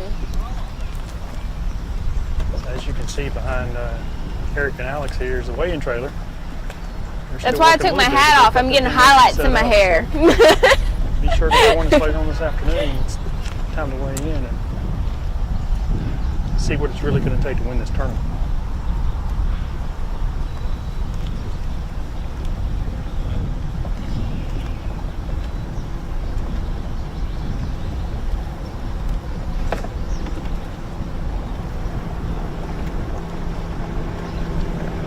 Are y'all gonna go in that cut, or are y'all gonna continue down that grass line? Okay, cool. Tell you what, that right there will be interesting if he gets bit. He's on the back side of that dock. If he gets bit, he's going to have to hook that fish and somehow pull it over the dock to get it to the boat. I hope it happens.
Yeah, big bass cash.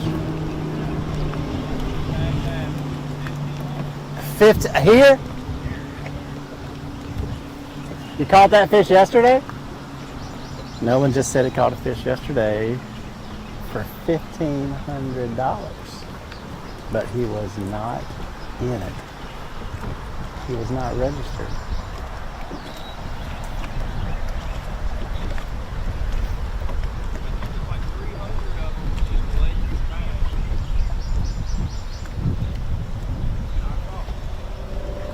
Hard not to sign up for that one, isn't it?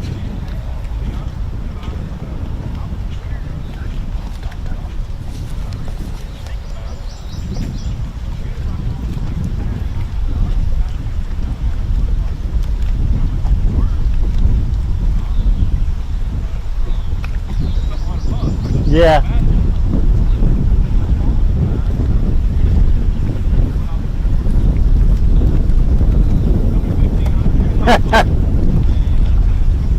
Heartbreaking.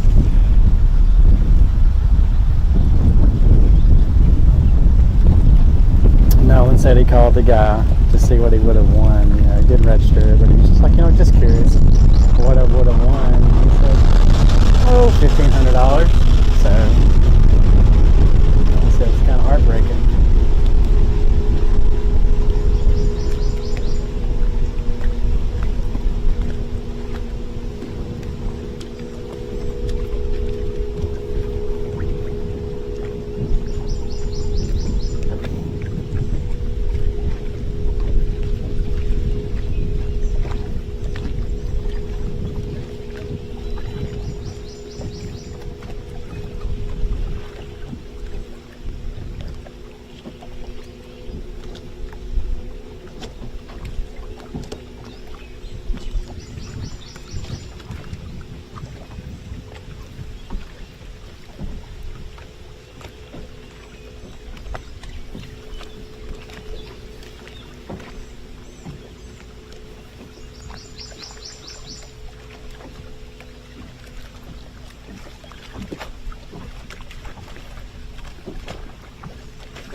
ABT 100 from Neely Henry Lake. Y'all don't go very far. Grab you another cup of Black Rifle coffee and let's take a quick commercial break and we'll be right back.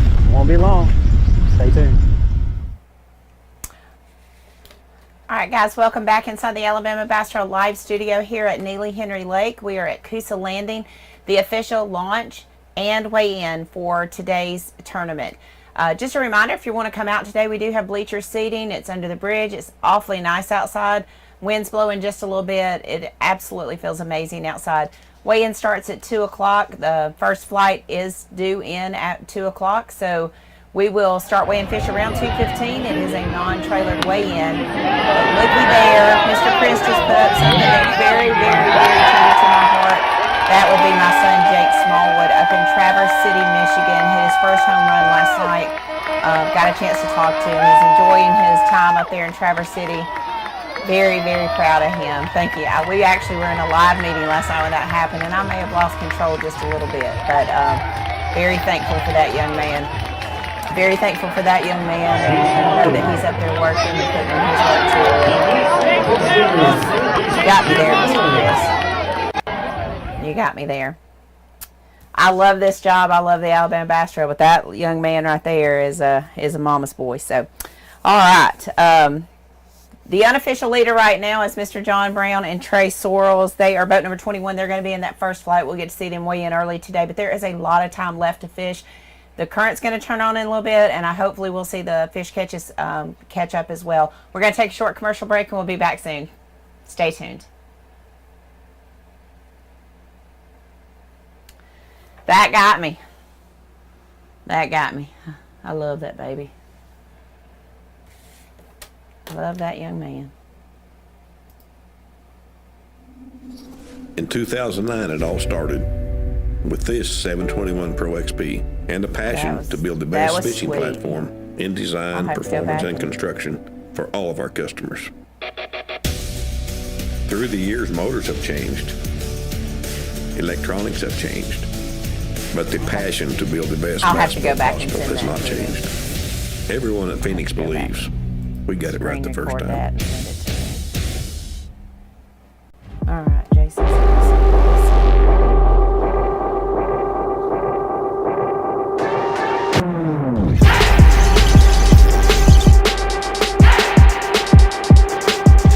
me see.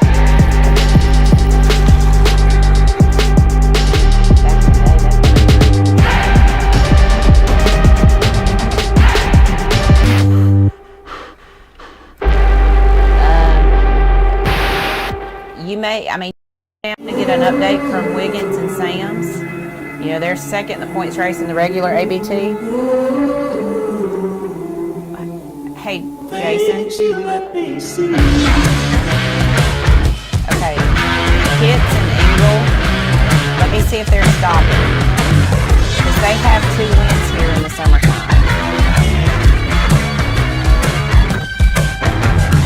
Let's see. Bill Petty Toyota is Alabama's #1 volume Toyota dealer. But that's not the only reason to get to know Bill Petty. Enjoy a 10-year unlimited warranty on every new Toyota in stock. Get 1 year of 24/7 roadside assistance. Test drive for the chance to win $5,000. You heard right. 5,000 big ones. Plus, choose from over 700 new Toyotas in stock and price to move. Bill Petty Toyota is Alabama's #1 volume Toyota dealer. Get to know us today. Some things ain't worth keeping. Yesterday's traditions, today's adventures, tomorrow's memories. Now that's something worth keeping. Fish Alabama and find your keeper. For more information, visit fishalabama.org. Research and development is more than just time in the shop for us. It's time out here, sweating the details, making boats that work as well in the real world as they do on paper. From our R&D team to our anglers on the water, we have the knowledge and passion to build you the finest fishing platform in the world. Big companies get bigger and bigger and talk about their fancy labs where they study fish behavior, but then they all go golfing on the weekend. We don't have a large laboratory to test baits. Why, you ask? We don't need a big laboratory because our pros fish, our employees fish, our salespeople fish, our suppliers fish, our mold builders fish, our owners fish, and our kids fish. This is our laboratory. Our R&D comes from time on the water, learning how to make fish bite. We don't have other hobbies. We fish. We fish all year in all conditions across the whole country. All that time on the water brings us thousands of hours of testing new products and improving current ones for all species. We're a family-owned U.S. company that has many of our products made in America by American workers. The products we don't make in America, we make in Guatemala, which supports many families in that country as well. If you didn't already know, AmFirst has great rates on auto loans, and boat loans, and motorcycle loans, and really any loans, including ones for your business. With a variety of terms as low as 2%, we're kind of hard to beat.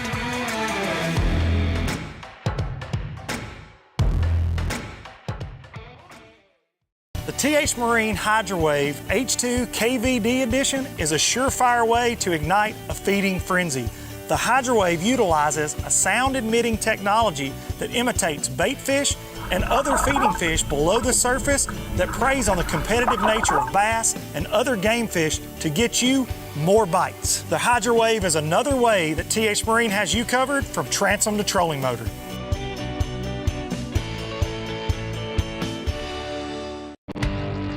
Stetson Blaylock, Todd Otten, Head Terry, let's go! Garmin Live Scope, I tell you right now, if you don't have it, you are behind. It's just wild. It's like a video game. If you do not have that Garmin Live Scope, you are definitely missing out. Bassmaster Classic Champion!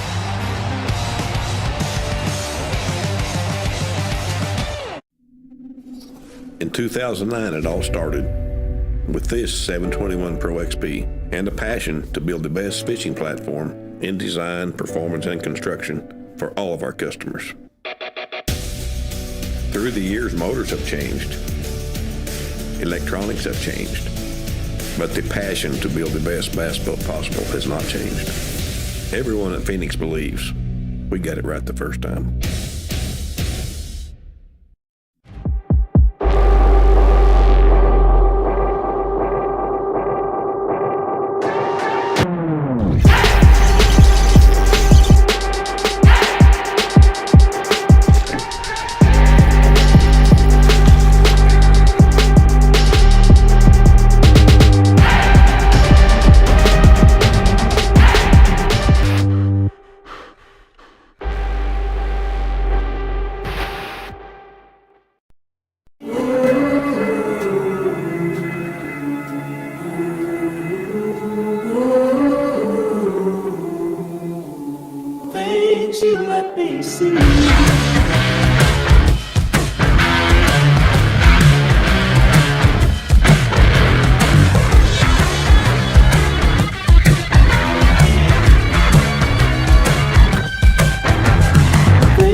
Petty Toyota is Alabama's #1 volume Toyota dealer. But that's not the only reason to get to know Bill Petty. Enjoy a 10-year unlimited warranty on every new Toyota in stock. Get 1 year of 24/7 roadside assistance. Test drive for the chance to win $5,000. You heard right. 5,000 big ones. Plus, choose from over 700 new Toyotas in stock and price to move. Bill Petty Toyota is Alabama's #1 volume Toyota dealer. Get to know us today.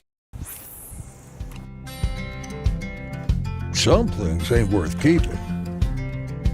Yesterday's traditions, today's adventures, tomorrow's memories.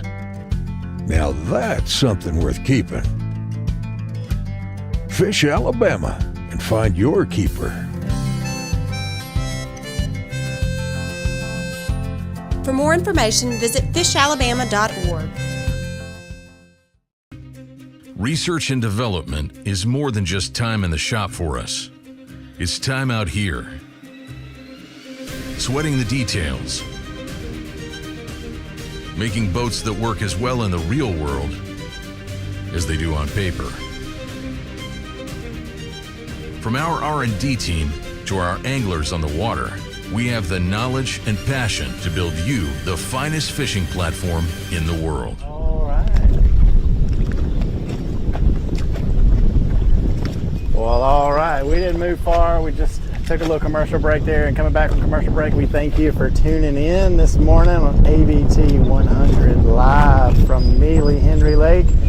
And we are on the arm himself, Mr. Lee Pitts. Lee, how many you got, buddy? We got 4 right now. Got 4. 1 decent fish, 3 others just keep. Let's get over here a little closer. A little better.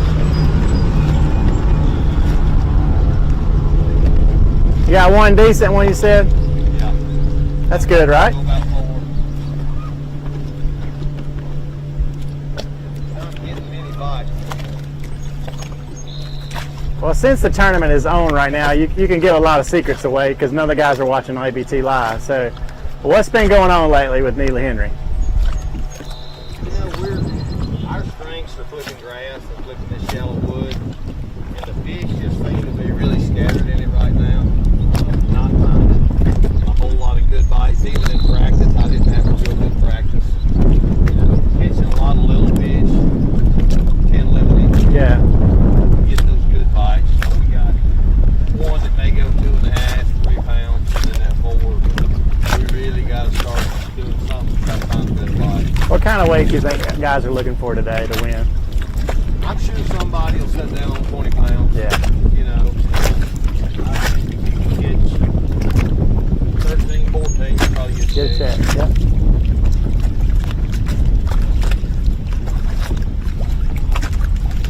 They're not in all this grass, that's a fact. Yeah. I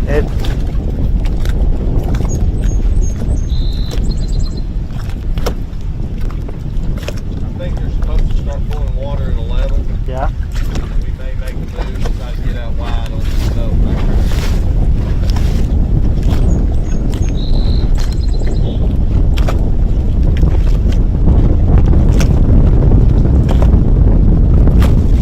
They said they had 4 fish, had 1 pretty good one, a little over 2 pounds.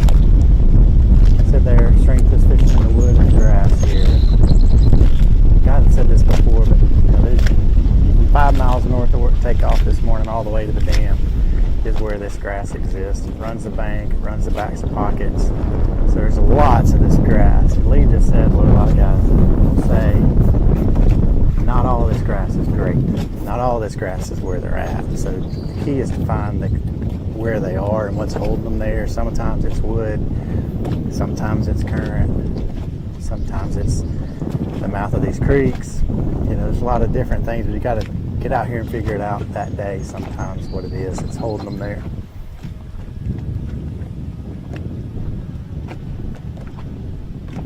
Lee obviously knows the lake well. The name of the lake is on the side of the boat. Fishing Neely Henry Lake. We are in Gadsden, Alabama.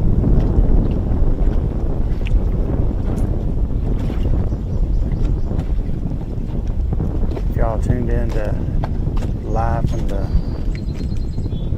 ABT North was here, we pulled up on him right at the end of the show and he caught one for us. So when I pulled up on him today, he's like, "I'll bring in us luck." So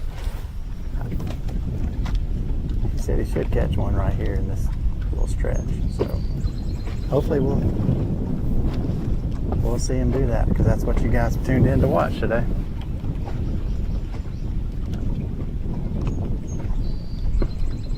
Throwing a soft plastic, white.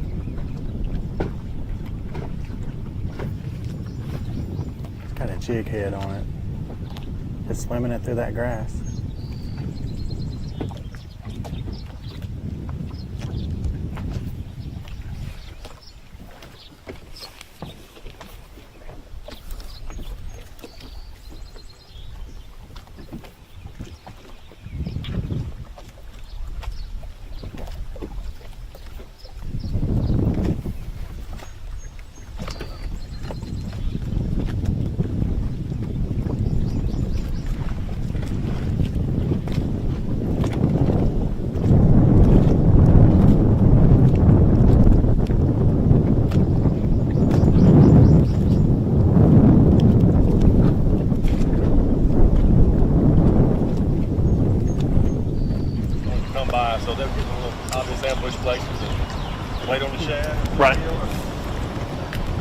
bait line attaching all down this bank, so Yeah. we got the brim up here. So Oh, yeah. they're probably those too. Okay. Good deal. We'll kind of sit back and watch for a few minutes.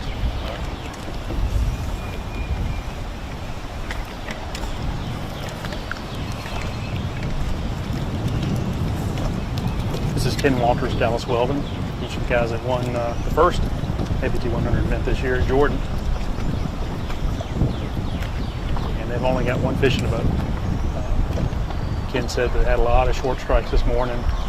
Dallas said this, they started kind of in some backwater areas this morning. They've moved out the main river channel hoping that some current will start affecting these fish. He said that it'll get a lot better if it gets any kind of current going. There is a little bit of a breeze going, and sometimes wind can create current as well. Just hoping that they kind of are in the right stretch at the right time.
Does he even come to us? Does he come to us?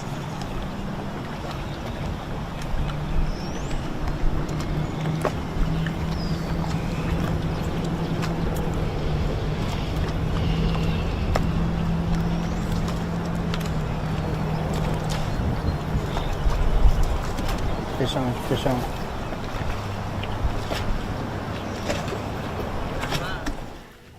There's 5.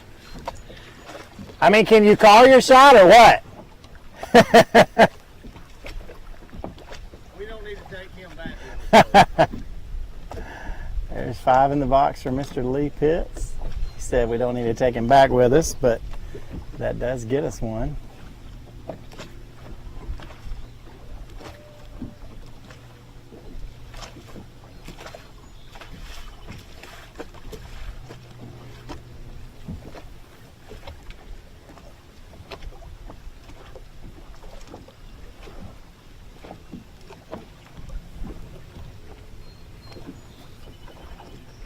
So we pull up on Lee, and he's got 4 fish in the box, one that's pretty good.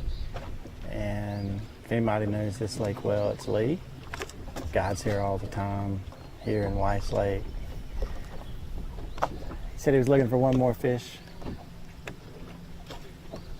And said we were probably bringing some luck, because that's kind of what we do. So pulled up on him, and he said, we'll probably catch one just up here around the corner. And the man calls him shot better than anybody else I know. So caught one, short 12-incher, but he won't hopefully take that one back to the bank, but does have 5. Gotta have 5 before you can start upgrading. So now he's beginning that process of finding the bigger bites. Make a difference. He did say it probably would take 20 pounds to win today. For them, the fish are really spread out. Really took a lot of time to locate ones, and picking up 1 and 2 here and there.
Should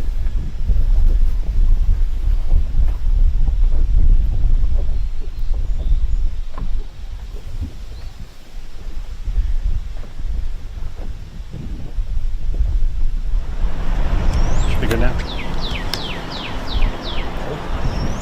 So we've heard a lot from these teams about these fish moving in. Maybe it's current or sometime during the day, these fish being able to move in or replenish or set up right.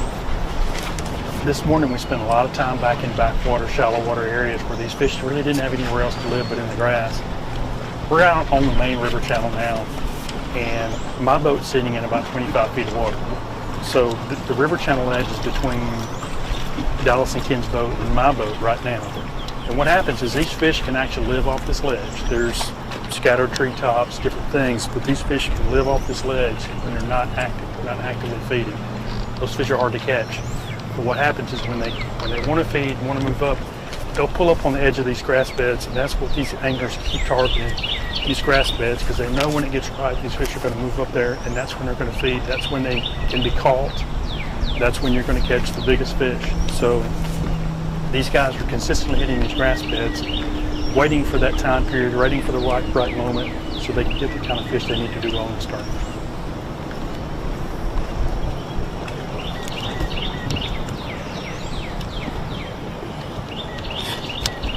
You know what we didn't do?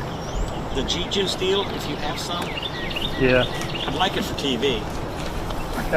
I got one issue. I can't do my full spiel because my line wasn't dirty. I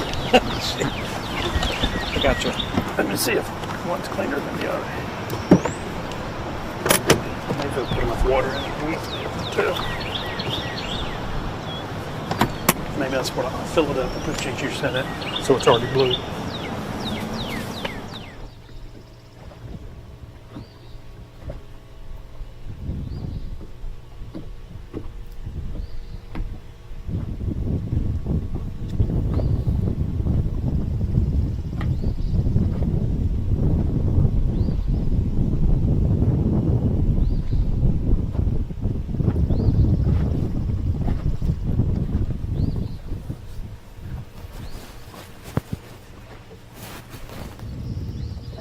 Mm-hmm.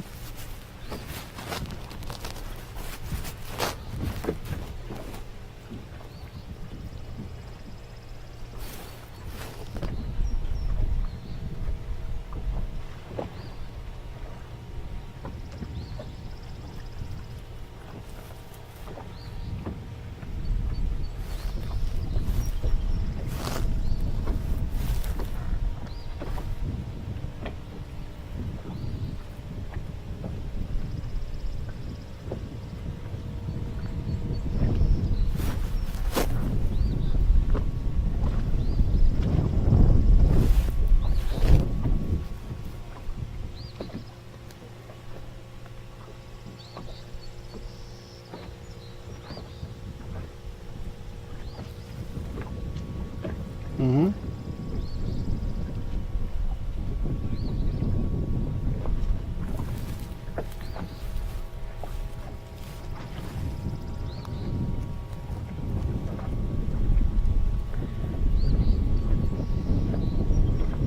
Lee's still out here working this grass. He has slipped back off into the pocket a little bit. He did say when the current turns on, his schedule said that the current should be down here by about 11 o'clock. So when the current gets down here, they do plan to move out to the river a little more. We're really sitting where we currently sit, just off the river ledge. I mean, he's close.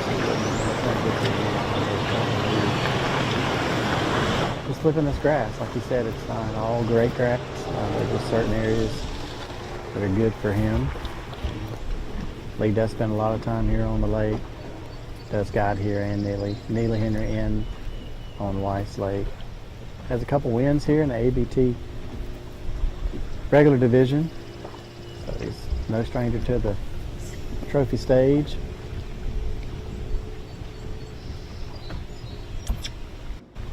Looks like he's going to pull a trolling motor and make a move.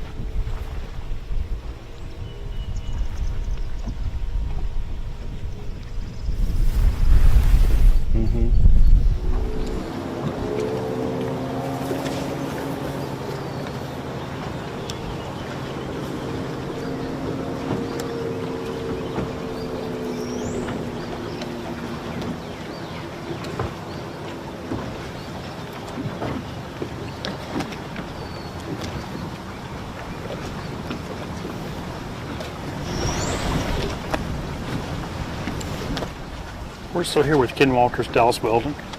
Still fishing this shoreline grass. This is along the main river channel. We are not too far from takeoff. We're just downriver from takeoff. A lot of boats been up and down through here all day. Pretty common pattern here. These guys are just counting on these fish moving up and getting active.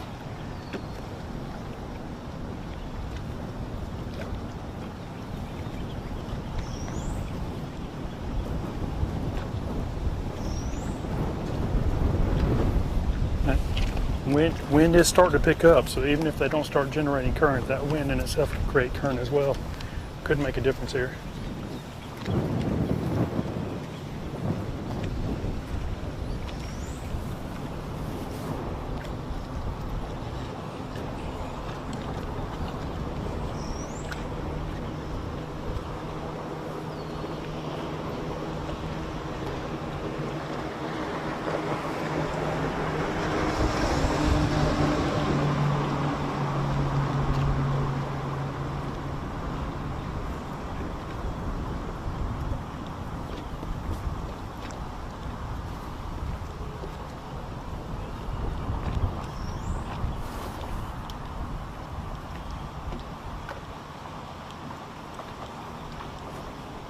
Just a reminder, these guys only have one fish.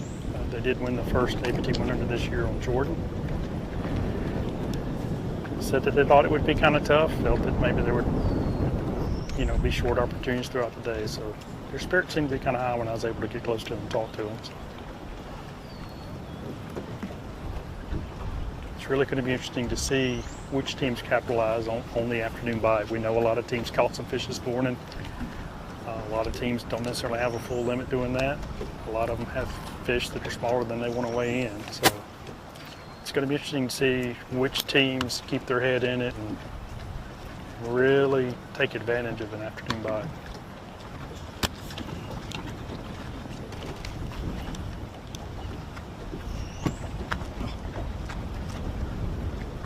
$5-0.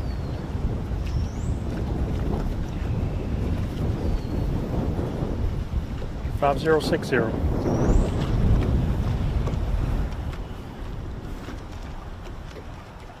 These guys, so far there's been 4 ABT 100 events, and these guys have won close to $60,000 from those 4 events. So you can definitely say they have taken advantage of this opportunity. We've talked about some of the differences in the ABT 100 earlier, about the fact that there can be at least one team member can be touring professional, but these guys are paying $3,000 to enter the 3 tournaments for the year, and the payout is every bit of the money that's paid in by the anglers gets paid back out to the anglers. So this is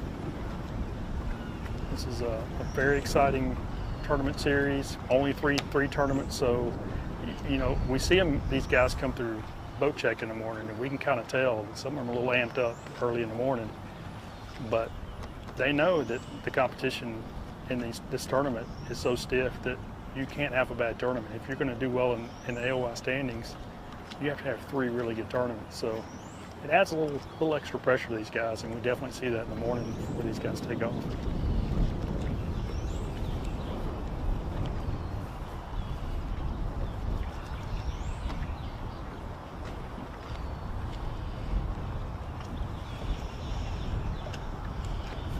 But just like we saw with these guys at Jordan, man, the teams that win these tournaments, they know they have accomplished something, and they get really cool trophies, but a lot of it is just knowing the competition and the anglers that they've beaten in order to get those trophies.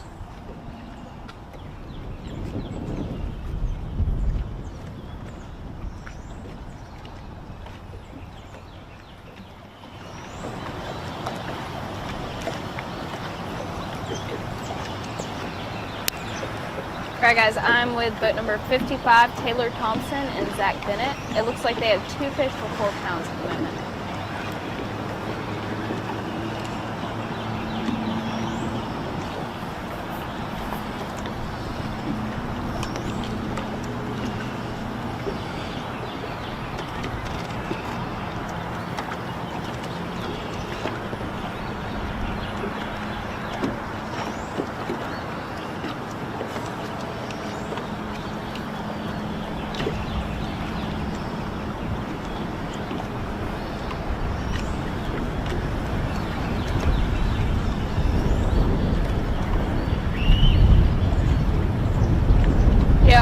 lot of time I've been seeing Minnesota been in the golf course, and I will say, out of all of the anglers I've seen today, and I think I've literally seen about 17 people. That's what I have written down on my notepad. I don't know if that's 100% true, but 17 people, 17 updates. And the most consistent thing I've been seeing today, especially midday, is swim jigging. And also covering water pretty quickly. A lot of people will, it seems like they'll tend to like cover grass pretty fast, but if they do hone down on one spot, it's because they either had a blow up there or a bite, and they'll lock down on that spot for a second and spend a lot of time on it. But I've been seeing a lot of worms, a lot of swim jigs, and then this morning, of course, we were seeing a ton of different topwater presentations. But it seems like from about, I would say 8 o'clock till now, I've just been seeing nothing but swim jigging.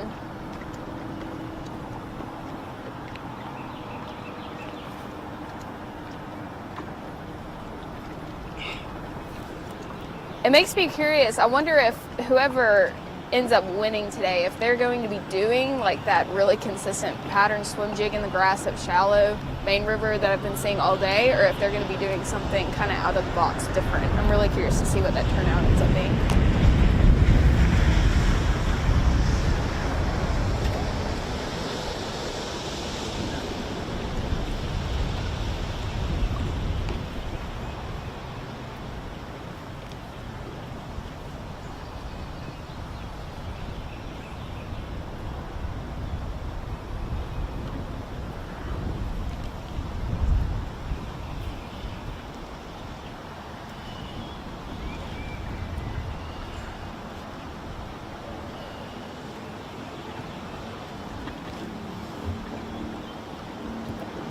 Kenneth, do you think you could update me on what the highest, do we have like a highest limit right now? Highest weight for 5 fish?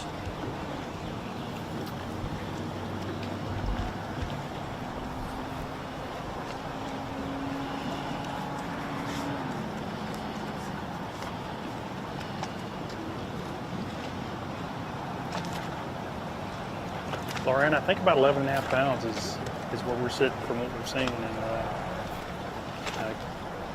Ken and Dallas are looking to leave this spot now, but I've seen several in the 7 to 10 pound range. But some of these guys, pull up on them. They've got 1 or 2 pretty good ones and just some little ones. So in that kind of weight range, if they can get 2 or 3 good quality fish, it can make a huge difference and really start to add up pretty quick. And we've seen a lot of teams. I know we have, you have, and Jason has, but there's still a lot of this lake we haven't really seen. It spreads out quite a bit. So there's some guys that could be doing something sneaky, something a little bit off the beaten path that come way in time. How many anglers have we covered today total?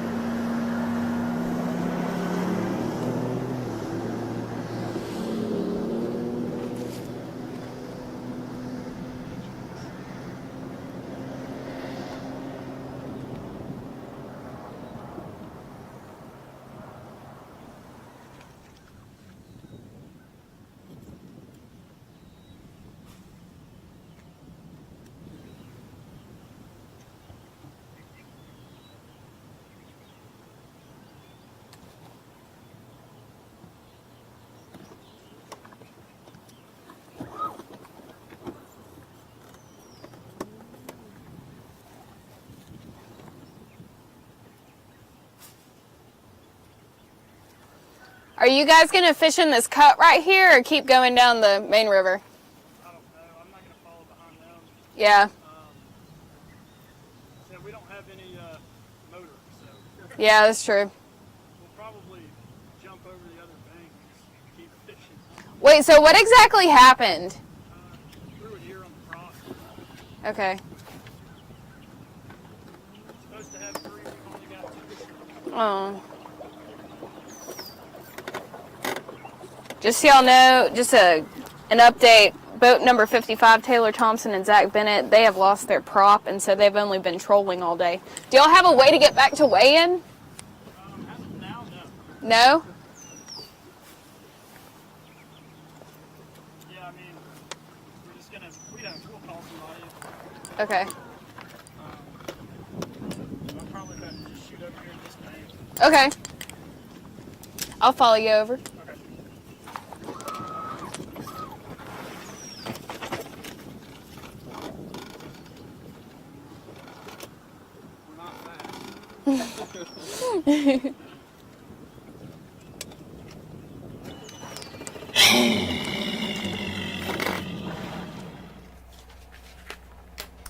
Hey everyone, you're back inside the Alabama Bass Trail Live studio here on the banks of Neely Henry Lake at Coosa Landing.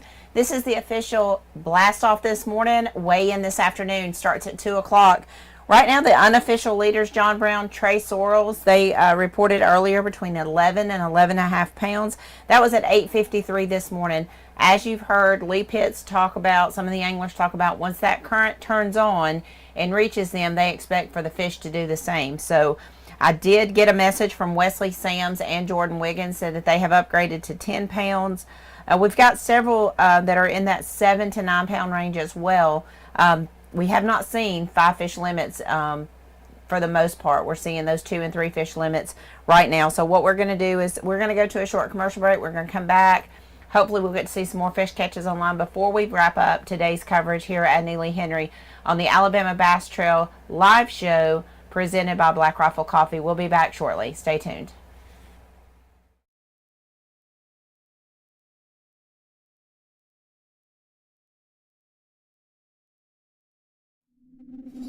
In 2009, it all started with this 721 Pro XP and a passion to build the best fishing platform in design, performance, and construction for all of our customers.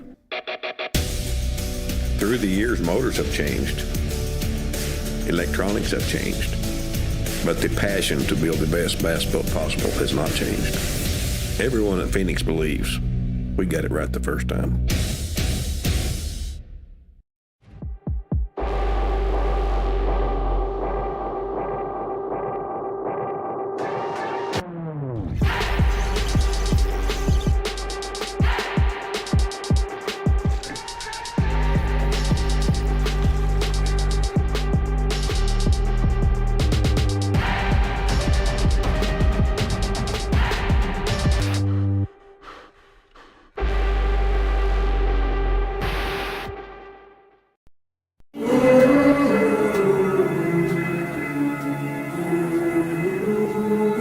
Things you let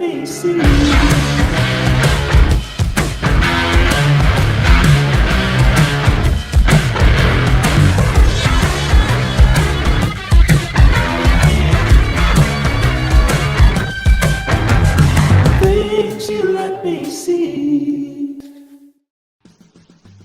Bill Petty Toyota is Alabama's #1 volume Toyota dealer. But that's not the only reason to get to know Bill Petty. Enjoy a 10-year unlimited warranty on every new Toyota in stock. Get 1 year of 24/7 roadside assistance. Test drive for the chance to win $5,000. You heard right. 5,000 big ones. Plus, choose from over 700 new Toyotas in stock and price to move. Bill Petty Toyota is Alabama's #1 volume Toyota dealer. Get to know us today.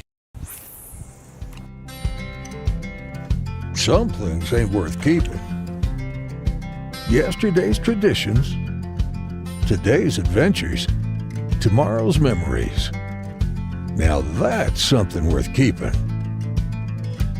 Fish Alabama and find your keeper.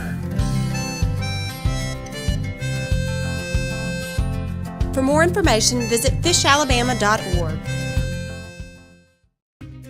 Research and development is more than just time in the shop for us. It's time out here, sweating the details, making boats that work as well in the real world as they do on paper. From our R&D team to our anglers on the water, we have the knowledge and passion to build you the finest fishing platform in the world. Big companies get bigger and bigger and talk about their fancy labs where they study fish behavior, but then they all go golfing on the weekend. We don't have a large laboratory to test baits. Why, you ask?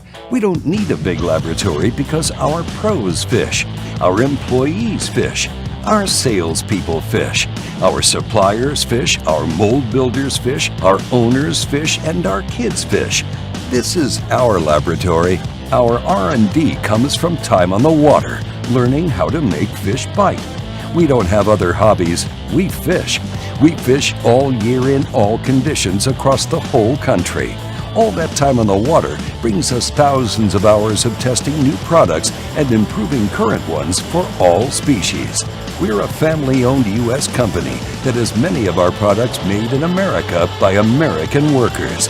The products we don't make in America, we make in Guatemala, which supports many families in that country as well.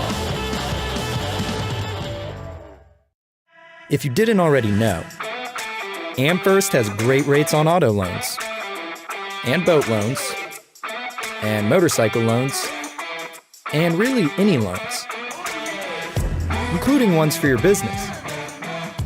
With a variety of terms as low as 2%, we're kind of hard to beat.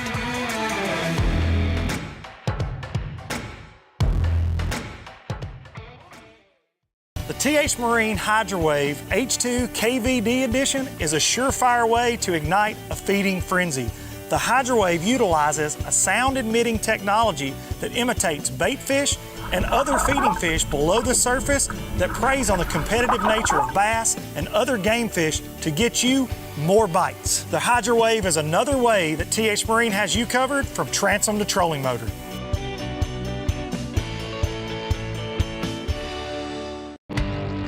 Stetson Blaylock, Todd Auten, Hank Terry, let's go! Garmin Live Scope, I tell you right now, if you don't have it, you are behind. This is just wild. It's like a video game. If you do not have that Garmin Live Scope, you are definitely missing out. Bassmaster Classic Champion!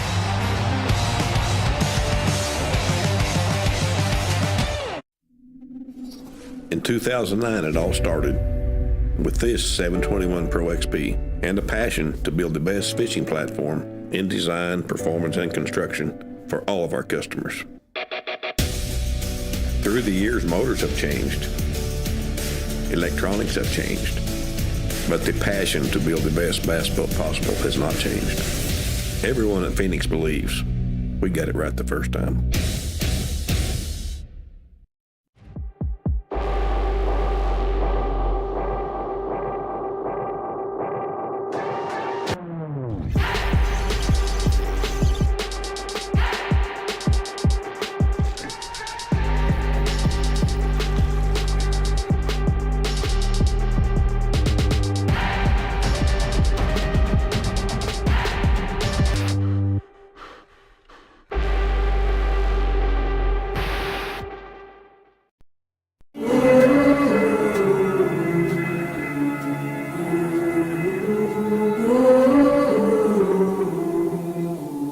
Things you let me see.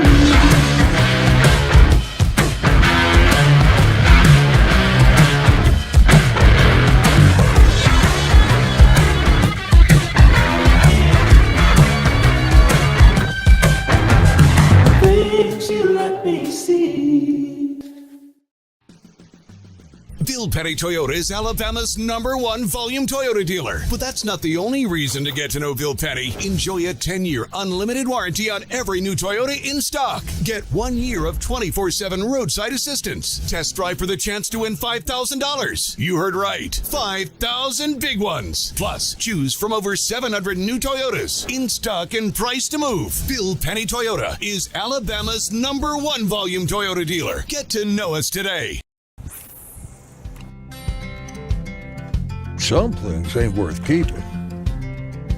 Yesterday's traditions, today's adventures, tomorrow's memories. Now that's something worth keeping. Fish Alabama and find your keeper. For more information, visit fishalabama.org. Research and development is more than just time in the shop for us. It's time out here, sweating the details, making boats that work as well in the real world as they do on paper. From our R&D team to our anglers on the water, we have the knowledge and passion to build you the finest fishing platform in the world. Big companies get bigger and bigger and talk about their fancy labs where they study fish behavior, but then they all go golfing on the weekend. We don't have a large laboratory to test baits. Why, you ask? We don't need a big laboratory because our pros fish, our employees fish, our salespeople fish, our suppliers fish, our mold builders fish, our owners fish, and our kids fish. This is our laboratory. Our R&D comes from time on the water, learning how to make fish bite. We don't have other hobbies. We fish. We fish all year in all conditions across the whole country. All that time on the water brings us thousands of hours of testing new products and improving current ones for all species. We're a family-owned U.S. company that has many of our products made in America by American workers. The products we don't make in America, we make in Guatemala, which supports many families in that country as well. If you didn't already know, AmFirst has great rates on auto loans, and boat loans, and motorcycle loans, and really any loans, including ones for your business. With a variety of terms as low as 2%, we're kind of hard to beat.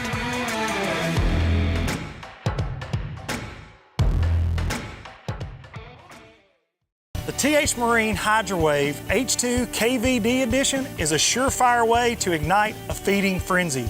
The Hydrowave utilizes a sound-emitting technology that imitates bait fish and other feeding fish below the surface that preys on the competitive nature of bass and other game fish to get you more bites. The Hydrowave is another way that TH Marine has you covered from transom to trolling motor.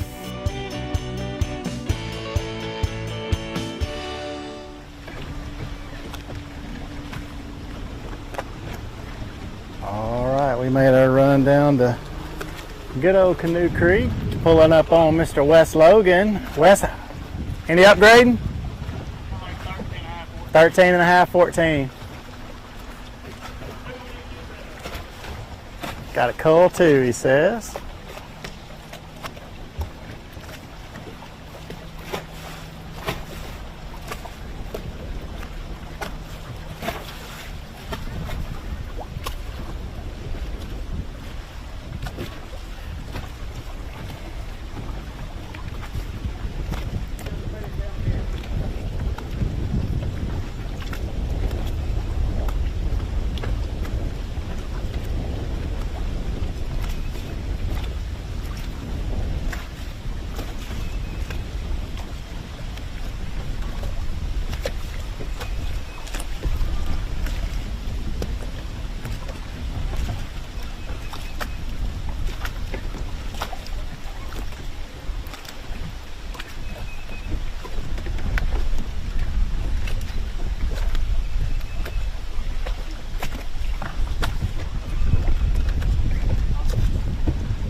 is your friend at this moment, I think.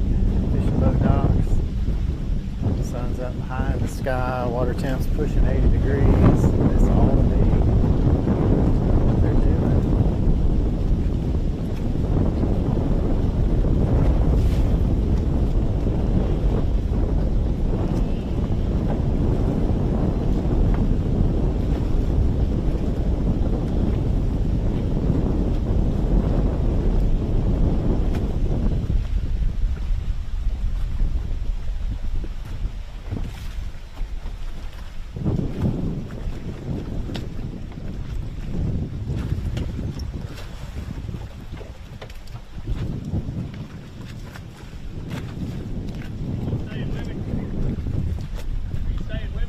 I can.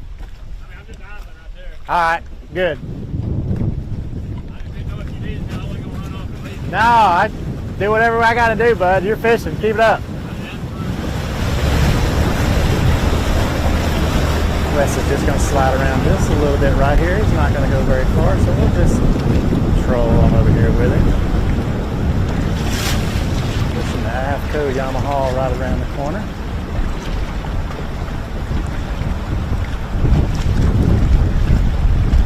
Let's update you just a minute as Kenneth slides into the 2-box. We're here with Mitch Mitchell and Austin Weaver. He's told us he got 5 fish for about 7 or 8 pounds. Said he's caught a bunch of fish, especially this morning, but all of them been small. Just trying to cover water now, figure out what it's going to take to catch some kicker fish. Try to upgrade.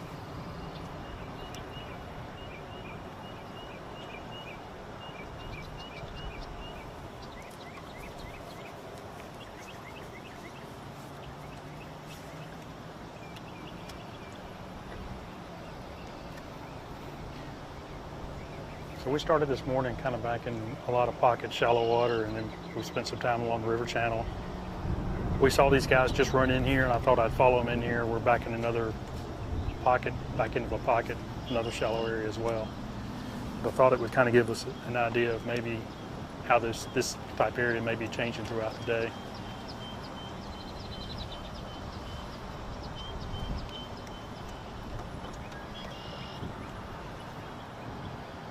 It sounds like the bite has gotten a lot tougher as the day has worn on, as that sun's gotten up higher. I'm curious, we talked to a team this morning that was trying to get shallow grass. Its goal was to go fishing shallow boat docks on the lower end of the lake. I'm just curious if there's more teams that may be doing that pattern. Where I've been, I've not seen any boat docks, or not many, and no one target them. But that could be a pattern that could pay out as the day's gone on. The sun's gotten higher. Docks are somewhere that these fish can get positioned, try to get out of that sun. You got the shade. They can really be a player this afternoon. So we may hear of some patterns that weigh in, some things that we haven't seen that could make a difference.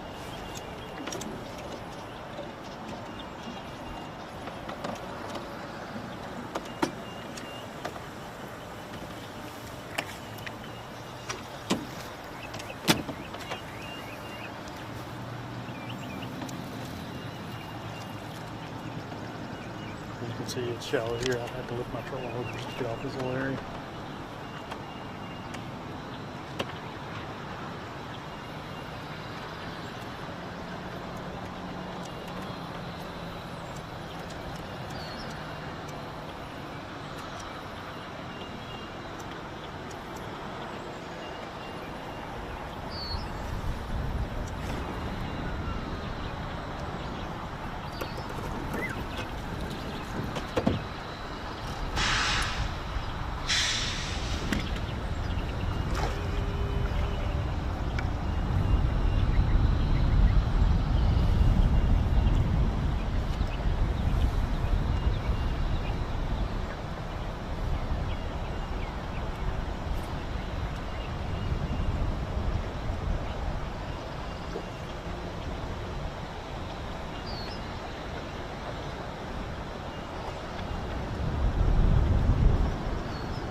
close to the ramp.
Alright guys, I'm with boat number 52, Thomas Roche and Kevin Williams, and it looks like they have 4 fish for 7 pounds right now.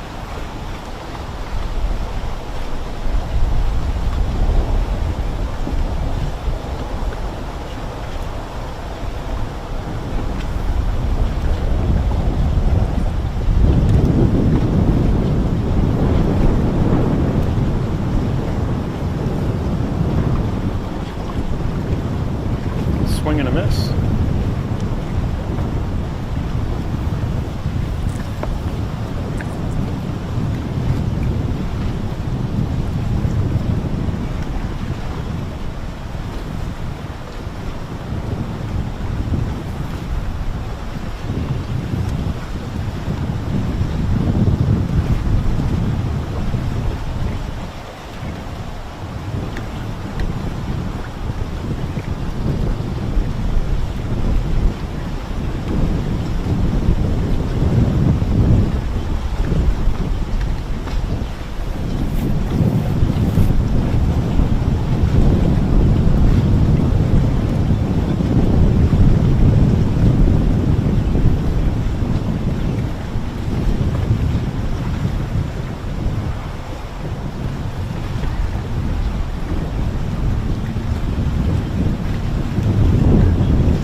What's your water temperature show over there?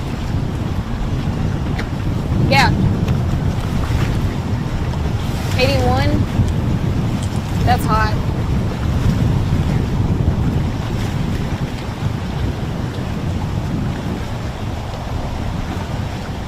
Got one. Oh.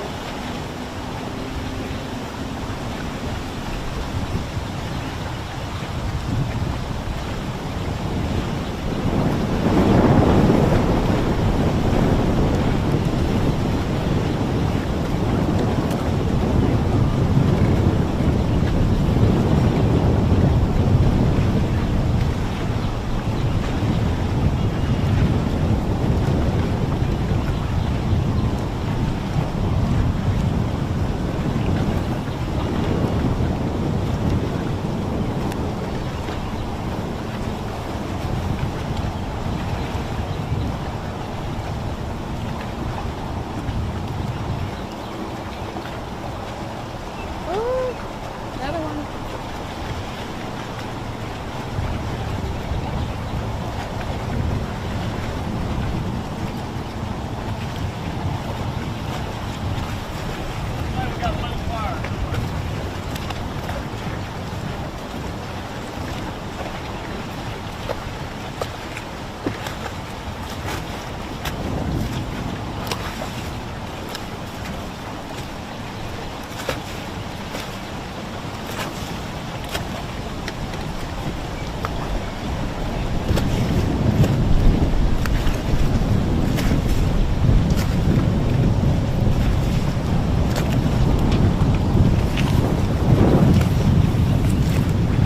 Looks like Mitchell and Austin Weaver are getting ready to leave.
Fish on.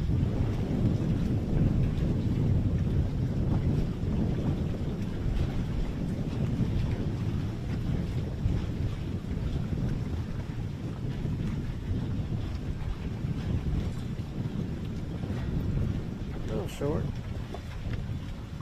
Not gonna help.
I'm with boat 40, Craig Lowry and Ricky Campbell, and they have 4 fish for 6 pounds.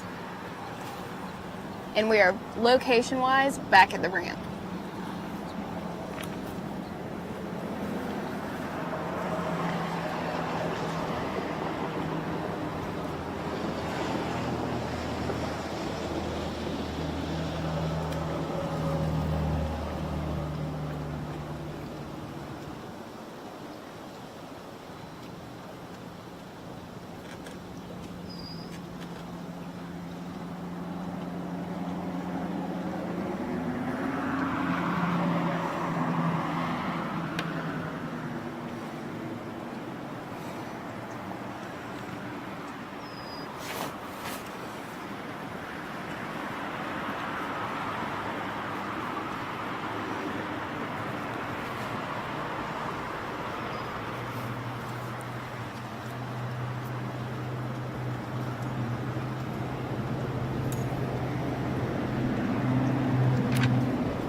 Right. And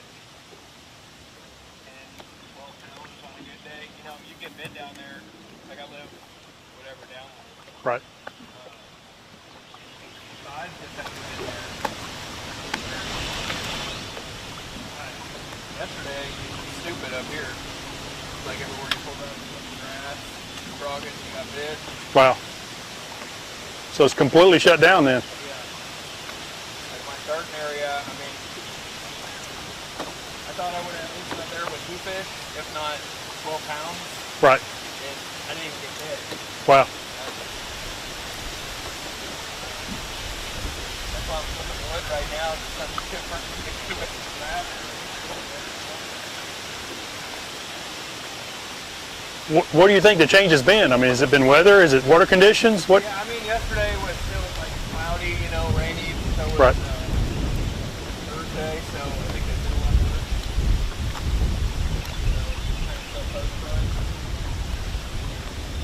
Even if it's summertime, it's still. Right. Well, if they fed really well the last 2 days, they can be really picky right now of when to feed.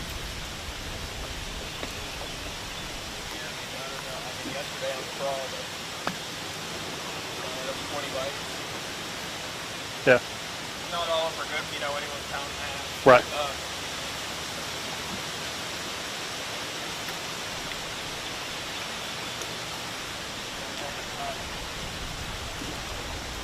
Whatever. One on a project, well, not now, more than one on a project or something. One on a drop tile. Spot. Short fish, look at the dog. Not even getting big. I'm not sure other people are. It kind of makes it hard to figure out what to do when you're not getting any kind of feedback. Yeah, that's the thing. Like, you know, when we frog, you know, like. You're mixing it up. You just. Yeah. You get into anything. Right.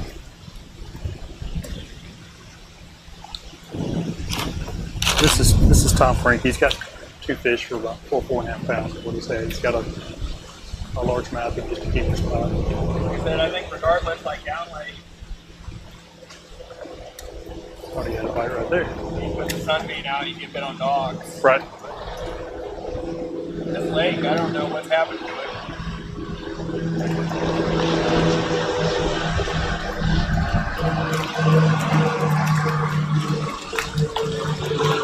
We're still putting out good bags, you know.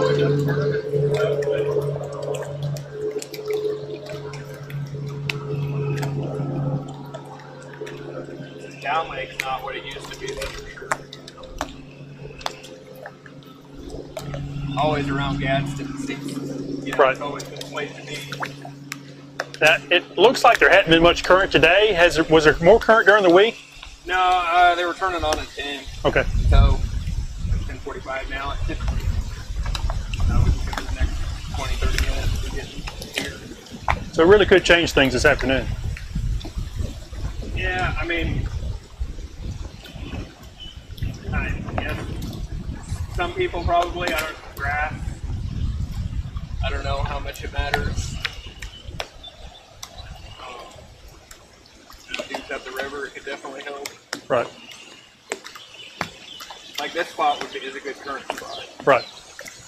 Yeah, we're still in part of the river where it's fairly narrow, so the current has more effect. And if you get further down lake, it widens up a lot, more creeks.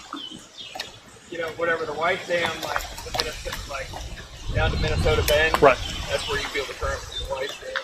Below Minnesota Bend would be. I mean, if anything, it couldn't hurt it. Right. Right. You know?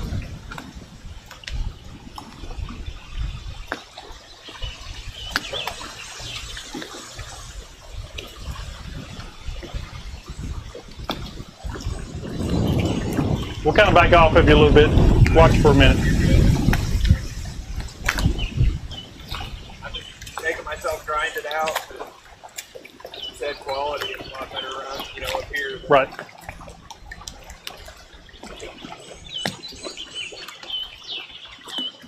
That part is when they turn current on, you can go catch spots too, but most of them, pound and a half, you know. Right. At least, you know, whatever around the city where they group up.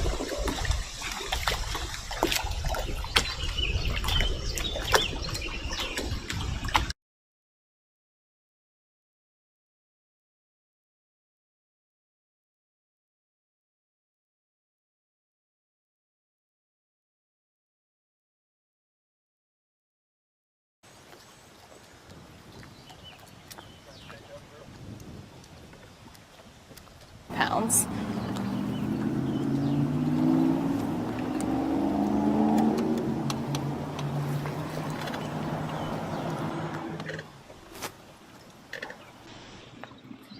Have you guys been next to the ramp like all day? Okay, gotcha.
Call just dropped.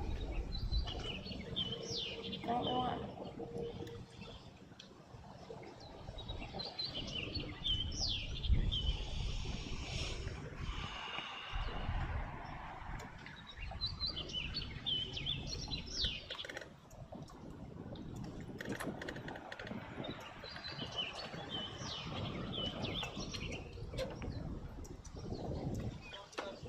Oh no.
Putting it in a box.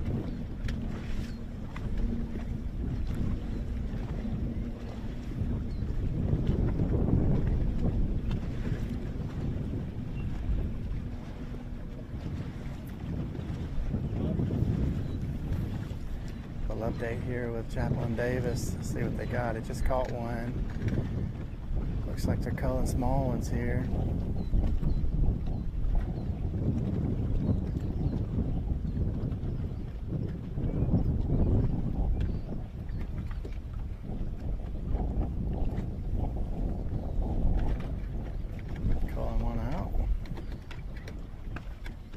Bigger one back in the box.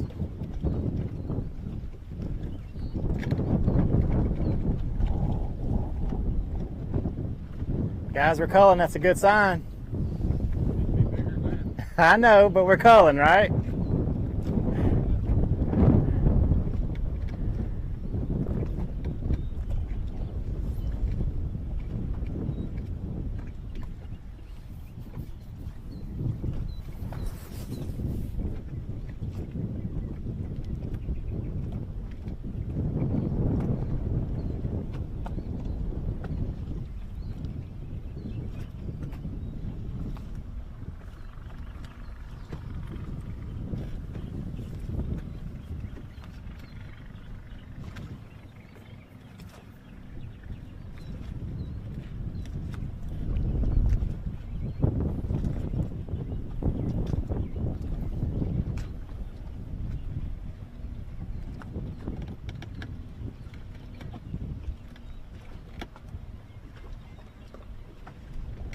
Okay, good. I need that.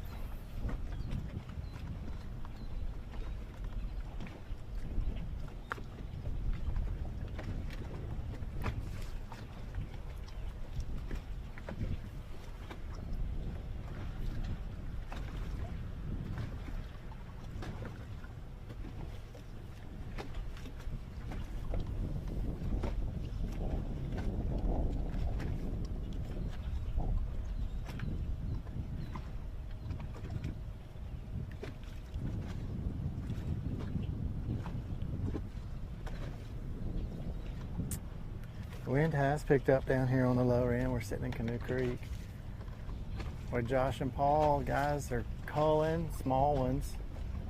I think today's game is probably going to be cull by ounces all you can, as long as you can. Hope to try to get to that 20 pounds at some point. Probably 13 to 14 pounds gets you a check. And it's a pretty good payday.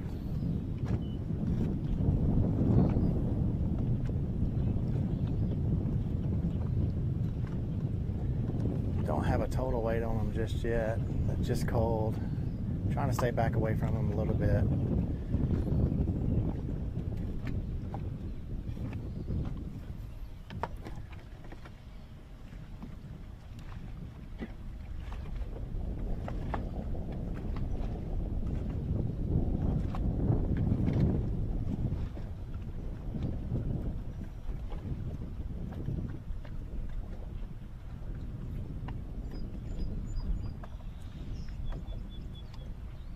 Like the rest of the guys out here, they're working the grass. Swim jig, chatterbait.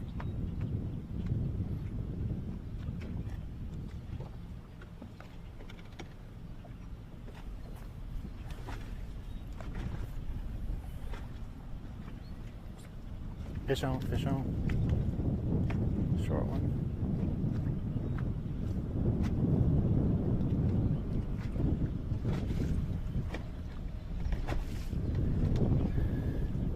Well, that is a nice way to kick it over to Miss Kay with a fish catch. Miss Kay, I think it's about that time.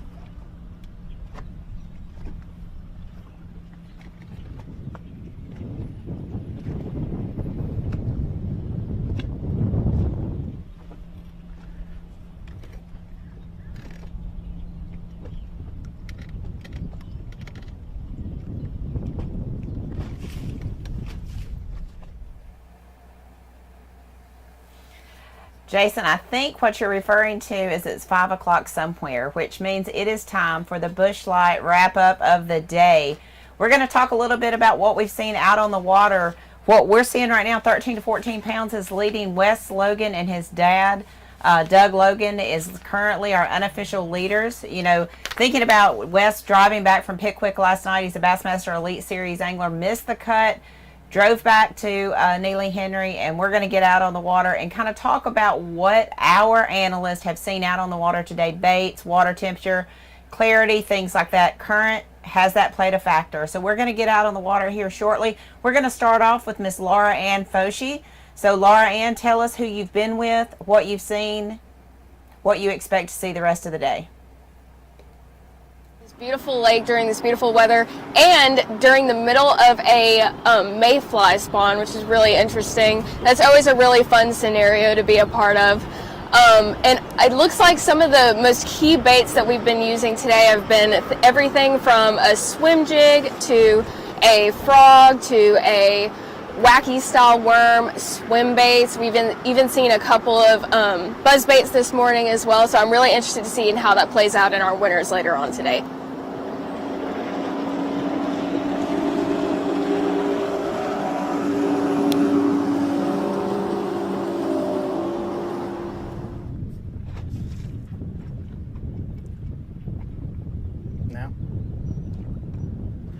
All right, so we made the run down lake this morning. We did see a bunch of guys doing what we typically see here at Neely Henry. The guys really taking the time and working through the grass, swim jigs, a lot of flipping baits, a lot of buzz baits, a lot of guys just really working that bank grass. Wait for that current to kick on. It's probably not going to kick on too strong. Well, it's supposed to come on about 10 o'clock. Should be about 11 o'clock about this time when the current makes it down here. We did see up with Mr. Lee Pitts. We did catch up with Wes Logan, and we just checked in with Paul Davis and Josh Chappell. So guys have really taken their time today and are going to have to upgrade maybe by ounces. So we're looking for that 20 pounds, looking probably for 14, 15 pounds to get a check today. So it's going to take some time. Going to have to fish all day, I think, at this point. Weather's nice out here, really nice.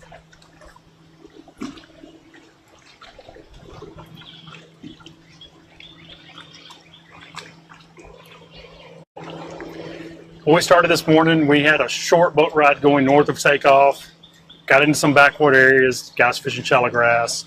That was pretty much what we saw most of the morning. Since then, we moved out some river channel, and then late in the day, we moved back into some shallow areas.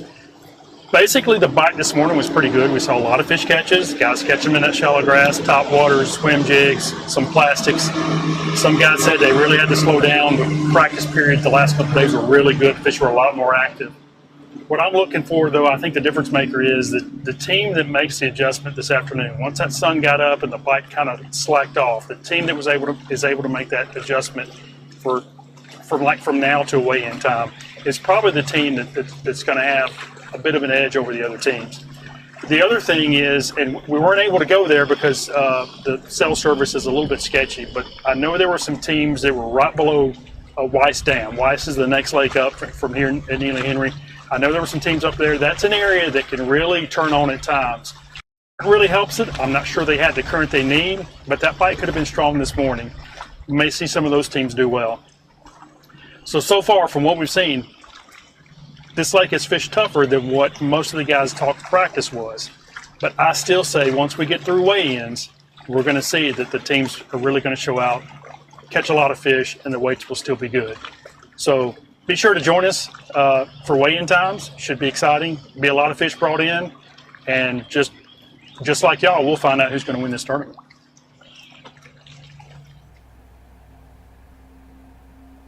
Well, guys, as they say in show business, that's a wrap. But one thing I would like to point out on the Alabama Bass Trail 100 Live this morning, you got to see something pretty unique. You got to see Alan Glasgow and George Crane, two Bassmaster Classic competitors competing in a boat today on the Alabama Bass Trail 100.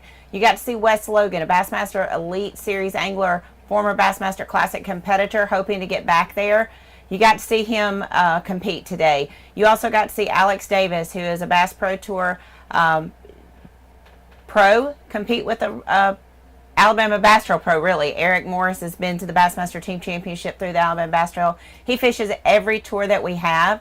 But you also got to see, Wesley Sams, Jordan Wiggins. These guys are in a race for their life for Angler of the Year in the Alabama Bass Trail North Division. They also fish the 100. Mark McKeag, Tim Hurst, they fish everything the Alabama Bass Trail puts out. You see those guys scrambling around as well, trying to make a good tournament here at the 100. This is a high-paying event. $100,000 going to be paid out today. Yes, they want to win first place with $25,000 plus boat contingency money, but they want to compete and they want to do well in this Alabama Bass Trail 100. I want to thank you guys for tuning in today. We covered, 30 or 40 teams here today. But what I found was really unique is we got to see Phillip Dukes and Bailey Dukes, a father-son team that's fished with us since day one. We got to see some newcomers to the Alabama Bass Trail, Jeff Cannon and Terry Tucker. Not new to bass fishing by no means, but new to the Alabama Bass Trail. Father-son team, Jackie Flack, Ethan Flack, been with us for a long, long time. Both winners on the Alabama Bass Trail. There's just a lot of unique stories wrapped up in this today, and I sit back sometimes when everybody else is on live and I think about those stories that was created through the Alabama Bass Trail, and it makes me really proud of what our team's been able to put forth and what these guys have been able to achieve on the Alabama Bass Trail. But we've got some money to give away today, $100,000 to be exact, so come back 2 o'clock. Let's get some fish weighed in. Let's award some prizes, beautiful trophies, but more importantly, that $25,000 first place check. Thank you for tuning in today. We'll be back at 2 o'clock. Thank you for Black Rifle Coffee for being our host today. Thank you to the City of Gadsden. We look forward to being back here at 2 o'clock this afternoon. This has been live coverage of the Alabama Bass Trail 100 Series, presented by Black Rifle Coffee. Special thanks to Phoenix Boats, TH Marine, and First Federal Credit Union, American Bait Works, Bill Penny Automotive, Garmin, Big Bite Baits, Woodalley Marine, Bahio Sunglasses, Lou's Fishing, Strike King, and by Sweet Home Alabama, the Alabama Bass Trail 100 Series.